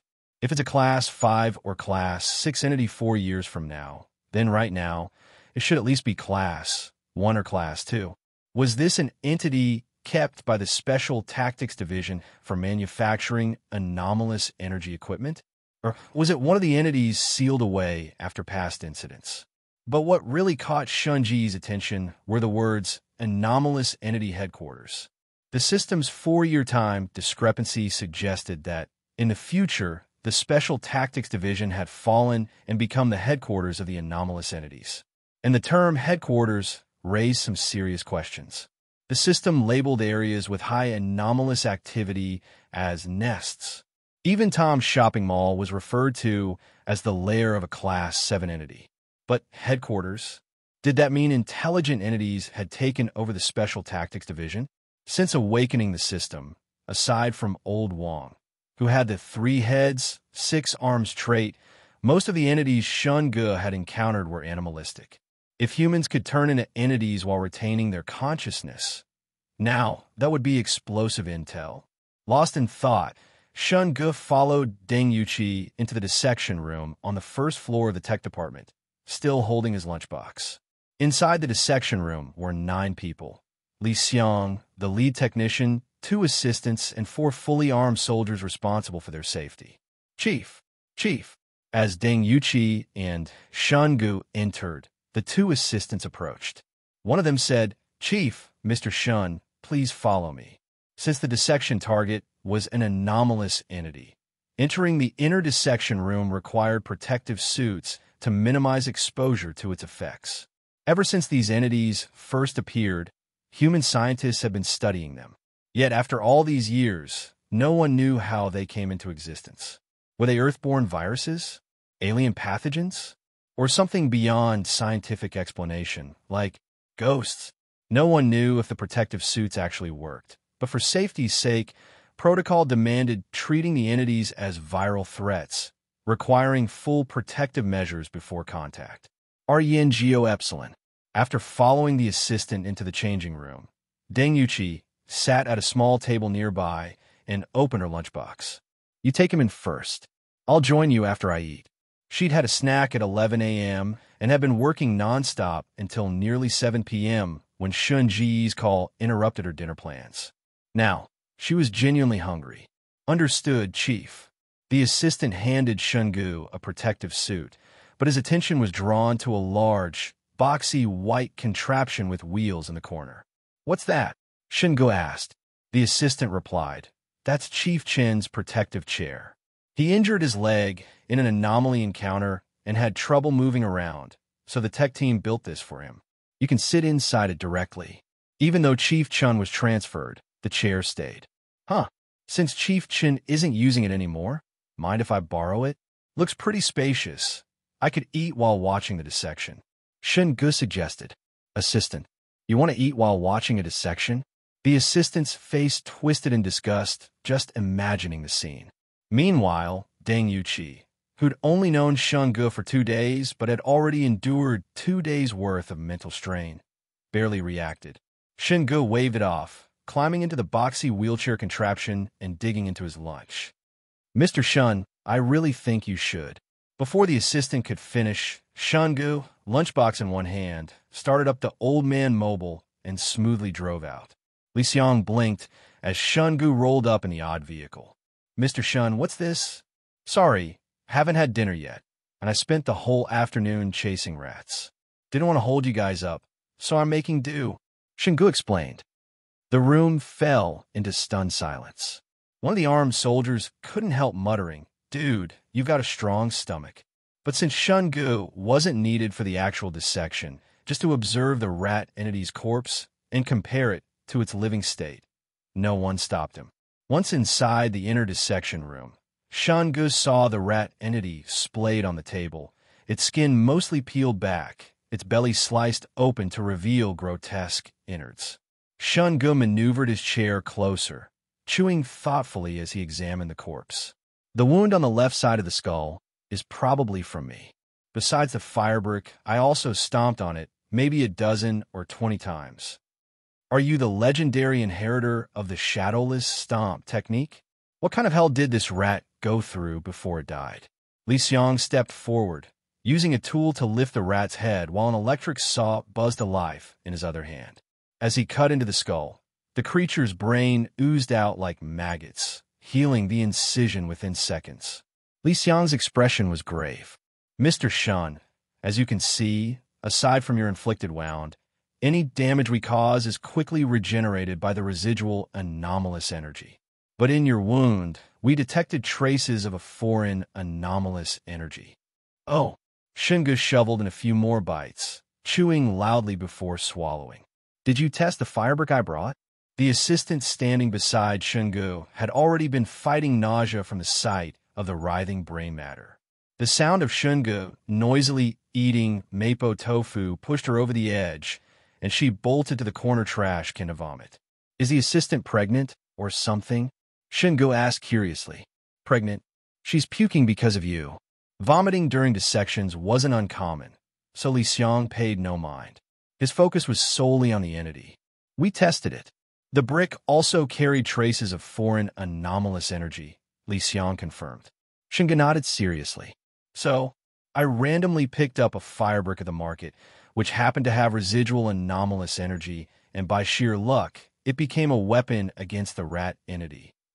That's a possibility, Li Xiang mused. Shingu shrugged. Easy fix, then. Send someone to the construction site across from the fish stall at Changhong Road Market and grab all the firebricks there for testing. Might score a whole batch of anomalous weapons. Good point. Thanks for the tip, Mr. Shun. Li Xiang had only just received the bricks test results and hadn't reported them to Deng Yuqi yet. He immediately ordered the assistant to dispatch a team. Of course, they'd find nothing. The residual energy on the brick came from Shunji's own immobility trait when he used it to control the rat entity. But this revelation opened up a whole new strategy for dealing with anomalous entities. However, it remained unclear whether the residual anomalous energy on the brick was due to Shungu activating his trait while holding it, or if there was another reason. Further testing was needed. All right. At that moment, Shungu pulled out 2 peeled sections of sausage from his pocket and handed them to Li Xiang through the small window. Test these for any residual anomalous energy. I picked them up outside that shop. Li Xiang took a tray and a pair of tweezers, carefully placing the sausages onto the tray before carrying them away with a grave expression for testing. If the sausages also carried traces of anomalous energy, it would mean there was more than one anomaly in the market, and the entire place would have to be locked down immediately. Shingu had no idea what Li Xiang was thinking. He simply recalled that, aside from a brick, he'd also been holding these sausages, originally meant for feeding cats, when activating his immobility trait. If the sausages showed the same residual energy, it would mean that using his trait could imbue any object he touched with anomalous energy. Shingu stared at the corpse of the anomalous rat, lost in thought as he ate. By the time he finished his meal, Li Xiang had returned. Tests show no anomalous energy on these sausages, Li Xiang reported. Shingu frowned. It seemed his hypothesis was wrong. Activating his trait didn't automatically imbue objects with energy. Did it only happen when attacking other anomalies? For now, there was no way to test that. He'd have to wait until he encountered another anomaly to investigate further. But carrying out such tests would be tricky. If he relied on the Special Measures Department's resources and identical energy traces were detected, suspicion would inevitably fall on him. Fortunately, aside from immobility, Shingu also possessed the silence trait. He just didn't know if it would produce the same effect. After assisting Li Xiang with dissecting and analyzing the anomalous rat's corpse in the lab, Shingu finally headed home close to 11 p.m. He took a shower, made himself a cup of instant noodles, and rested for a bit, preparing to perform his card draw exactly at midnight. The mystical art of gacha, the midnight ritual. Ding! Congratulations, host. You've survived another day in this anomaly-ridden world. Reward: 1% freely distributable attribute points, 10 system points. Shingu casually allocated the free points to mental strength, then opened the Today's Lucky Draw theme song he prepared in advance. I wish you fortune. I wish you success. Bring the best, leave the rest. You can never have too many blessings. Spend 100 system points to draw. After leaving the tech department, Shunge had received 50 system points as a reward. Adding the 10 from surviving another day, he now had 481 points, enough for 4 draws. A with the Q Tepsilon. Prize selection in progress. Ding! The glowing cursor bounced between the 5 options before gradually slowing down and finally landing on freely distributable attributes, 2%. With these 2% added, Shunge's mental strength reached 170%. This meant he could now use immobility to control a low-tier anomaly for 17 seconds, or sustain silence for 340 seconds. As long as I don't get daily supplies, it's not a loss. Next draw. Ding, ding, ding, ding. The cursor raced across the options again. Just as it seemed about to land on daily supplies, it gave one last hop and stopped at weapons and equipment. Congratulations, host. You've obtained M134 minigun ×1 with 1,000 rounds of ammunition. A flash of white light later, a Gatling gun, the very same divine weapon featured in countless FPS games, materialized on a coffee table. Yes, the same minigun wielded by the Bodhisattva of lead spray himself. Even someone as unflappable as Shunge could only think one thing upon seeing this monstrosity. System, I curse your ancestors. A butcher's knife and grenades? Fine. The knife can pass as a kitchen tool, and the green pineapples are small enough to hide. But this thing? How the hell am I supposed to explain it? Use it? I'd get a life sentence before sunrise. Shunge was at a loss for words. Was this good luck or bad luck? On one hand, it was a high-tech, ultra-rare weapon with insane firepower. On the other hand, it was a freaking minigun. In a country where even a 1.8 joule airsoft gun could land you in jail, possessing this was a one-way ticket to prison. Shunge was officially done. He found a large cardboard box, originally for an AC unit, wrapped the minigun in a bedsheet, stuffed it inside, and shoved it under his bed. 2 draws left. System, cut me some slack. Give me something actually usable, okay? Prize selection in progress. Ding! Congratulations, host. You've obtained a crate of daily supplies.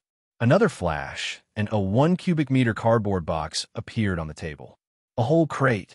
Shunge opened it and pulled out a pair of thermal gloves, rubber boots, a black down jacket, a scarf, and 2 boxes of Durex condoms.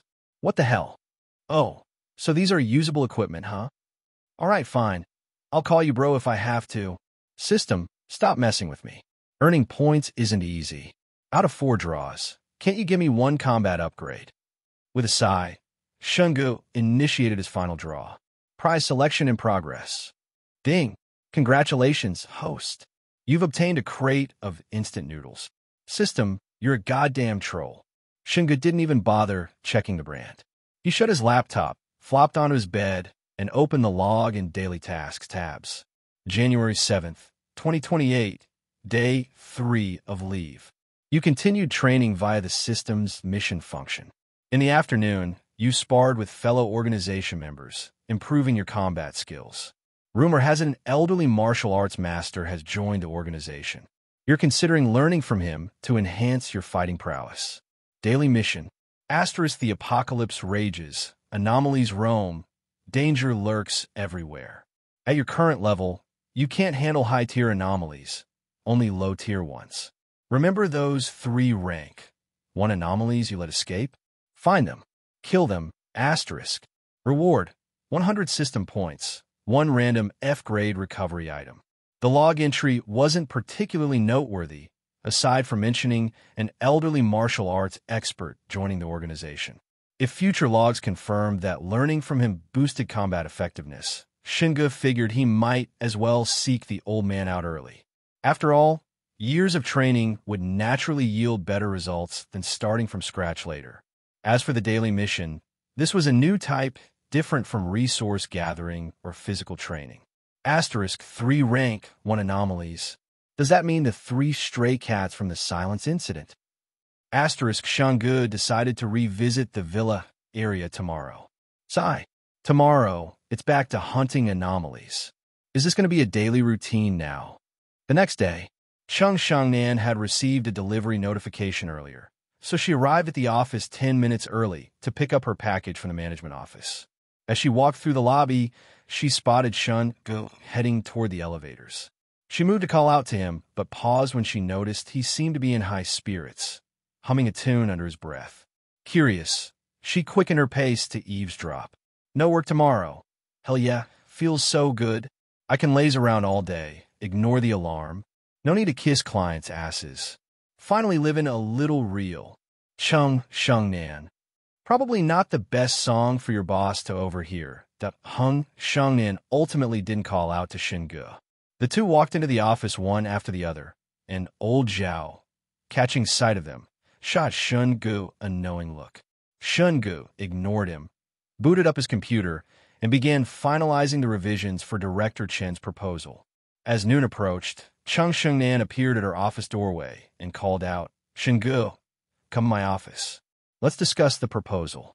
Old Zhao's smirk deepened, his expression screaming, "I get it, I totally get it, but I'll never say a word." He was clearly reveling in his role as the office's top gossip spectator. Shingu was speechless. "Fine, whatever makes you happy." He grabbed the proposal and entered the manager's office. Sitting down, he handed the documents to Chung Shengnan. "The proposal for Director Chun is done. I've also noted down all his potential minor adjustments, so whoever takes over can handle it smoothly." The way he phrased it, like a resignation handover, made Chung Shengnan frown slightly. She set the proposal aside, her expression turning serious. "We'll talk about that later. You're trending." "Huh?" Shingu blinked. "Proposals and trending topics? That's one hell of a pivot." Chung Shengnan unlocked her phone, opened a short video app, scrolled a bit, then slid it across the desk. The video showed yesterday's scene. Shungu chasing the giant rat through the market, kicking a child out of harm's way, and trapping the anomaly in a metal cage. "The Special Measures Department efficiency is slipping," Shungu mused. He wasn't shocked that he'd gone viral. He was shocked the department hadn't suppressed the incident. Chung Shinan's voice was tense. "That rat, another one of those monsters." "Yeah." Her expression twisted into something unreadable. 3 days, 3 encounters. Is the world ending, or do you just have a supernatural magnet strapped to your back? "Maybe I'm a chosen one." After a beat of silence, Chung Shengnan sighed. "People who know the truth understand you're saving lives, but just read the comments." Shingu scrolled down. The top comment, with over 100K likes, read, "Let's ignore the fact that this man saved a child. But was that kick really necessary? Who knows if the kid was hurt? So violent." The replies were a chorus of agreement. "Exactly. The rat wasn't even close to biting. That kid got kicked for no reason. Disgusting. If you can't rescue someone properly, don't bother." "Which department is this guy from? Market security? Pest control? Let's report him and get justice for the boy." "Pressure's on Rome City Police now." "Okay, but he's kinda hot? Shame he's clearly abusive. Future wife beater for sure.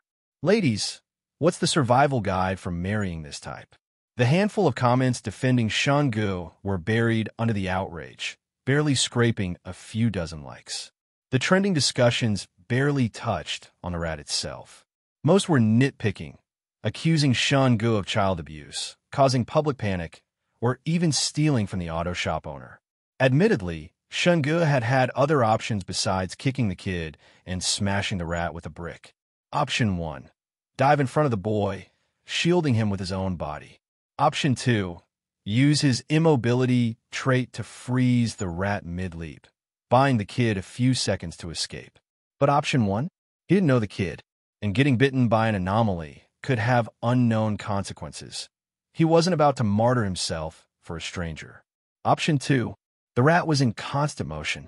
No guarantee immobility would work.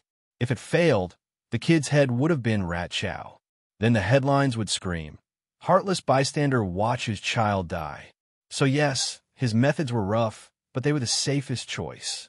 As Shungu scrolled, his frown deepened at the few compliments buried under the hate, mostly about his looks.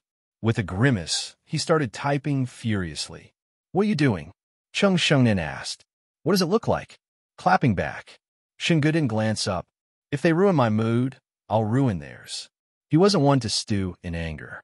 Revenge was best served immediately. Curious, Chung Shengnan peered over his shoulder. Shinji's strategy was meticulous. Check the commenter's profile. If public, tailor the rows to their posts. If private, lead with a secret account. We must obey the unspoken rules. Agree with everything they say. For the top commenting Fairy Auntie, a middle-aged woman clad in floral dresses and heavy makeup, he fired off. Since you're ignoring facts, let's talk feelings. The wind whispers, the flowers bloom, and the best match for you, dear fairy, is a bouquet of white chrysanthemums. P.S. Stop stealing your daughter's lipstick. That Barbie pink on you looks like a sausage wrapper. Even her comments under your videos say so. Next time your grandkids go out, stick a fragile sign on their backs, so I know not to violently save them. I'm not your ancestor. I won't coddle your family. Post-reply, he blocked her. Chung Shengnan, the epitome of icy composure, snorted. This man had just delivered a masterclass in trolling, then denied the target any chance to retaliate. Diabolical. Wait, that's my phone. By the time she realized, it was too late. Shinji's APM had skyrocketed to pro-gamer levels. Dozens of clapbacks and blocks flew in the blink of an eye. Much better. He set the phone down, stretched, and slumped back in his chair, only to meet Chung Shengnan's deadpan stare. What? You used my phone. Oh, right. Shingu sat up, pulling out his own device. Forgot I had this. Time for round 2. Classic Shingu. Chung Shengnan came across Shinji's video while scrolling through her phone in the morning. Seeing the upsetting comments, she had initially wanted to comfort him. But now, watching him enthusiastically reply to every remark, she realized that when it came to mental resilience, Shingu had always been the strongest in the company. With that thought, she relaxed. Returning to her desk, she pulled out 2 project proposals she had prepared for him and said, I've finished these 2 drafts for you. You just need to wrap them up. Oh, thanks. But don't bother. I'm planning to quit. Just settle the accounts for Mr. Chen's project normally, and you can take these 2 for yourself. Shingu set down his phone and looked up at her. Quit. Though his earlier report submission had already sounded like a handover, making her suspicious, hearing him say it outright still caught her off guard. Shingu was the backbone of the company's Rong City branch. His compensation was nearly on par with hers, and in today's job market, landing a position with an annual salary of 1 million yuan wasn't easy. Why? If you don't mind me asking, what's the reason?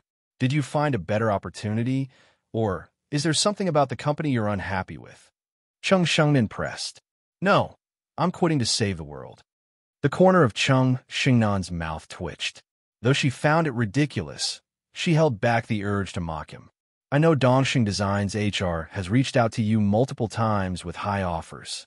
If that's why you're leaving, I can guarantee you a higher salary before the new year. Clearly, she didn't take his words seriously, assuming he was just making up an excuse to jump ship. Shingu was the pillar of the branch.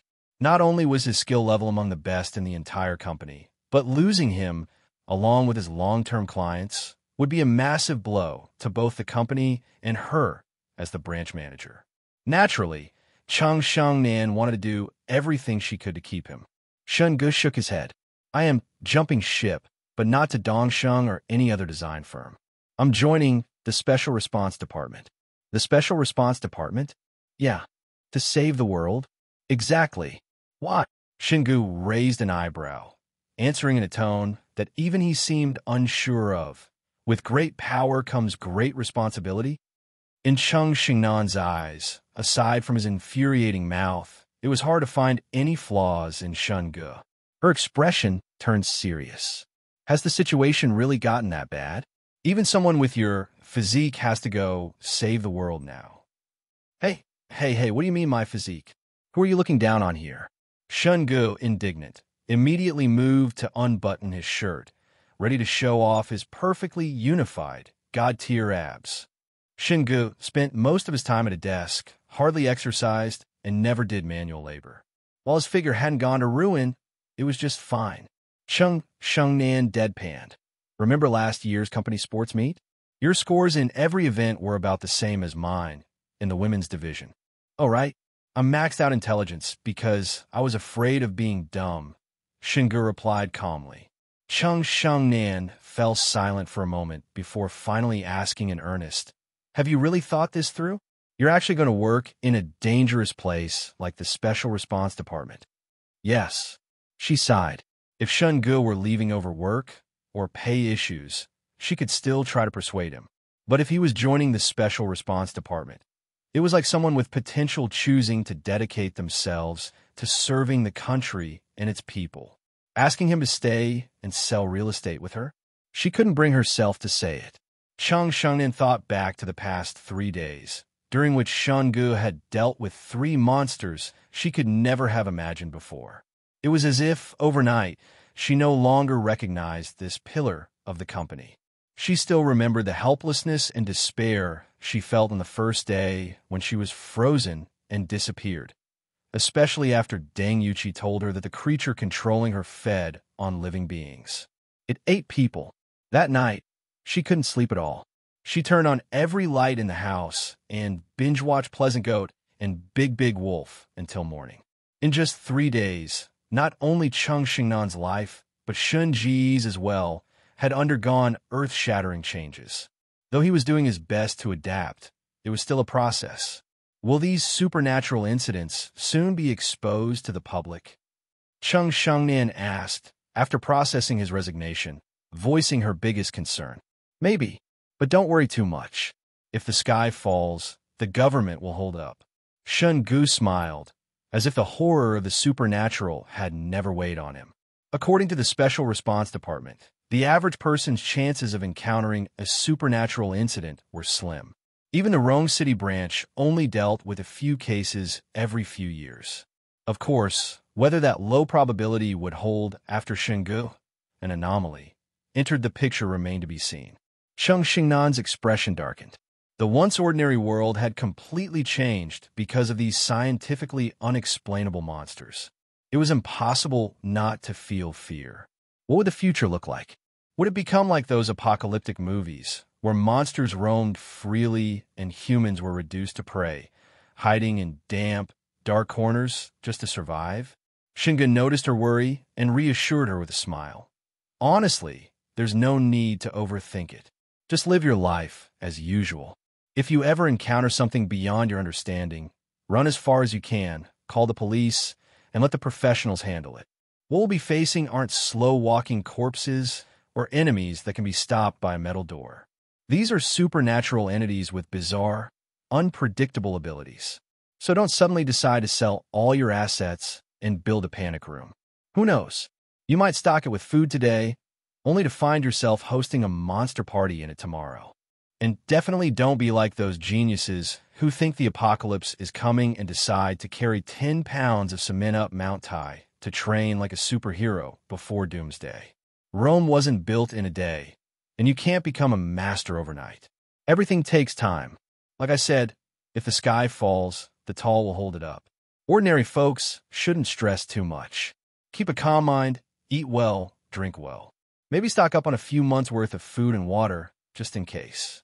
But if the world really does end, with no power or running water, living alone in a monster-infested world might drive you insane before the monsters even find you. The cart will find its way around the hill when it gets there. Shingu never wasted energy on unnecessary worries. After all, the apocalypse hadn't arrived yet. Why live in constant fear? Mindset matters. As a friend, he didn't want Cheng Shengnan to live under constant stress, always looking over her shoulder. The most he could do was offer comfort. As for the rest, well, he'd just have to eliminate the supernatural threats before they spread, starting with those 3 ghost cats in the villa. Shinji's words might have been blunt, but they were undeniably true, harsh yet realistic. Many people assumed that when the apocalypse hit, all they needed was a panic room stocked with food and water. They thought they could hole up for a few years, work out, and then emerge ready to conquer the world. But they overlooked one critical factor: locking a person in an enclosed space with nothing but food and water. No internet, no outside communication. While knowing monsters roamed freely outside would eventually drive them insane from psychological pressure. There was once an experiment abroad where 100 people were invited to stay in a house with no phones, internet, TV, or computers. They were given food and water, and if they lasted 3 months, they'd win $500,000. The first to drop out were the very same young people who had bragged they could stay until the organizers went bankrupt. Some couldn't even last 2 days. They said time crawled unbearably in that house, and with nothing to do, their minds spiraled into torment far worse than any physical hardship. In the end, only one middle-aged man made it through. But after completing the experiment, he underwent months of psychological treatment, left the money to his family, and ended his life with a gun. Shingu believed that unless the entire world became a safe haven, or, at the very least, an entire city, a single panic room was utterly meaningless. That was why he chose to join the Special Response Department. With their backing, he'd have more opportunities to confront the supernatural head-on. Maybe, just maybe, he could delay the inevitable descent into chaos. Save the world? No. Shingu just wanted to save himself. To preserve a world that wasn't reduced to a monotonous cycle of killing monsters, retreating to a safe house, then waking up to do it all over again. If he wanted that kind of grind, why not just boot up a Dynasty Warriors game? Chung Shengnan fell silent, absorbing his words, then finally nodded. All right, if there's ever anything I can do to help, whether as a former colleague or a friend, just ask. Deal. She stood and extended her hand. Good luck out there. Shingu shook it with a grin. Same to you. Hope you reach whatever heights you're aiming for. But remember, we're all just stumbling through life for the first time. No need to bend over backward for anyone. Relax. Happiness matters most. The cart will find its way around the hill when it gets there. His words carried a pointed meaning. Chung Shengnan didn't acknowledge it directly, simply smiling. Thanks. Once back at his desk, Shingu immediately texted Deng Yuqi. Officer Deng, what's the deal here? What deal? She replied promptly. Yesterday's market incident. Why am I trending? What do you expect? You caught a ghost rat in front of hundreds of people. Plenty filmed it. We can't exactly arrest and warn every single one. Memory erasing Batten? Shouldn't you be bonking them all? Mr. Shun, watch fewer movies. Oh, so you've seen them too, huh? After Deng Yuqi's explanation, Shingu learned this was already the damage control version. With so many eyewitnesses, the footage had spread too quickly for the Special Response Department to contain. Their PR team had opted to lean into it, editing clips to obscure the rat's monstrous features while steering public attention away from the supernatural. So, you're telling me I'm getting roasted online because you guys encouraged it? Shingu groaned. Not the comments themselves. We planned to moderate them, but when we saw people fixating on trivial details instead of the actual anomaly, we let it ride. We did delete plenty of misleading edits, though, like the one where you kicked a child. Shingu sighed. This was just how the internet worked now. Minor details blown out of proportion while the real issue, saving lives, got ignored. After a few more exchanges, Deng Yuqi, hearing he'd resigned, instructed him to report for his official evaluation the next day before hanging up. Soon after, Chung Shengnan announced Shun Ji's departure to the office, declaring a farewell dinner in his honor that evening. Once she left, co-workers swarmed him, demanding answers, except for old Zhao, who stood smugly with an "I know, but I won't tell" air. After shooing the others away, Shingu finally turned to him. Spit it out. You two going public? Public with what? Your relationship. Only reason you'd quit such a sweet gig is to avoid office romance drama, right? Nah, I'm off to save the world. Oh yeah? Count me in. Actually, my true identity is Iron Man. Sure thing, stank. With his work handed off, Shingu enjoyed an early dismissal thanks to Chung Shengnan's generosity. By 4 p.m., the team was at the restaurant she'd booked. Around 7 p.m., Shingu declined old Zhao's KTV invite, citing other business, and headed straight for Lushan International Villas. He'd been itching all day to claim his reward from those 3 stray cats.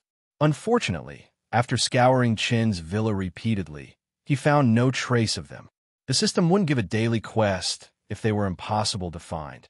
Expanding his search to the neighborhood, he eventually heard piercing feline shrieks from an occupied villa. The cries were agonized, desperate. Circling the property, he noted the owner's paranoia. Cameras covered every corner of the perimeter. Activating silence, he vaulted the fence. It took him 2 full minutes. Note to self, hit the gym. While silence masked his movements, the cameras still caught him. Not that he cared. If the owner was up to something shady, he'd happily play the righteous vigilante. Peering through the floor-to-ceiling window, he saw a shirtless guy in swim trunks torturing a mutilated animal on a grill. 2 others were skewered nearby, one missing half its skull, the other gutted, organs spilling out. 2 of the same strays from Chen's villa, likely Silence's lackeys. Now, between the one Shen Ge had accidentally killed and these 3, he finally understood why the cats had held such hatred for humans.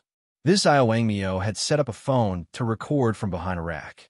The room was blasting intense music as he danced wildly, thrusting a red-hot iron skewer into the skinned corpses strapped to the rack. It was clear these animals had endured his abuse for a long time. 2 had already fallen silent, while the one with its paws severed and tied to the rack let out weak, agonized whimpers. Shen Ge recorded about 10 seconds of Xiao Wangmiao's animal abuse before preparing to enter. But then, he noticed black smoke rising from the creature bound to the rack. The rack wasn't even lit. This wasn't smoke from burning fur. In the blink of an eye, the small body was engulfed in thick, dark fumes. Xiao Wangmiao leaned in curiously, waving a hand to disperse the smoke while cursing. He kept jabbing the red-hot skewer into the cat's belly, now spewing black mist. TSK. Play stupid games, win stupid prizes. No sooner had Shen Ge thought this than a familiar voice echoed in his mind. Warning! A second-tier supernatural entity has been detected. Given the host's current rating, confrontation is impossible. Prioritize survival and evacuate immediately. It was rare for the long-dormant system to issue a warning. Clearly, this kitten, its paws chopped off, its body riddled with burns, was undergoing a terrifying transformation. Shen Ge recalled the first time he'd seen these stray cats. The system had labeled them first-tier supernatural entities, but back then, they'd shown no visible changes. The supernatural rat had also been first-tier, but its body had already mutated grotesquely.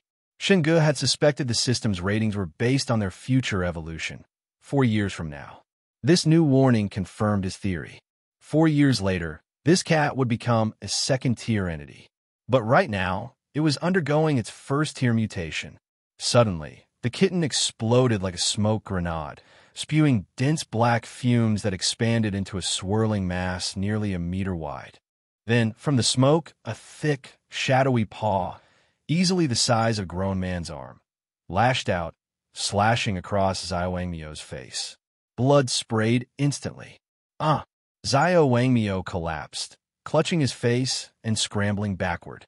But the black mist had already coalesced into a monstrous cat, eyes burning crimson, its snarling visage more befitting a black panther than a house cat. A first-tier supernatural entity, the spectral cat. Damn, that's huge. Shen Ge was stunned. Even as a freshly mutated first-tier, this thing dwarfed the supernatural rat he'd encountered earlier. The spectral cat pounced, landing atop Xiao Wangmiao. Its head, half the size of a basketball, split open into a gaping maw half a meter wide and chomped down, shearing off most of his torso in one bite. Oh yes. Crunch. Crunch. Same tier, but this kitten had turned into a panther-sized abomination with a shape-shifting, zombie dog-inspired mouth. Compared to the rat, this thing was on another level. If Shen Ge had the air conditioner unit hidden under his bed, he might have stood a chance. But unarmed, he did the next best thing, pulled out his phone.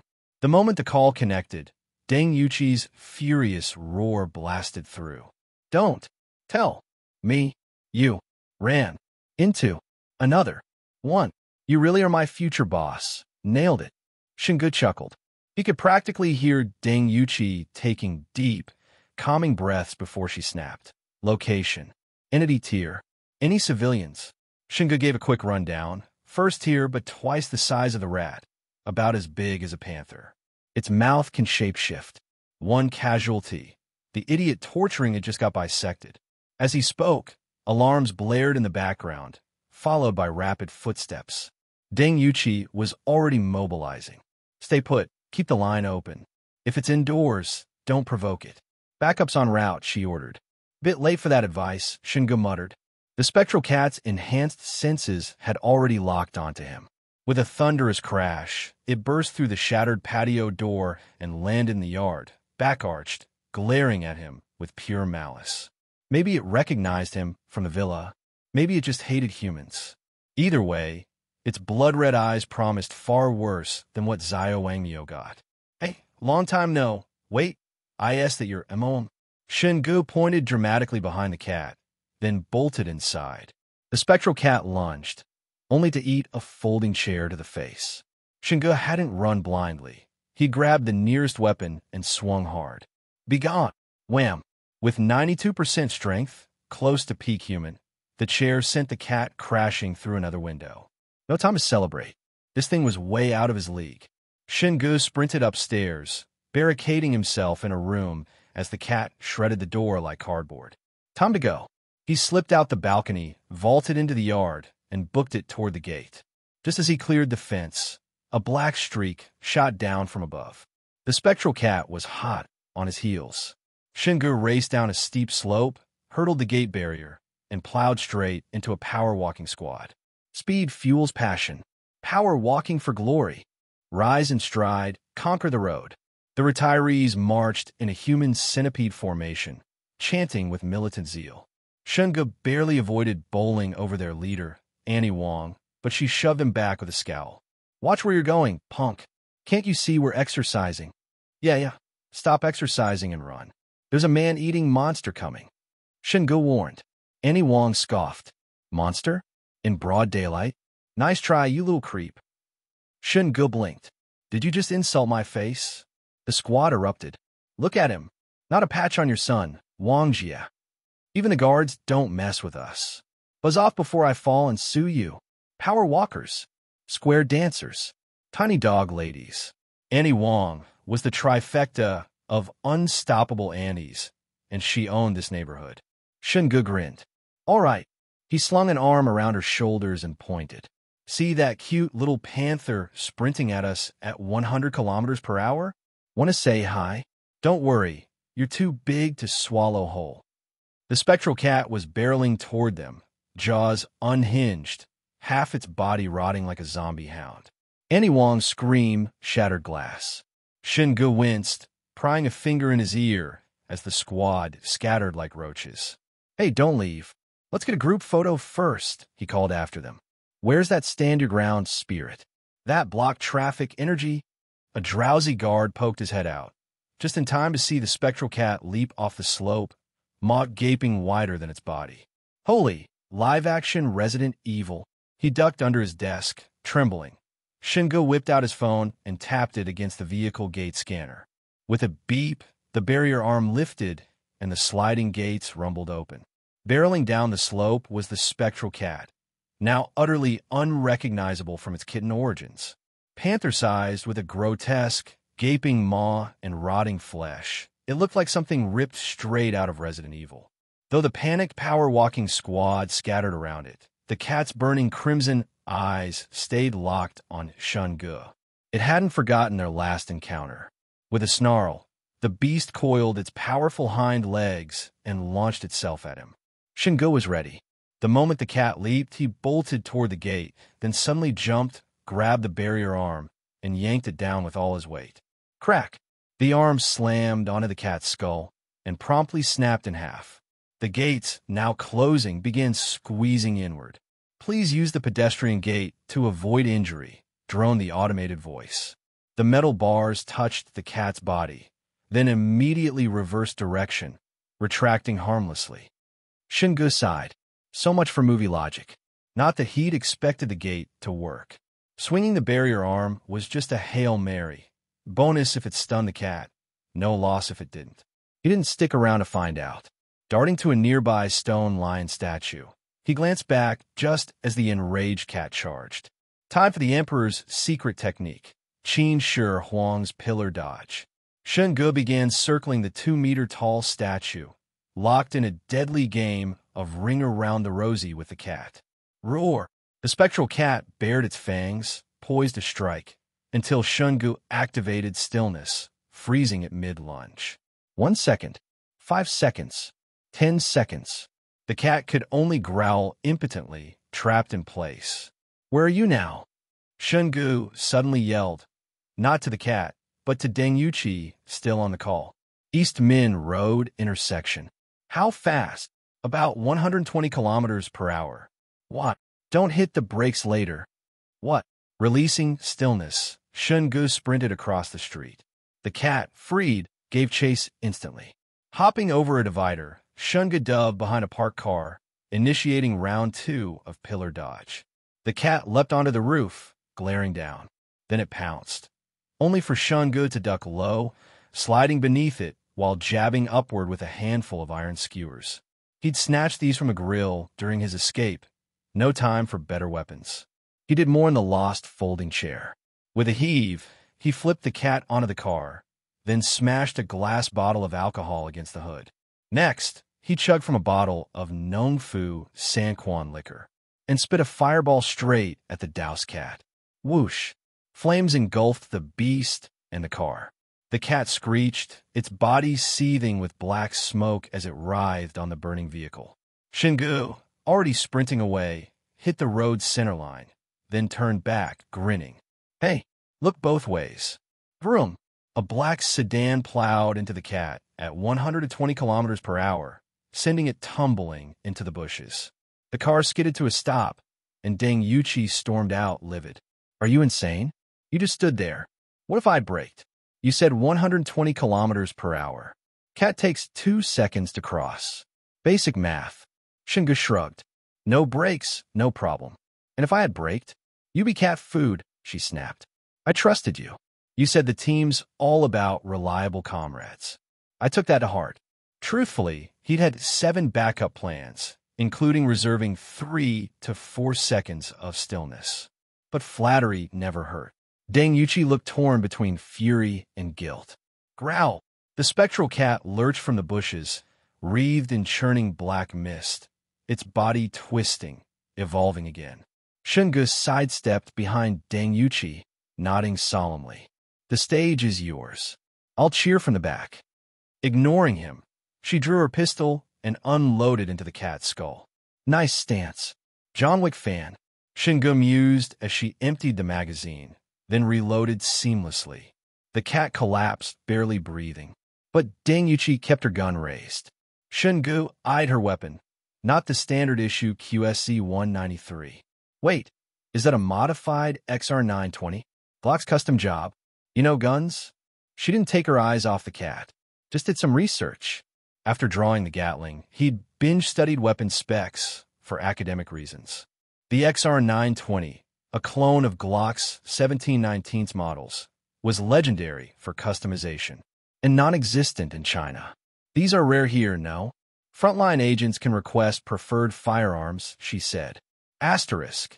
"Our sniper uses a -14 Malawian Quaches instead of the QBU-10. Asterisk. Shin Ji's eyes lit up. "So if I join, I can pick any gun?" "Within reason. I want a Gatling gun. Why don't you just ask for a tank?" Deng Yuqi snapped irritably.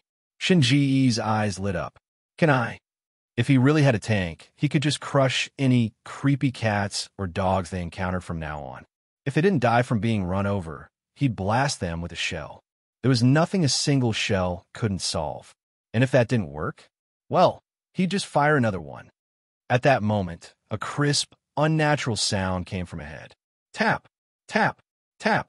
Shen Ge turned his head and saw that the ghostly cat lying on the ground was now almost entirely shrouded in black mist, with only its head still exposed. The strange tapping noise came from the squirming flesh in its head, which was pushing the bullets out one by one. The spent casings clattered onto the ground. It's probably about to mutate again. Back at the villa, it was the same. Black mist enveloped its body, turning it into this monstrosity, Shingu explained. Without hesitation, Deng Yuqi raised her gun and fired. Bang! Bang! Bang! She emptied the entire magazine. Decisive. Not a moment's hesitation. But this time, the bullets barely pierced the cat's skull before being forced back out. At the same time, the black mist covering its body began creeping forward, slowly swallowing its head as well. While Deng Yuqi reloaded, Shingu turned and bolted toward the back, without so much as a run, leaving her behind without a second thought. This guy, Deng Yuqi muttered under her breath as she watched Shingu sprint toward the black sedan. She quickly followed. Just as she reached for the passenger side door, Shingu slid into the driver's seat, slammed the door shut, and floored the gas. The car lurched forward with a screech. Beta. Hey, I'm not in yet, Deng Yuqi shouted. Shingu showed no intention of stopping. He sped into the distance, then suddenly braked, swung the car around, and accelerated straight toward the ghostly cat. He knew his limits. His driving skills were nowhere near Deng Yuqi's, so he didn't attempt any flashy maneuvers. He simply gave himself enough space to turn properly, then built up speed for a full-force impact. By now, the ghostly cat was completely engulfed in the black mist, its body slowly rising. But before it could fully stand, the sedan smashed into it. Boom! The cat was sent flying, crashing into a stone lying in the distance with a sickening splat. Thick, black liquid oozed down the statue. The creature staggered back to its feet, its head and upper body emerging from the mist, now even larger than before. Shingu leaned out the driver's window and taunted, "Yeah, that was me. What are you going to do about it, huh?" With an enraged screech, the cat charged straight at him. Shingu immediately flung open the driver's door, scrambled over to the passenger side, and jumped out just as the cat lunged inside. He slammed the door shut behind him. Thud! The cat smashed into the passenger door. Meanwhile, Shingu had already circled back to the driver's side. He tossed in his last bottle of alcohol. Light it. Shut the door. One smooth motion. Clang. The next second, the cat burst through the windshield, landing on the hood. Just then, a gunshot rang out from afar. Bang!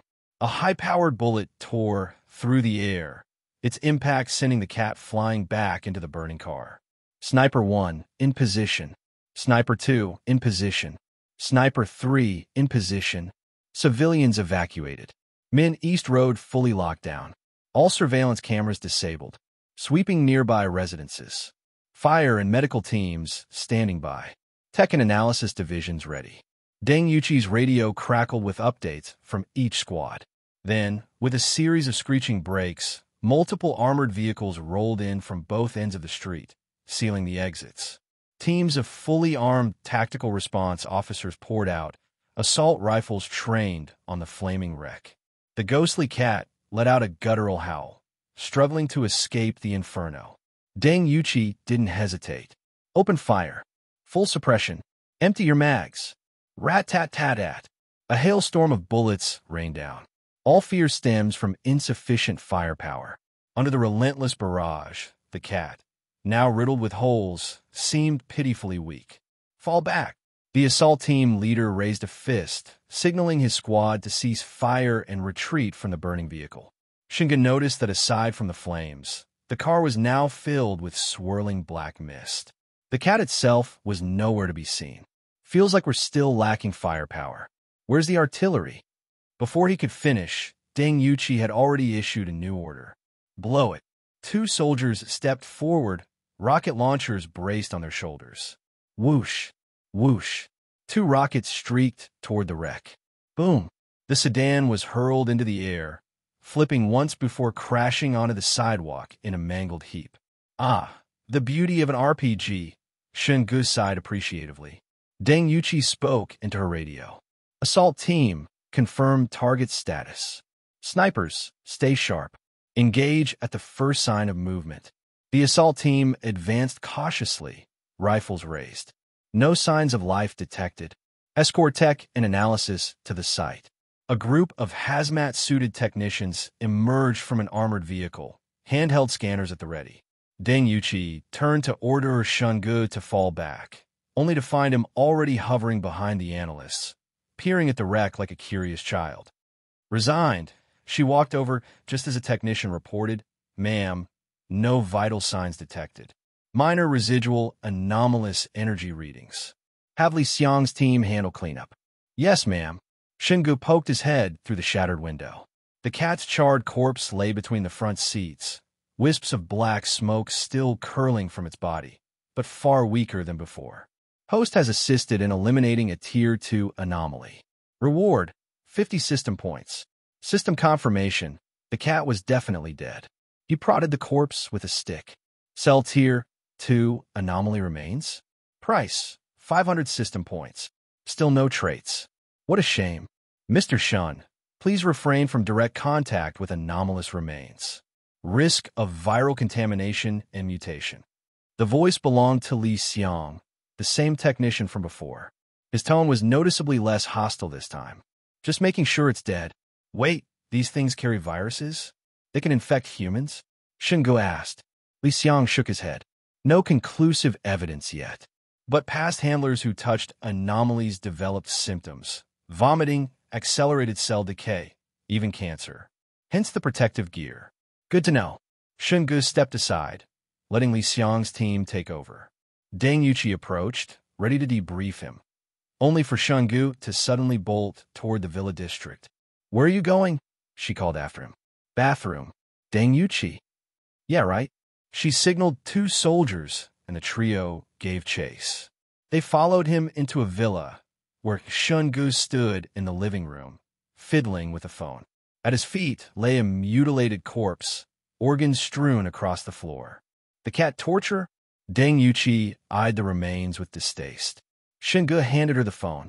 Yep, he recorded the whole thing. Phone's dead, though. She passed it to a soldier without looking. Thought you had a pee? Oh, right. Shungu finally headed for the bathroom. Deng Yuqi radioed for a forensic team. Her gaze swept the room, the empty grills, the tufts of fur still clinging to them. Host single-handedly slays 2 Tier 1 anomalies, displaying fearless and heroic prowess. Reward, 100 system points. Sold Tier 1 anomaly corpse.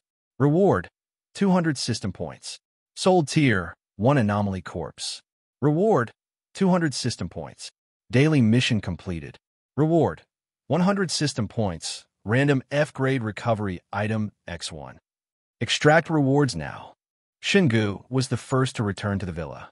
After turning off the recording on the blonde guy's phone and confirming there were no hidden cameras in the living room, he immediately tried selling the 2 stray cats, brutally killed by the blonde guy, to the system. As he suspected, even though the 2 cats in the villa hadn't mutated, the system still classified them as Tier 1 anomalies. By now, Shungu had also figured out the system's rating system for anomalies. Due to the 4-year time discrepancy, there were generally 3 scenarios. Currently normal, but becomes an anomaly for years later. Currently an anomaly, and remains 4 years later. Currently normal/anomaly, but gets destroyed before 4 years pass. Regardless of whether it was scenario 1 or 2, the system would always base the rewards on the 4-year later rating. When Shungu first encountered the 3 stray cats, the system rated them as Tier 1. But when he arrived at the villa and witnessed the blonde guy torturing the cats, causing the calico to mutate into a Tier 1 anomaly, the system's rating changed to Tier 2. This meant that 4 years from now, the stray cats would evolve into Tier 2 anomalies. Thus, even though Shungu faced a newly mutated Tier 1 ghost cat, the rewards for killing or selling it were calculated based on a Tier 2 anomaly. This was further confirmed by the fact that the 2 non-mutated cats on the grill still yielded Tier 1 anomaly rewards. As for Scenario 3, whether due to the system's conscience or a bug from premature activation, the reward would be based on the current timeline's rating. For example, the ghost car and ghost rats. Either way, as long as the system gave rewards, it was a win. When Shungu came out of the bathroom, Deng Yuqi and the tech team were already examining the grill. Spotting him, Deng Yuqi said, There are still traces of other stray cats on the grill. You didn't really go to the bathroom. You came back to check if there were more anomalies here, right? Shingun nodded solemnly. Exactly. But I searched the entire house and didn't find any sign of the cats. Either they're hiding somewhere or the ghost cat outside ate them after I fled the villa. If it's the latter, that's fine. But if it's the former, we might have to seal off this area. Deng Yuqi replied, I understand your concern, but next time, be more serious about critical moments like this. Just call us, and we'll rush back together. What if those two cats had also mutated? Could you have handled them alone? Remember, our work is important, but so is every operative's life. Don't make unnecessary sacrifices. N. Understood. Next time, for sure. Shingun nodded, though his resolve wasn't that high. The real reason he rushed back ahead of the Special Response Division was to claim the two corpses for himself and exchange them for system points, since he'd already given up the ghost cat outside. Deng Yuqi didn't overthink it. She immediately ordered the assault team leader to conduct a sweep of the villa area under the guise of an anti-terror drill. After that, it was the usual routine. The Special Response Division secured the scene for cleanup, while Shungu returned with Deng Yuqi to give his statement. In the briefing room, Deng Yuqi's gaze at Shungu was complicated. After a long, silent stare, Shungu couldn't help but speak up first. Officer Deng, if you think I'm handsome, you can just say so. It's a fact. It doesn't count as harassment. Deng Yuqi sighed deeply. I really want to know what kind of luck you have to run into anomalies every single day. Well, that's a long story. Shungu straightened his collar and sat up, ready to spin a tall tale. Deng Yuqi cut in. Then, keep it short. Maybe because I'm handsome? Deng Yuqi, already used to this, didn't hesitate to close her notebook and head for the door. If you're not in a hurry to leave, you can stop by the tech department. Li Xiang wants your help with the dissection. He said, your suggestions last time were very insightful and gave him a lot of inspiration. No problem. Shingu agreed readily. As she reached the door, Deng Yuqi suddenly paused and turned back. Since you've officially resigned, come in tomorrow morning for your onboarding assessment and a psychological evaluation. Once the paperwork's done, I'll assign your daily duties. With my exceptional luck, you might as well just assign me as a patrol officer. I guarantee our branch's performance will multiply in no time, making us the national champions in anomaly elimination, Shungu said earnestly. Deng Yuqi was silent for a moment before sighing. As much as I hate to admit it, there's some truth to that. I'll consider it. But before that, I'll design a detailed training plan for you. Headquarters almost rejected your application for 3 reasons, 2 of which were related to your physical fitness, Deng Yuqi said seriously. Well, the Special Response Division is a big place. It's not just field work, right? For example, the tech department. Shunji's top choice was naturally the tech department, especially if he could land a role in anomaly corpse disposal. We'll discuss your assignment tomorrow. For now, head to the dissection room. They're waiting. With that, Deng Yuqi left with the files. Got it. A few minutes later, Shungu arrived at the dissection room in a senior mobility scooter and, just like last time, assisted Li Xiang in dissecting the ghost cat's corpse. The two like-minded individuals sliced and probed the corpse with gusto, even enthusiastically debating whether its mutation pattern or the zombie dog from Resident Evil were more biologically plausible. The assistant who came in twice to remind Li Xiang about tomorrow's meeting was so disgusted she vowed never to enter the dissection room again when these two were around. Shingu had agreed to assist with the dissection for 3 reasons. First, he was genuinely curious about the ghost cat's corpse. Second, he had used stillness on the ghost cat and wanted to see if Li Xiang could detect traces of its energy. Indeed, third, most importantly, he wanted to build a good relationship with Li Xiang. Though Li Xiang was also a newcomer, Shungu had observed over the past 2 days that he was blunt, obsessive about anomaly research, and a rising star in the tech department. From their conversations, Shungu learned that the Special Response Division generally handled corpses in 2 ways: those with residual anomaly energy and those without. The former would be sealed and stored in an airtight chamber for energy extraction or further study. The latter would be disposed of, commonly by cremation, with the ashes then bottled and stored. The key point?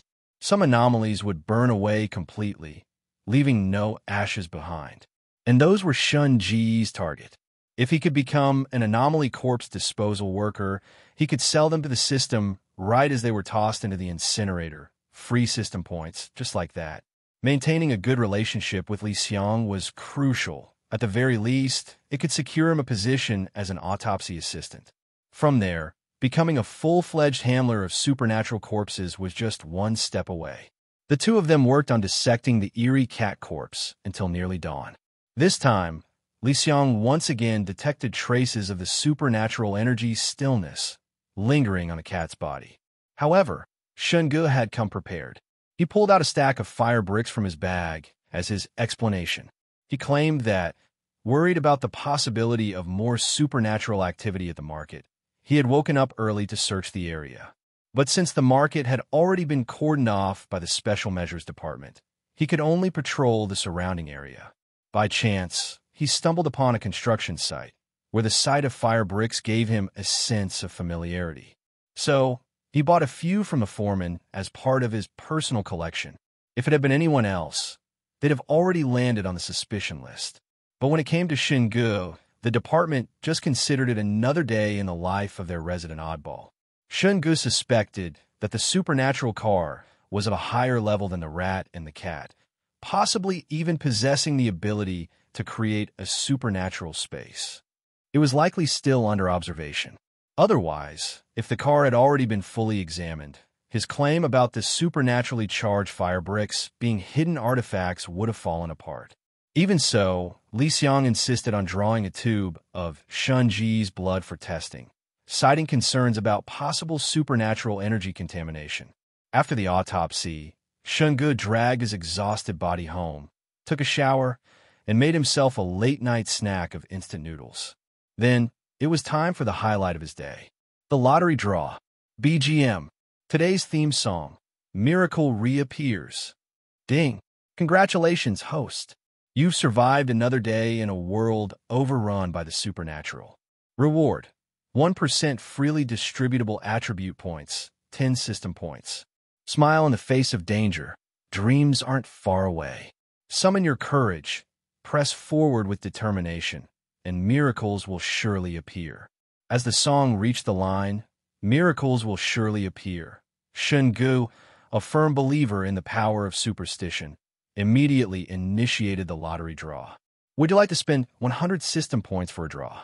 Shun Ge currently had 741 system points, enough for 7 draws. Prizes are being selected.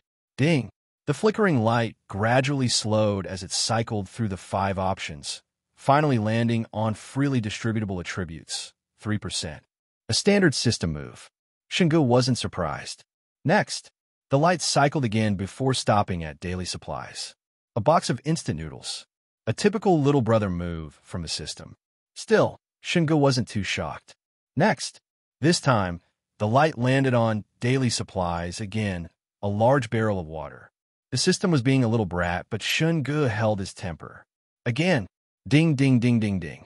Freely distributable attributes, 2%. Shun Ge snapped. Smile on the face of danger, my ass. Damn system, are you even trying? For draws in, and this is all I get? Do you know how hard it is to earn system points?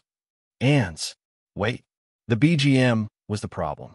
He needed something more festive. With that thought, Shun Ge grabbed his mouse and switched tracks.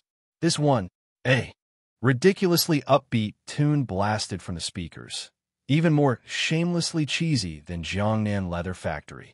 Big Pie Show, Big Pie Show, Big Pie Show, Big Pie Show, wishing you wealth. Here's a Big Pie Show. Drawl. Ding, ding, ding, ding, ding. The light flickered wildly before finally stopping at weapons and equipment. Huh, the New Year spirit really does bring good luck. Shun Ge thought excitedly. If this turned out to be a special artifact, it'd be perfect. Congratulations, host. You've obtained the weapon, AK-47X1, and magazines X5. A flash of white light later, a classic assault rifle. one so iconic even a layman could name it, appeared on the coffee table. Yes, the very same AK-47 that Shao Qi handled so well. Shen Ge felt like his heart was about to give out. Sure, it was a great gun, if he could actually use it outside. With a sigh, he pulled out the air conditioner box from under his bed and stashed the AK-47 and magazines inside. Again, system, be a proper golden finger for once. Ding, ding, ding, ding, ding. The light spun wildly before stopping at consumables. Congratulations, host. You've obtained the consumable Molotov Cocktail X10. Another flash, and a beer crate appeared on the table, filled with 10 bottles of Molotov cocktails, also known by another name, flaming bottles. Shen Ge was speechless. Alcohol bottles could at least be explained away as disinfectants, but flaming bottles? The air conditioner, Reed, Arsenal, box under his bed welcomed yet another addition to its growing collection. Last one. Shen Ge rubbed his hands together. Ding. Freely distributable attributes, 3%. 700 system points. 7 draws. A grand total of 8% in freely distributable attributes, 2 lethally powerful but unusable weapons, and, oh yeah, a box of instant noodles and a barrel of water. What a fun game. With a sigh, Shen Ge allocated the 1% survival reward and the remaining 8%, totaling 9%, all into mental strength, determined to become a true spiritual young man. System claimed the reward. Shen Ge had completed yesterday's daily mission of killing a Tier 1 supernatural entity and had yet to claim his random F-grade supply item. Prizes are being selected. Congratulations, host. You've obtained the F-grade supply item Mental Apple. A mental apple, capable of restoring 100% mental energy. Its value easily surpassed everything he'd gotten from those 7 draws combined. Next, Shen Ge opened logs and daily missions. January 8th, 2028. The holiday is over. The organization has assigned you a new task, leading a team back to the neighborhood where the supernatural entity Silence appeared to investigate whether it's still lurking in the villa area. If it is, the organization will initiate a capture operation. Though Silence was already killed by you, you remained vigilant during the mission and discovered a mutated Tier 2 supernatural cat, which your team successfully eliminated. Daily mission. In this apocalyptic world overrun by supernatural entities, a strong body is your greatest asset. Before 12 p.m. tomorrow, complete 100 push-ups, 100 sit-ups, 100 squats, and a 10-kilometer run. Reward. Basic attributes, 50 system points. So in the future, that supernatural cat evolved into a Tier 2 entity. The log entry confirmed Shen Ge's earlier suspicions. As for the daily exercise mission, this wasn't his first time accepting it.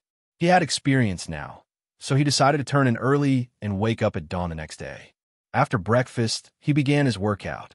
Deng Yuqi had told him to report to the Special Measures Department in the morning, but hadn't specified an exact time. So, Shen Ge mapped out a 10-kilometer route that would take him straight to work. In this apocalyptic world overrun by supernatural entities, a strong body is your greatest asset. You successfully completed today's workout. Strength plus 1%, agility plus 1%, constitution plus 3%. Reward, 50 system points. When Deng Yuqi's assistant led a panting, sweat-drenched Shen Ge into the department, the director looked him over curiously. Are you really this out of shape? You're the one who's out of shape. You said my physical condition was lacking yesterday, so I got up early to train. I just took a little detour and ran 10 kilometers on the way here, Shen Ge replied. Deng Yuqi studied him from head to toe, then patted him on the shoulder with amusement. Very spirited and very self-aware. Xiao Zhang, take him for a psychological evaluation. Oh, and for the onboarding assessment later, no need to involve anyone else. After the evaluation, bring him straight to my office. Understood, Director. Xiao Zhang nodded, then turned to Shen Ge. Mr. Shen, this way, please. I'll take you to the medical department. Just then, Deng Yuqi called after them. Hey, try to keep that honeyed but venomous tongue of yours in check. Don't traumatize our psychologist into silence. Shungu followed Xiao Zhang to the medical department. The so-called psychological evaluation turned out to be nothing more than a set of mental health questionnaires, followed by an assessment through a conversation with a psychiatrist. Holding the test papers, Shunji's expression was somewhat peculiar. Just as the psychiatrist was about to ask if there was an issue with the questions, Shungu picked up his pen and began scribbling away. In less than 5 minutes, he finished a test that typically took 30 to 60 minutes to complete. The psychiatrist stared at Shunji's completed answers, then gave him a strange look. "Mr. Shun, have you done this kind of test before? Is this set of answers not suitable? Then give me another one. I've got several more answer keys ready," Shungu replied earnestly. Though Shungu had never taken this exact test before, the questions were clearly lifted from a few classic case study textbooks. Coincidentally, he had memorized those books cover to cover during his university electives. The psychiatrist was speechless. The psychological test in his hands was one commonly given to frontline soldiers to assess their mental state after combat. After all, going to war meant casualties, whether from killing enemies or witnessing comrades fall in battle. Such experiences inevitably took a heavy psychological toll. But Shunji's answers were too perfect, as if tailored for the ideal soldier. Shungu tentatively asked, "By the way, you see my file, right? It mentions I majored in design, but does it say I minored in psychology? You guys have been using this same test for 10 years. Times have changed. Maybe it's time to update the question bank." Psychiatrist, damn it.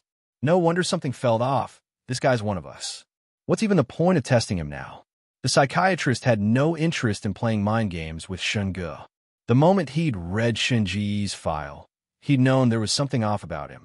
But if Deng Yuqi still wanted to recommend him despite that, it could only mean these minor issues were negligible compared to his abilities.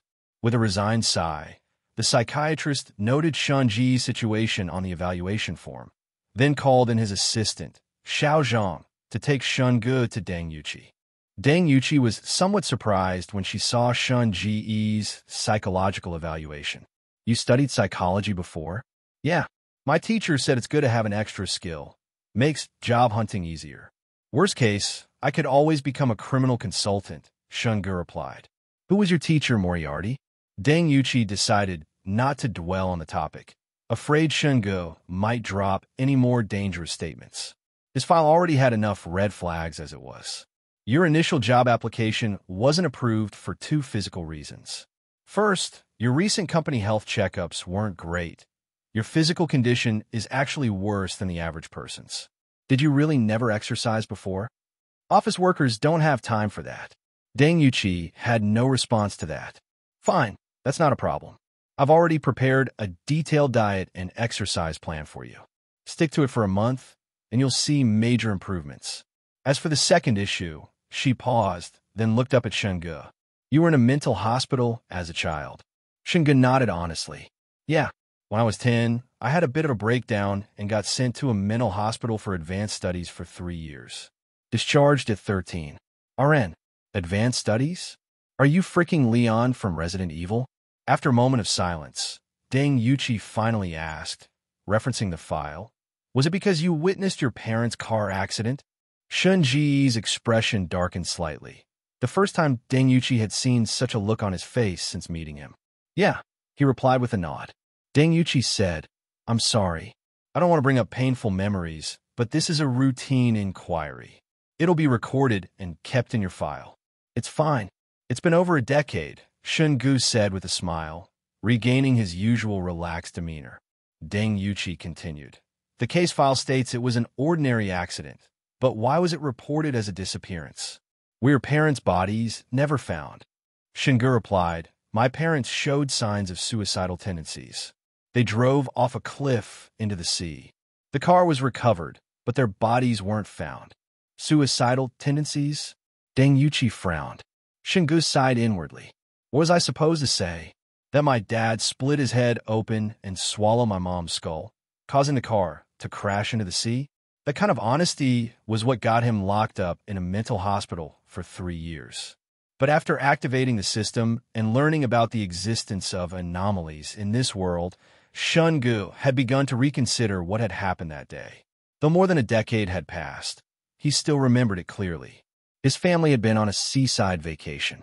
On the way back to the hotel, his father had started acting strangely. Normally talkative, he'd become silent. His mother had even argued with him over it. Then, black mist began swirling around his father's body, and his form started twisting. Shinji's mother had sharp instincts. The moment she saw the black mist and the transformation, she seemed to realize something was wrong. She slammed on the brakes, sending his father, now halfway turned into some kind of octopus monster, crashing into the windshield. She told Shun-gu to get out and run. The driver's side door was already open, and Shun-gu had assumed she'd escape with him. But the moment she stepped out, black tentacles yanked her back inside. The car roared to life again. Through the rear window, Shun-gu saw his father's head split in two before biting off his mother's head. Then, the car swerved off the cliff and plunged into the sea. "Shun-gu, are you okay?" Deng Yuqi called out, noticing his distant expression. "I'm fine." "Go on," Shun-gu said, pressing a hand to his forehead. If that incident was connected to anomalies, then everything made sense now. Deng Yuqi continued. "After leaving the mental hospital, you were supposed to live with relatives, but you refused and ended up in an orphanage instead." "Yeah, no one wants to adopt a kid who's been in a mental hospital," Shun-gu said with a laugh.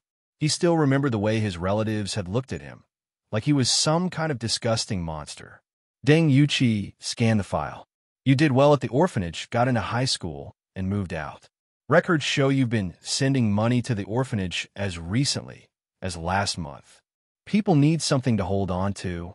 Even though everyone at the orphanage, staff and kids, has changed over and over, that place saved me. A few thousand here, and there isn't much, but maybe it'll help a few other homeless kids like me," Shun-gu said lightly.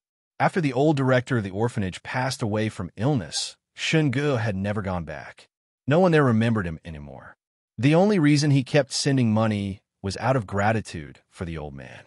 "You can think of the Special Response Division as your home from now on," Deng Yuqi said, filling out Shun-ji's information without looking up.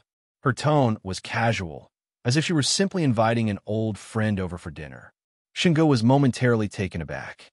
He hadn't expected her to say that. A flicker of something unreadable passed through his eyes before he joked, "With free room and board?" Still not looking up, Deng Yuqi replied, "Food. We've got a cafeteria. You've been there. Eat as much as you want, just don't waste it. Housing, we've got dorms. Li Xiong, Hui Yu, and the others live there. Just register with logistics if you want a room."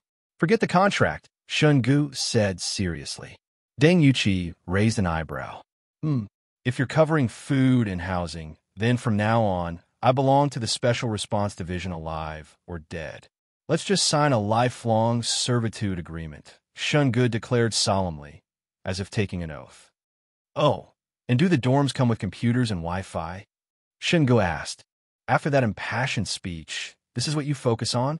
Deng Yuqi mentally counted to 10, suppressing the urge to strangle him. Finally, she said sternly, "Shun-gu, I hope you'll see the nation as your support, not a burden." Her words made Shun-gu grateful he'd chosen to cooperate with the Special Operations Department and Deng Yuqi from the start, rather than operate in secrecy. For someone like him, an ordinary person, the relationship between the individual and the state was like an ant facing an elephant. No matter how much the ant scurried, one stomp would erase its entire existence. Unless he completely withdrew from anomaly-related matters, trying to lie low and act in secret was a fantasy. Disguises? Masks? A joke. If the state wanted to find someone, it'd be effortless. Shinji's precautions were just psychological comfort. If the department had dug deeper, his under-the-bed arsenal would have been exposed sooner or later. Deng Yuqi had given him ample face and goodwill. Neither pressed the issue further. Shun-gu couldn't reveal the system, and Deng Yuqi wouldn't pry. Doing so would only fracture their relationship. Push a capable person to the brink, and you'd better be prepared to crush them completely. Otherwise, if they turn against you, or join the enemy, the consequences could be fatal. "Come on, I'll introduce you to the team and your trainers, then finalize your training plan." Deng Yuqi slid the files back in her drawer, stood, and walked to the door. Just before leaving, she paused, back still turned, and asked, 3 months after you were discharged, Rongshan Mental Hospital burned down. The fire destroyed the entire facility. The director, deputy director, and many doctors died in the disaster. Did you know about that? There's such a thing. Shingu was shocked. Deng Yuqi turned to look at him, her expression calm as she asked, You didn't know about this? Shingu shook his head. Of course not. If I had, I would have bought a fresh white chrysanthemum to pay my respects. After all, they cured my illness, left me feeling extra lively. You seem a little too lively. Deng Yuqi didn't dwell on the topic. Instead, she led Shingu to the training grounds, briefly explaining the structure of the Special Tactics Division along the way. Unlike other departments, the Tech Division here wasn't just support. They often worked on the front lines alongside the Combat Division, handling tasks like detecting paranormal energy, disposing of corpses, and containing anomalies. She also handed Shingu a classified file. The headquarters had categorized anomalies based on their evolutionary stages. Newly transformed anomalies, those that hadn't yet developed a paranormal space, were classified as Tier 1. However, since the strength of an anomaly depended on its pre-transformation state, there could be vast differences in combat ability even among Tier 1s. For instance, a mutated rat and a mutated cat might both be Tier 1, but their threat levels could be worlds apart.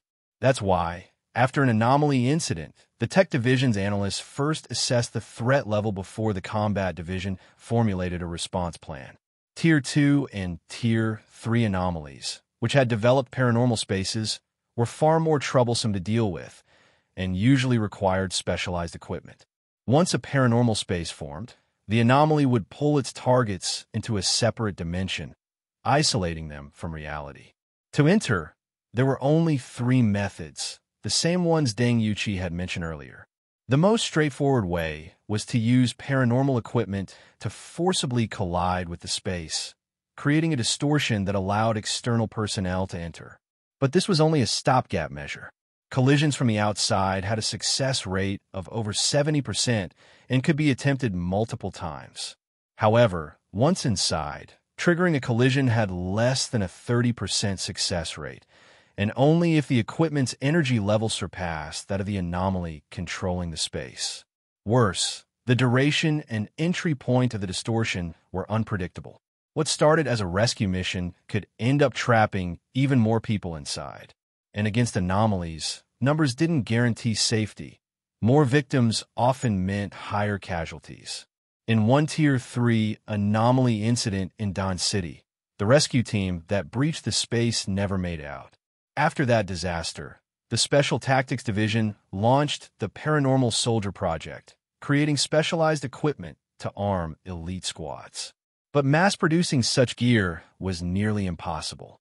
Paranormal energy, PE, was a unique energy emitted by anomalies, manifesting as the black mist seen during transformations. The denser and more abundant the mist, the stronger the anomaly. P was a visible, mysterious gas. Even after death, an anomaly's corpse would continue emitting it until fully depleted. Only then would the anomaly truly die. Since these corpses could store PE, the Tech Division repurposed them into various paranormal tools.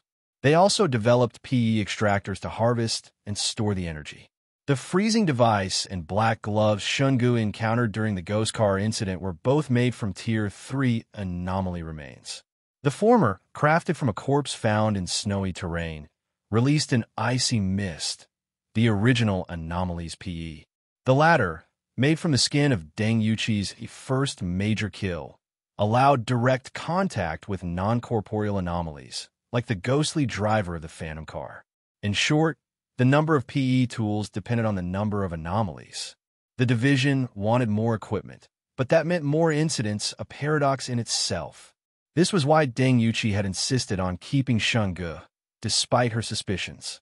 Better to have him as an asset than push him into enemy hands, or worse, another country's. Of course, there was another reason.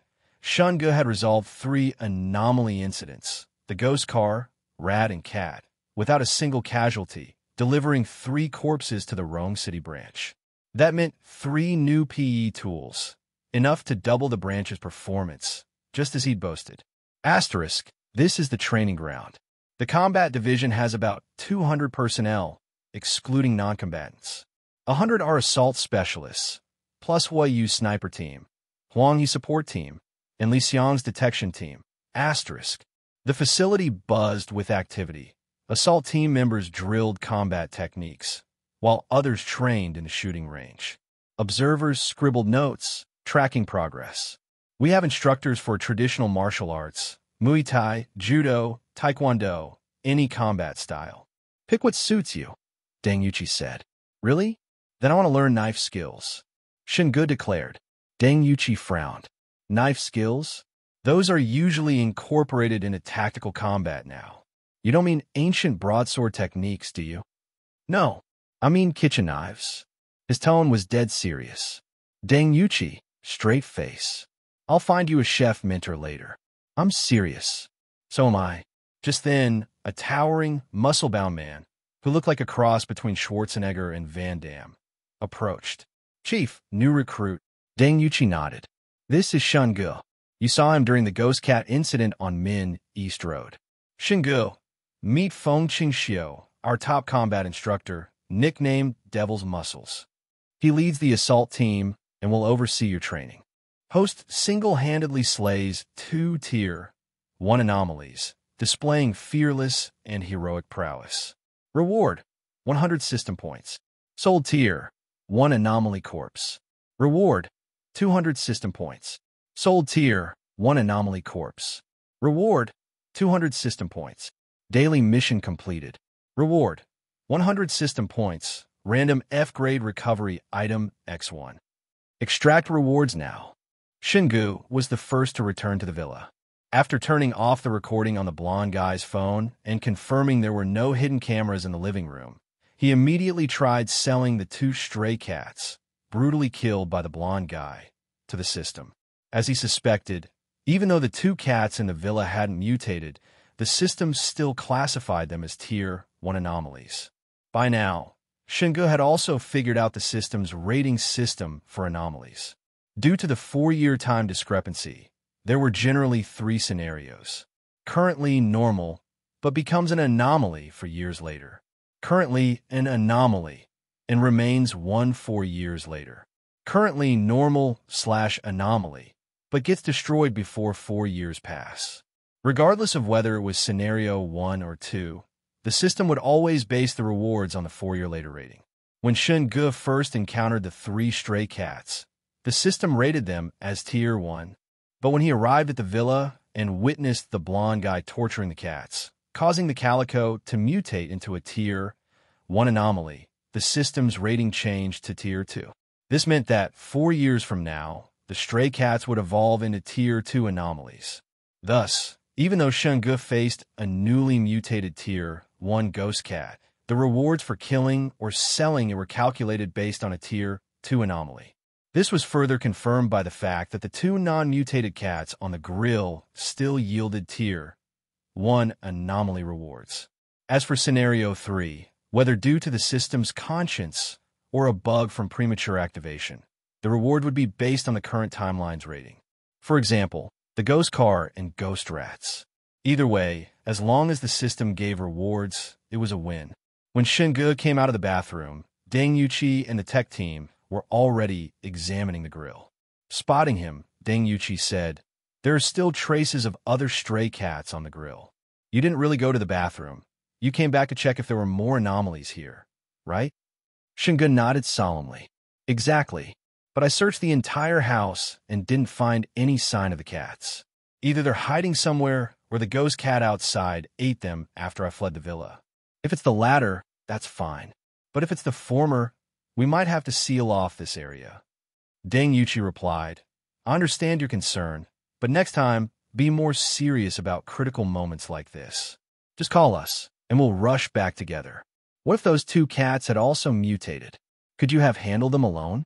Remember, our work is important, but so is every operative's life. Don't make unnecessary sacrifices. N. Understood. Next time, for sure. Shinga nodded, though his resolve wasn't that high. The real reason he rushed back ahead of the Special Response Division was to claim the 2 corpses for himself and exchange them for system points, since he'd already given up the ghost cat outside. Deng Yuqi didn't overthink it. She immediately ordered the assault team leader to conduct a sweep of the villa area under the guise of an anti-terror drill. After that, it was the usual routine. The Special Response Division secured the scene for cleanup, while Shun Gu returned with Deng Yuqi to give a statement. In the briefing room, Deng Yuqi's gaze at Shun Gu was complicated. After a long, silent stare, Shun Gu couldn't help but speak up first. Officer Deng, if you think I'm handsome, you can just say so. It's a fact. It doesn't count as harassment. Deng Yuqi sighed deeply. I really want to know what kind of luck you have to run into anomalies every single day. Well, that's a long story. Shun Gu straightened his collar and sat up, ready to spin a tall tale. Deng Yuqi cut in. Then, keep it short. Maybe because I'm handsome? Deng Yuqi, already used to this, didn't hesitate to close her notebook and head for the door. If you're not in a hurry to leave, you can stop by the tech department. Li Xiang wants your help with the dissection. He said, your suggestions last time were very insightful and gave him a lot of inspiration. No problem. Shun Gu agreed readily. As she reached the door, Deng Yuqi suddenly paused and turned back. Since you've officially resigned, come in tomorrow morning for your onboarding assessment and a psychological evaluation. Once the paperwork's done, I'll assign your daily duties. With my exceptional luck, you might as well just assign me as a patrol officer. I guarantee our branch's performance will multiply in no time, making us the national champions in anomaly elimination, Shun Gu said earnestly. Deng Yuqi was silent for a moment before sighing. As much as I hate to admit it, there's some truth to that. I'll consider it. But before that, I'll design a detailed training plan for you. Headquarters almost rejected your application for 3 reasons, 2 of which were related to your physical fitness, Deng Yuqi said seriously. Well, the Special Response Division is a big place. It's not just field work, right? For example, the tech department. Shun Ji's top choice was naturally the tech department, especially if he could land a role in anomaly corpse disposal. We'll discuss your assignment tomorrow. For now, head to the dissection room. They're waiting. With that, Deng Yuqi left with the files. Got it. A few minutes later, Shun Gu arrived at the dissection room in a senior mobility scooter and, just like last time, assisted Li Xiang in dissecting the ghost cat's corpse. The 2 like-minded individuals sliced and probed the corpse with gusto, even enthusiastically debating whether its mutation pattern or the zombie dog from Resident Evil were more biologically plausible. The assistant who came in twice to remind Li Xiang about tomorrow's meeting was so disgusted she vowed never to enter the dissection room again when these 2 were around. Shun Gu had agreed to assist with the dissection for 3 reasons. First, he was genuinely curious about the ghost cat's corpse. Second, he had used stillness on the ghost cat and wanted to see if Li Xiang could detect traces of its energy. Shun Gu extended a hand. Instructor Feng, looking forward to learning from you. Feng Chengxiu grinned, gripping his hand while clapping his shoulder, nearly dislocating it. The man who soloed 3 anomalies. You're a legend here. A bit scrawny, though. Don't worry. I've seen the chief's training plan. I'll mold you into an elite. As Feng left to prep training gear, Shun Gu rubbed his aching shoulder. Boss, training with that guy won't kill me, right? Relax. At worst, you'll wish you were dead. Next was the firearms range. A sharp-eyed man with a crew cut approached. Shun Gu, we've crossed paths twice, but I'm Huiyu, sniper team lead. Welcome. You're the one who saved me with that slick headshot. Without you, the chief might have had to fish me out of a ghost cat's stomach. Shun Gu laughed, shaking his hand. Deng Yuqi added, Huiyu will handle your firearms training. Once you're proficient, you can request a sidearm from the armory. Can I get a minigun? This guy and his minigun. She ignored him. If not, a minigun permit works. I'll grab one next time I visit the U.S. Most would joke about this, but Deng Yuqi knew Shun Gu might actually try it. She made a mental note to block any minigun procurement attempts. Huiyu gave a thumbs up. Only a real man would pick a minigun as his weapon of choice.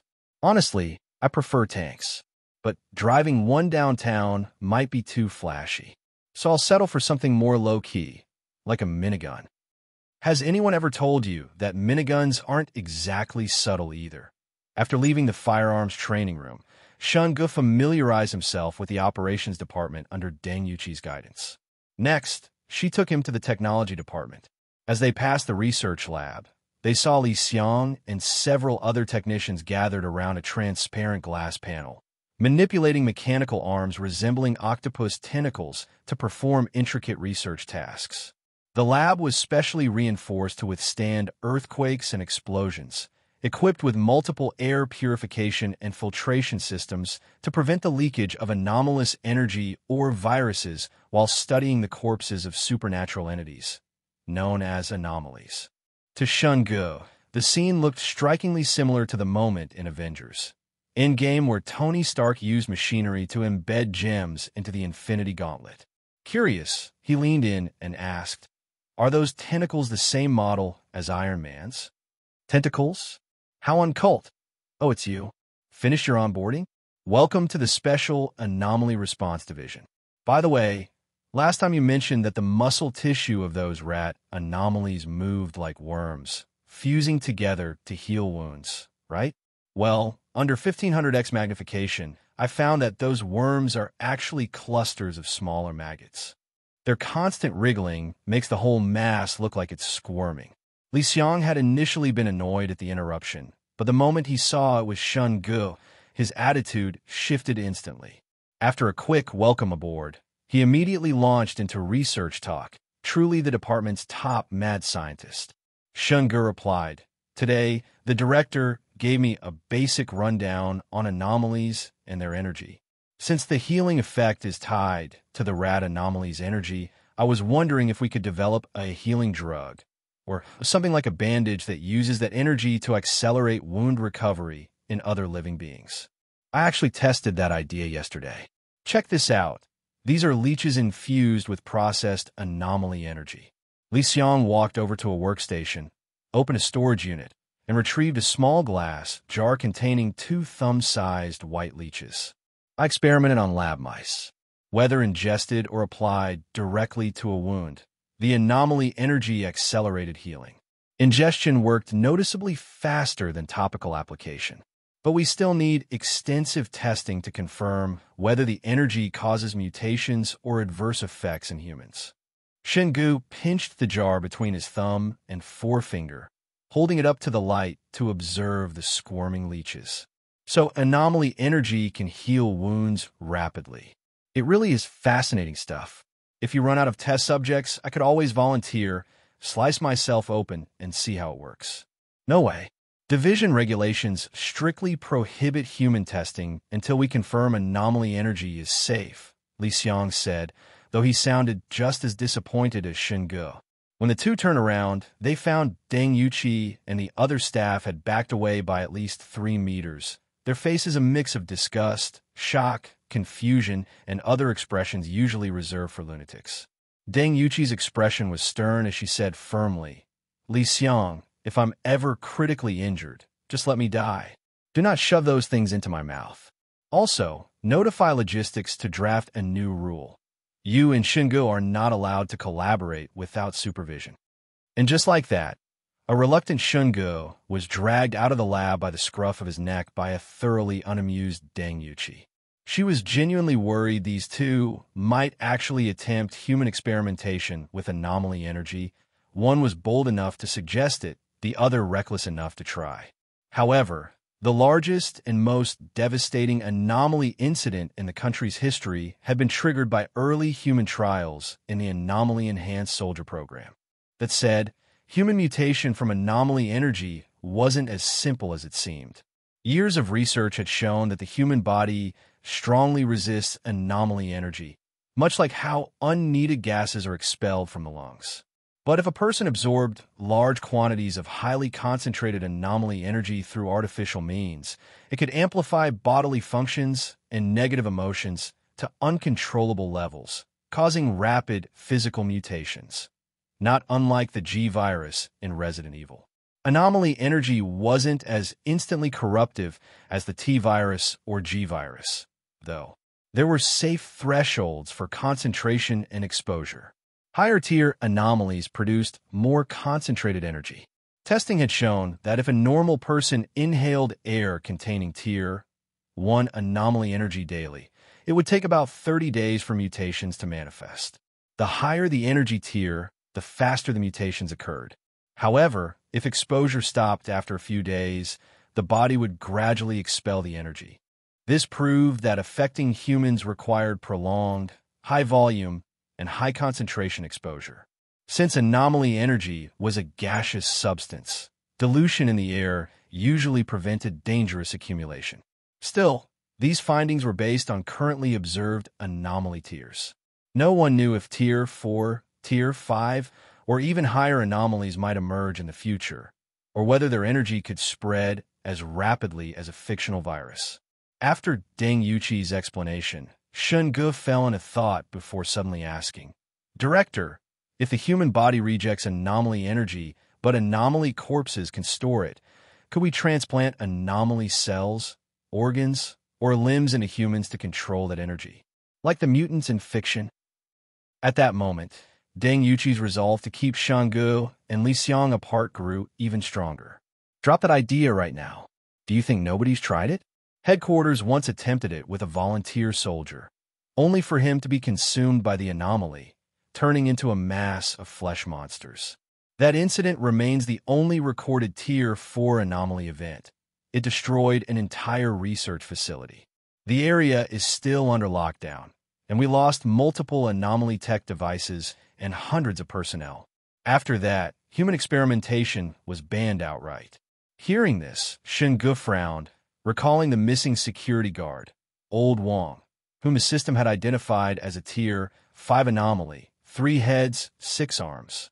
If human mutation required such extreme conditions and always led to loss of control, how had Old Wang become an anomaly? And where was he now? As Deng Yuqi shared these classified details, she led Shun Ge through the technology department's equipment lab, anomaly energy testing room, and finally the underground containment zone for anomalies. Warning! Warning! Warning! Host's recklessness knows no bounds, daring to infiltrate an anomaly stronghold alone. High-tier anomaly domains saturate this area, their colliding energies distorting space. At the host's current strength, entering guarantees certain doom. No hope of survival, no chance of escape, utter peril beyond redemption. Host must value life and evacuate this high-contamination zone immediately. Warning, warning, warning. Then, Deng Yuqi watched as Shun Ge repeatedly stepped in and out of the basement entrance. "What's wrong with you? Is the floor too hot to stand on?" she finally snapped. Host's brilliance and courage shine unrivaled. Facing the anomaly stronghold head-on, fearless and unstoppable, charging forward where none dare tread, moving through the heart of danger as if invincible.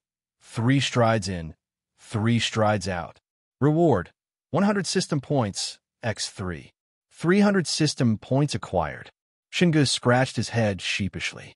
First time being around so many anomalies. Just a little nervous. Deng Yuqi, nervous?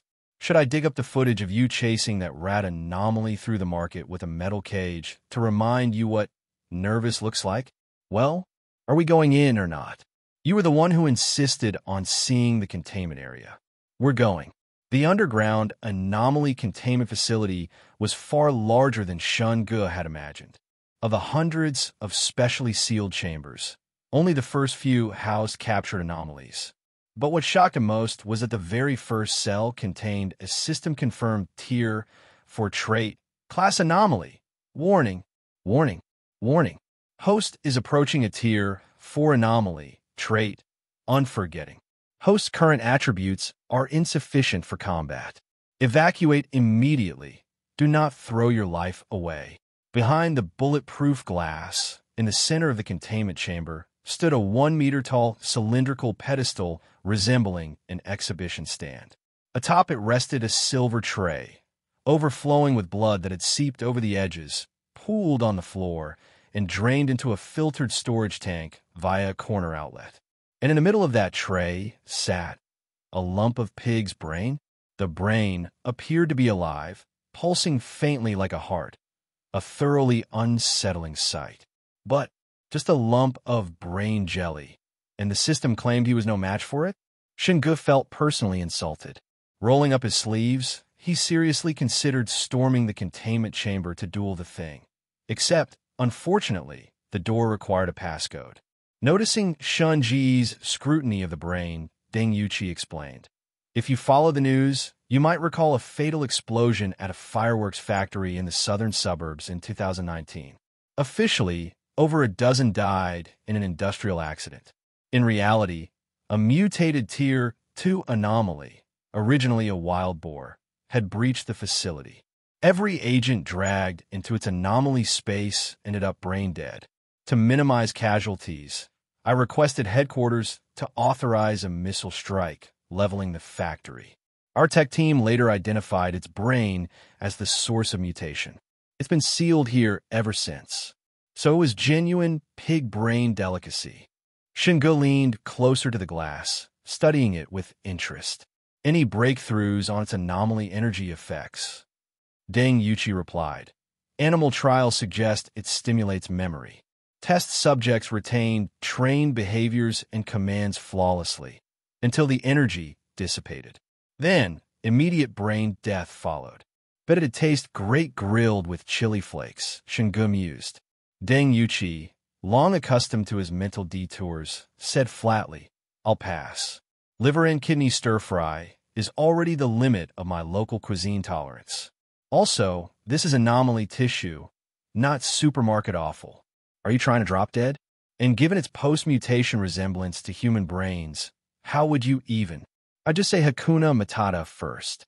Man, now I'm craving brain hot pot. Can I have this one? Hey, where are you going?" Shingu called after her as she walked away. "To assign you 2 psychiatrists," Deng Yuqi tossed over her shoulder. Shingu adopted a solemn tone. "Unnecessary.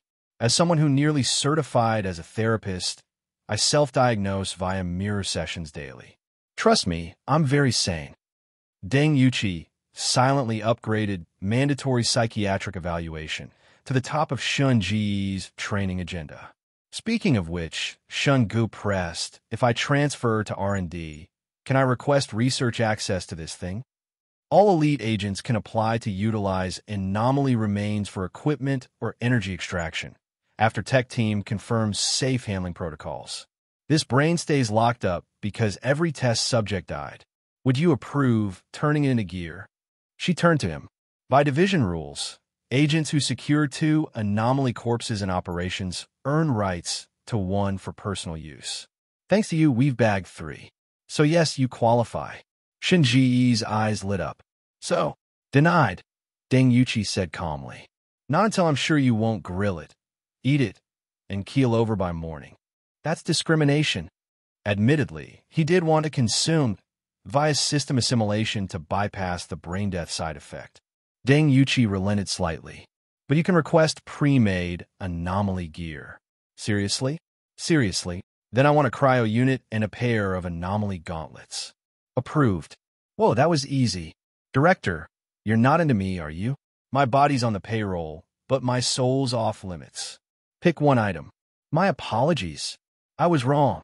Shingu executed a flawless 90-degree bow, radiating remorse at speeds that outpaced consequences. "The cryo unit stores concentrated anomaly energy.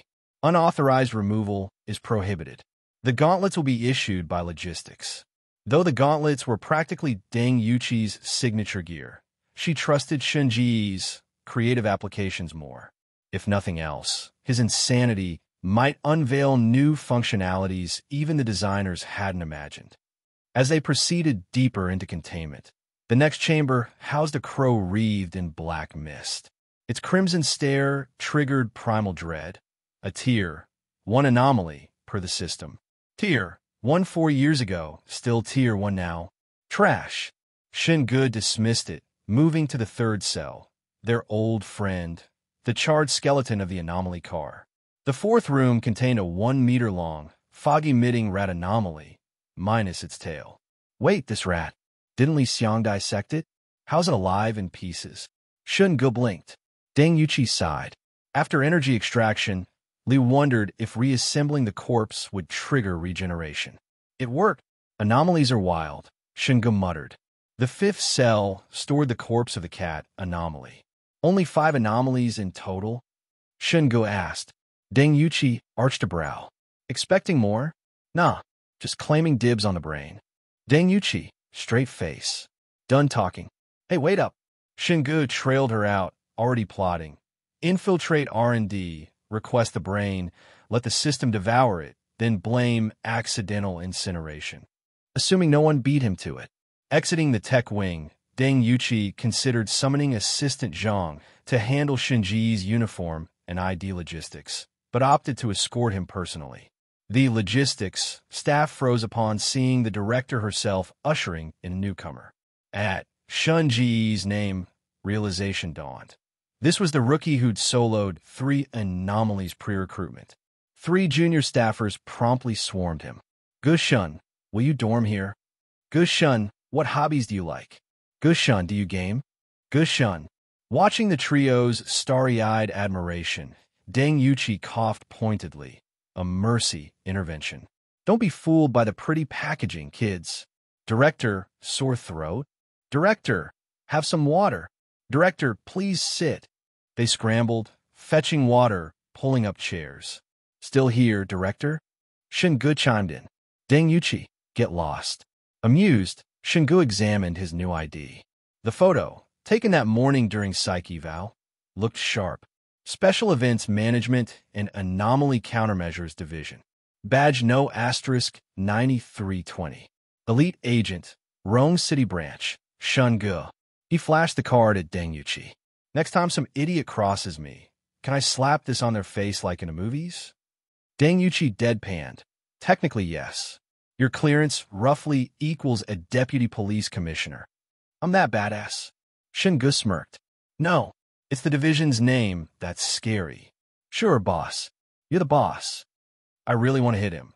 Shun Ge unwrapped the packaged Elite Agent combat suit and found it to be a black camouflage set, complete with a bulletproof vest. This seems different from the suits Instructor Feng and Huayu wore before. Shun Ge glanced at the director curiously. Because they aren't elite agents. Oh, how many elite agents does the department have? Including you 4. One is me, one transferred to a desk job due to injuries and is currently training at headquarters, and another is on an investigation mission overseas, Deng Yuqi replied. Shun Ge picked up the suit and tried it on, casually remarking, so the Special Measures Department is really short on talent, huh? Even the director has to go to the front lines. Deng Yuqi sighed. Dealing with anomalies that possess anomaly spaces isn't as simple as you think. To this day, I still don't understand how you handled the second stage anomaly on the rooftop or how you survived the ghost car incident. It's precisely because of these 2 cases that you've been exceptionally promoted to elite agent, granting you the authority to independently handle anomaly incidents. Other than its speed, what else makes that ghost car dangerous? Shun Ge asked curiously. Deng Yuqi replied helplessly. Is it possible that the terrifying, oppressive environment itself was the danger? I haven't watched enough horror movies, Shun Ge said seriously. Calm down, calm down. You recruited him. Can't blame anyone else.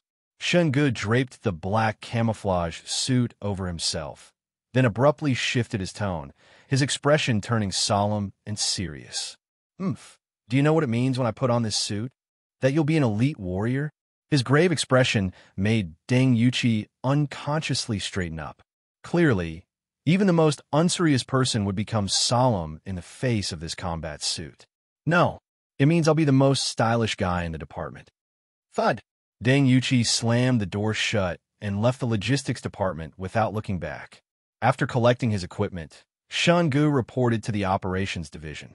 Despite his elite agent rating, his combat skills and weak physique were equivalent to an intern's, so his daily work was to follow the training schedule arranged by Instructor Feng Qingxiu, or as Shun-gu mentally dubbed him Stallone. After glancing at the training schedule, Shun-gu felt the urge to resign on his very first day.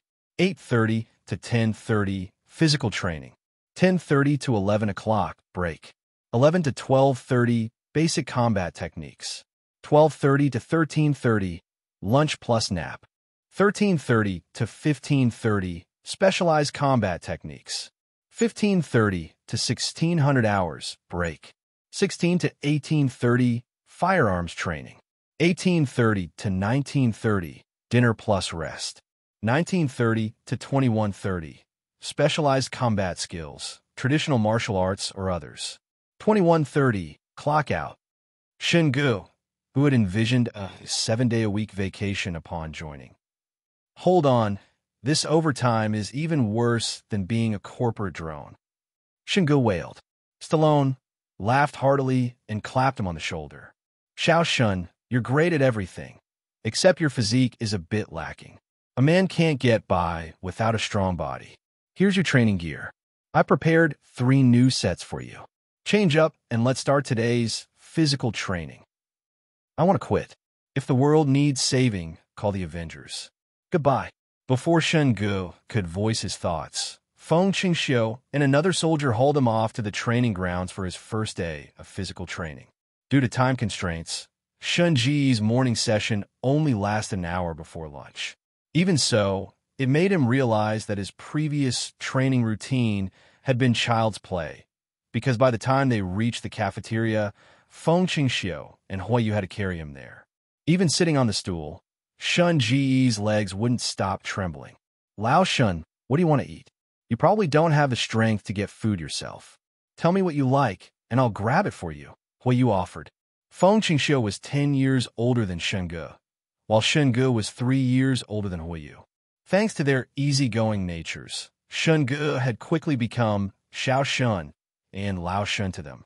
Same as yours, Shun-gu mumbled weakly, face planted on the table. Got it. Huiyu nodded and left with Feng Qingxiu to get food.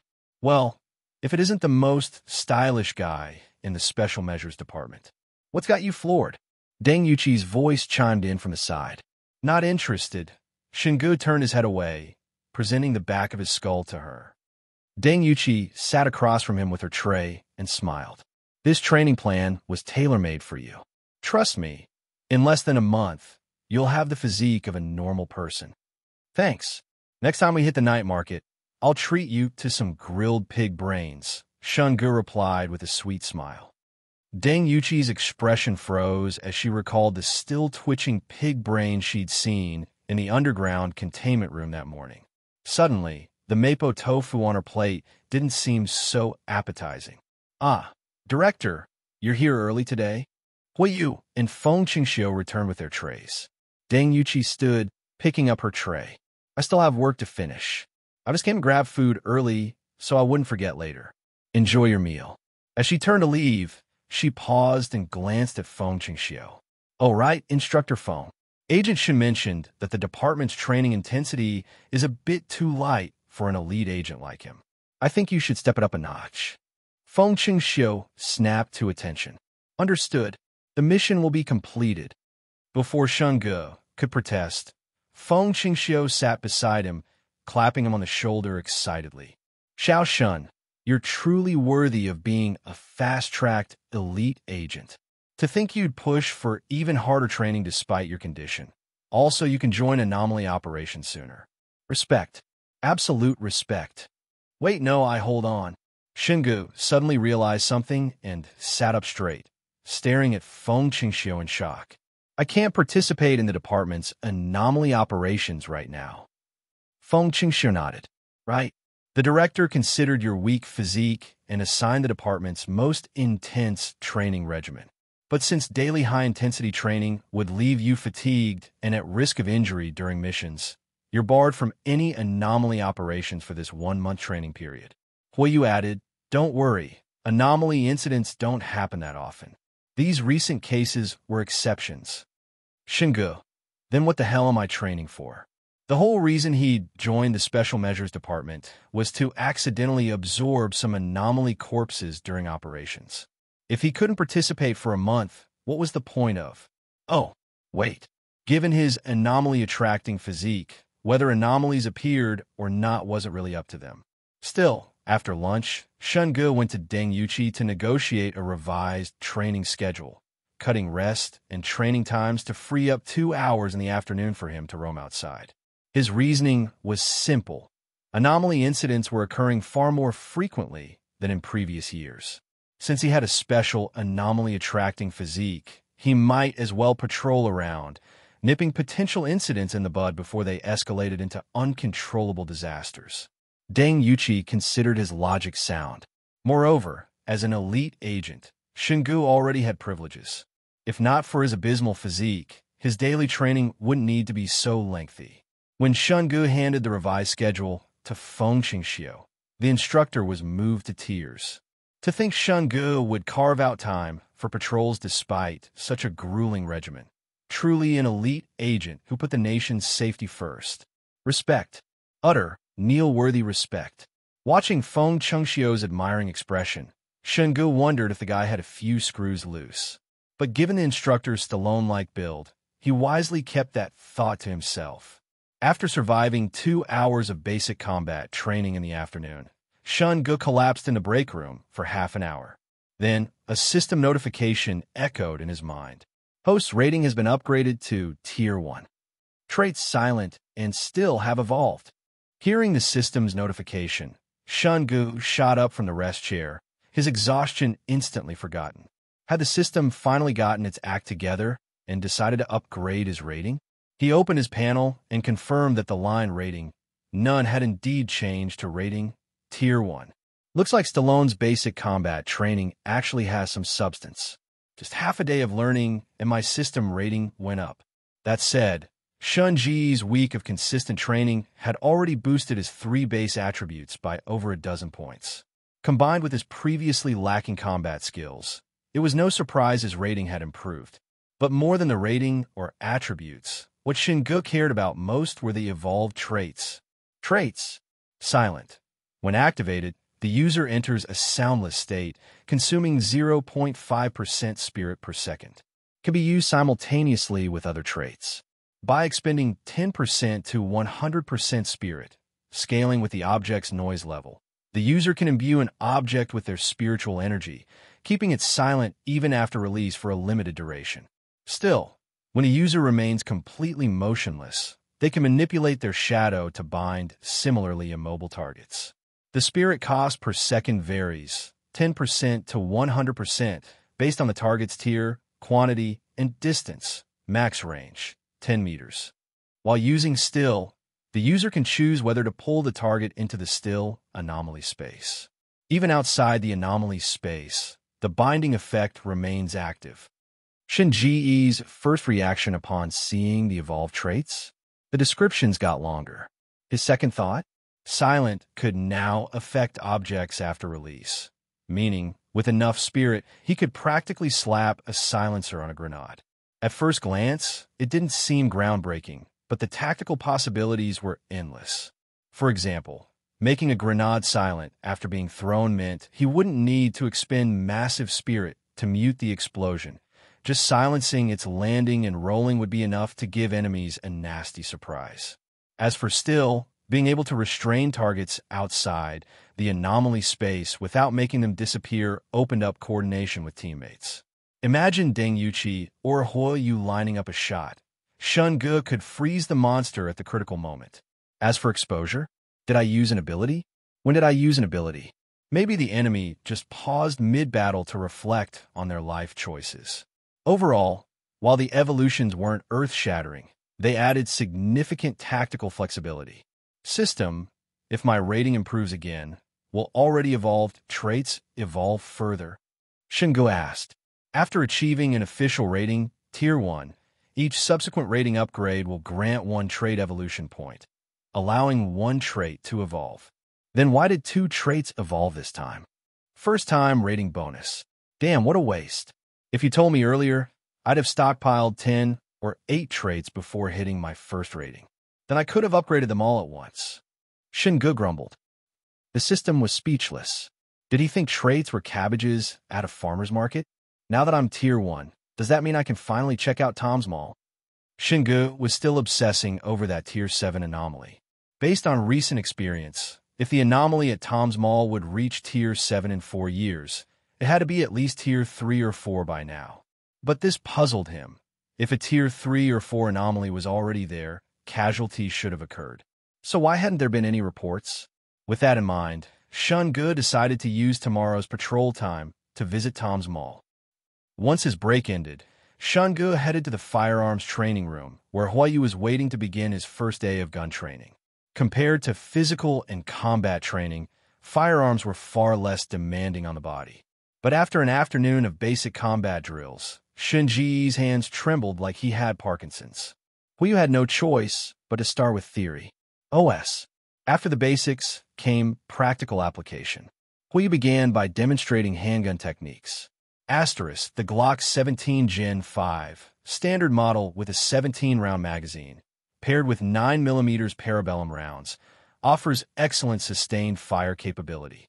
Muzzle velocity around 370 meters per second, theoretical rate of fire between 450 to 550 rounds per minute. It's basically the AK-47 of handguns. Asterisk. As he spoke, Huiyu raised the gun, aimed, and fired 17 shots in rapid succession, every bullet hitting the bullseye dead center. Xingu was impressed. No wonder he's the department's top sniper. Hey, while you're at it, can you teach me that gun-shaking technique? Xingu asked eagerly. Huh? Well, you look baffled. You know, like in movies and novels, where you shake the gun mid-shot to make bullets curve. If you can't bend bullets or spray wildly, can you even call yourself a shooter in this day and age? After a long pause, Huiyu managed. Lao Shun, maybe watch fewer movies. What about gunfu? Close-quarters gun combat. That's a real thing, but it's part of advanced combat training, though it's not as flashy as you'd think. For example, with this pistol, if an enemy tries to use it in close combat, you just need to block this part, Huiyu demonstrated, and they can't fire. Then you press here, pull this, twist that, and the slide comes off. Do this, then that, and the gun's disabled. In real close combat, a knife or tactical blade is way deadlier than dual-wielding pistols. That said, paired with the Mozambique drill, 2 to the chest, 1 to the head, focusing on gunplay over melee, this gunfu is core training for any special operative. Xingu nodded thoughtfully. Outside 7 paces, the gun's faster. Inside 7 paces, the gun's faster and more accurate. Got it. Yeah, that's the gist. Huiyu's expression was complicated.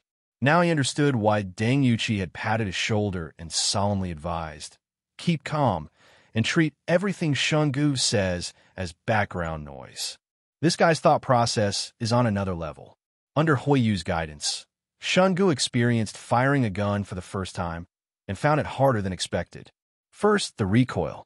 Even braced for it, the kickback left his arms aching. Then, there was aiming. Movies really are full of crap. No way a normal person picks up a gun and instantly becomes a sharpshooter. Especially with the Glock 17's rapid fire. Xingu quickly learned the joy of sending bullets skyward. He also asked Huiyu to teach him that gun-disabling move from earlier. Watching Huiyu perform it fluidly, Xingu gave it a try. He got shot 17 times. On the 18th attempt, he barely managed to keep Huiyu from firing the first shot. 2 hours of firearms training later, Xinji's Parkinson's had worsened. Fortunately, as it was his first day on the job, evening training was canceled. Feng Qingxiu and Huiyu gathered some of the department's operatives in the cafeteria to throw Xingu a welcome party. Xingu stared at the massive bowl in front of him, filled to the brim with baijiu, and his expression turned uneasy. Instructor Feng, we're allowed to drink on duty? Relax, these are all Team 1 guys. Team 2's on watch this week, so we can have a little, Feng Qingxiu said, sounding like he was using the party as an excuse to indulge. Xingu eyed the bowl larger than his fist. This counts as a little? Instructor, do you have a different definition of a little? Where I'm from, anything under 3 bowls doesn't even qualify as drinking. Come on, everyone, to Xingu joining the Special Measures Department. Bottoms up. With that, Feng Qingxiu downed the entire bowl in one go, then turned it upside down to prove it was empty. Following his lead, The other operatives chugged theirs too. Shinge had no choice but to follow suit. The burn of the liquor hit him hard. This was the most he'd drunk in years. As Feng Qingxiu moved to refill his bowl, Shinge quickly waved him off. Instructor, I really can't handle more. Don't worry, we stop at 3. Department rules. Light drinking on rest days is fine, but never enough to affect work the next day. We take that seriously, Feng Qingxiu assured. Aye, Shinge swayed slightly, the room spinning. Feng Qingxiu frowned. No way, Xiao Shun. This is nothing. With your tolerance, even the dogs back in the Northeast would kick you off their table. Thud. Shinge face planted onto the table. For a moment, the room fell dead silent. Instructor Feng, did you poison his drink? Hello, everyone. As we wrap up this video, I want to share a quick note. I have a Patreon account.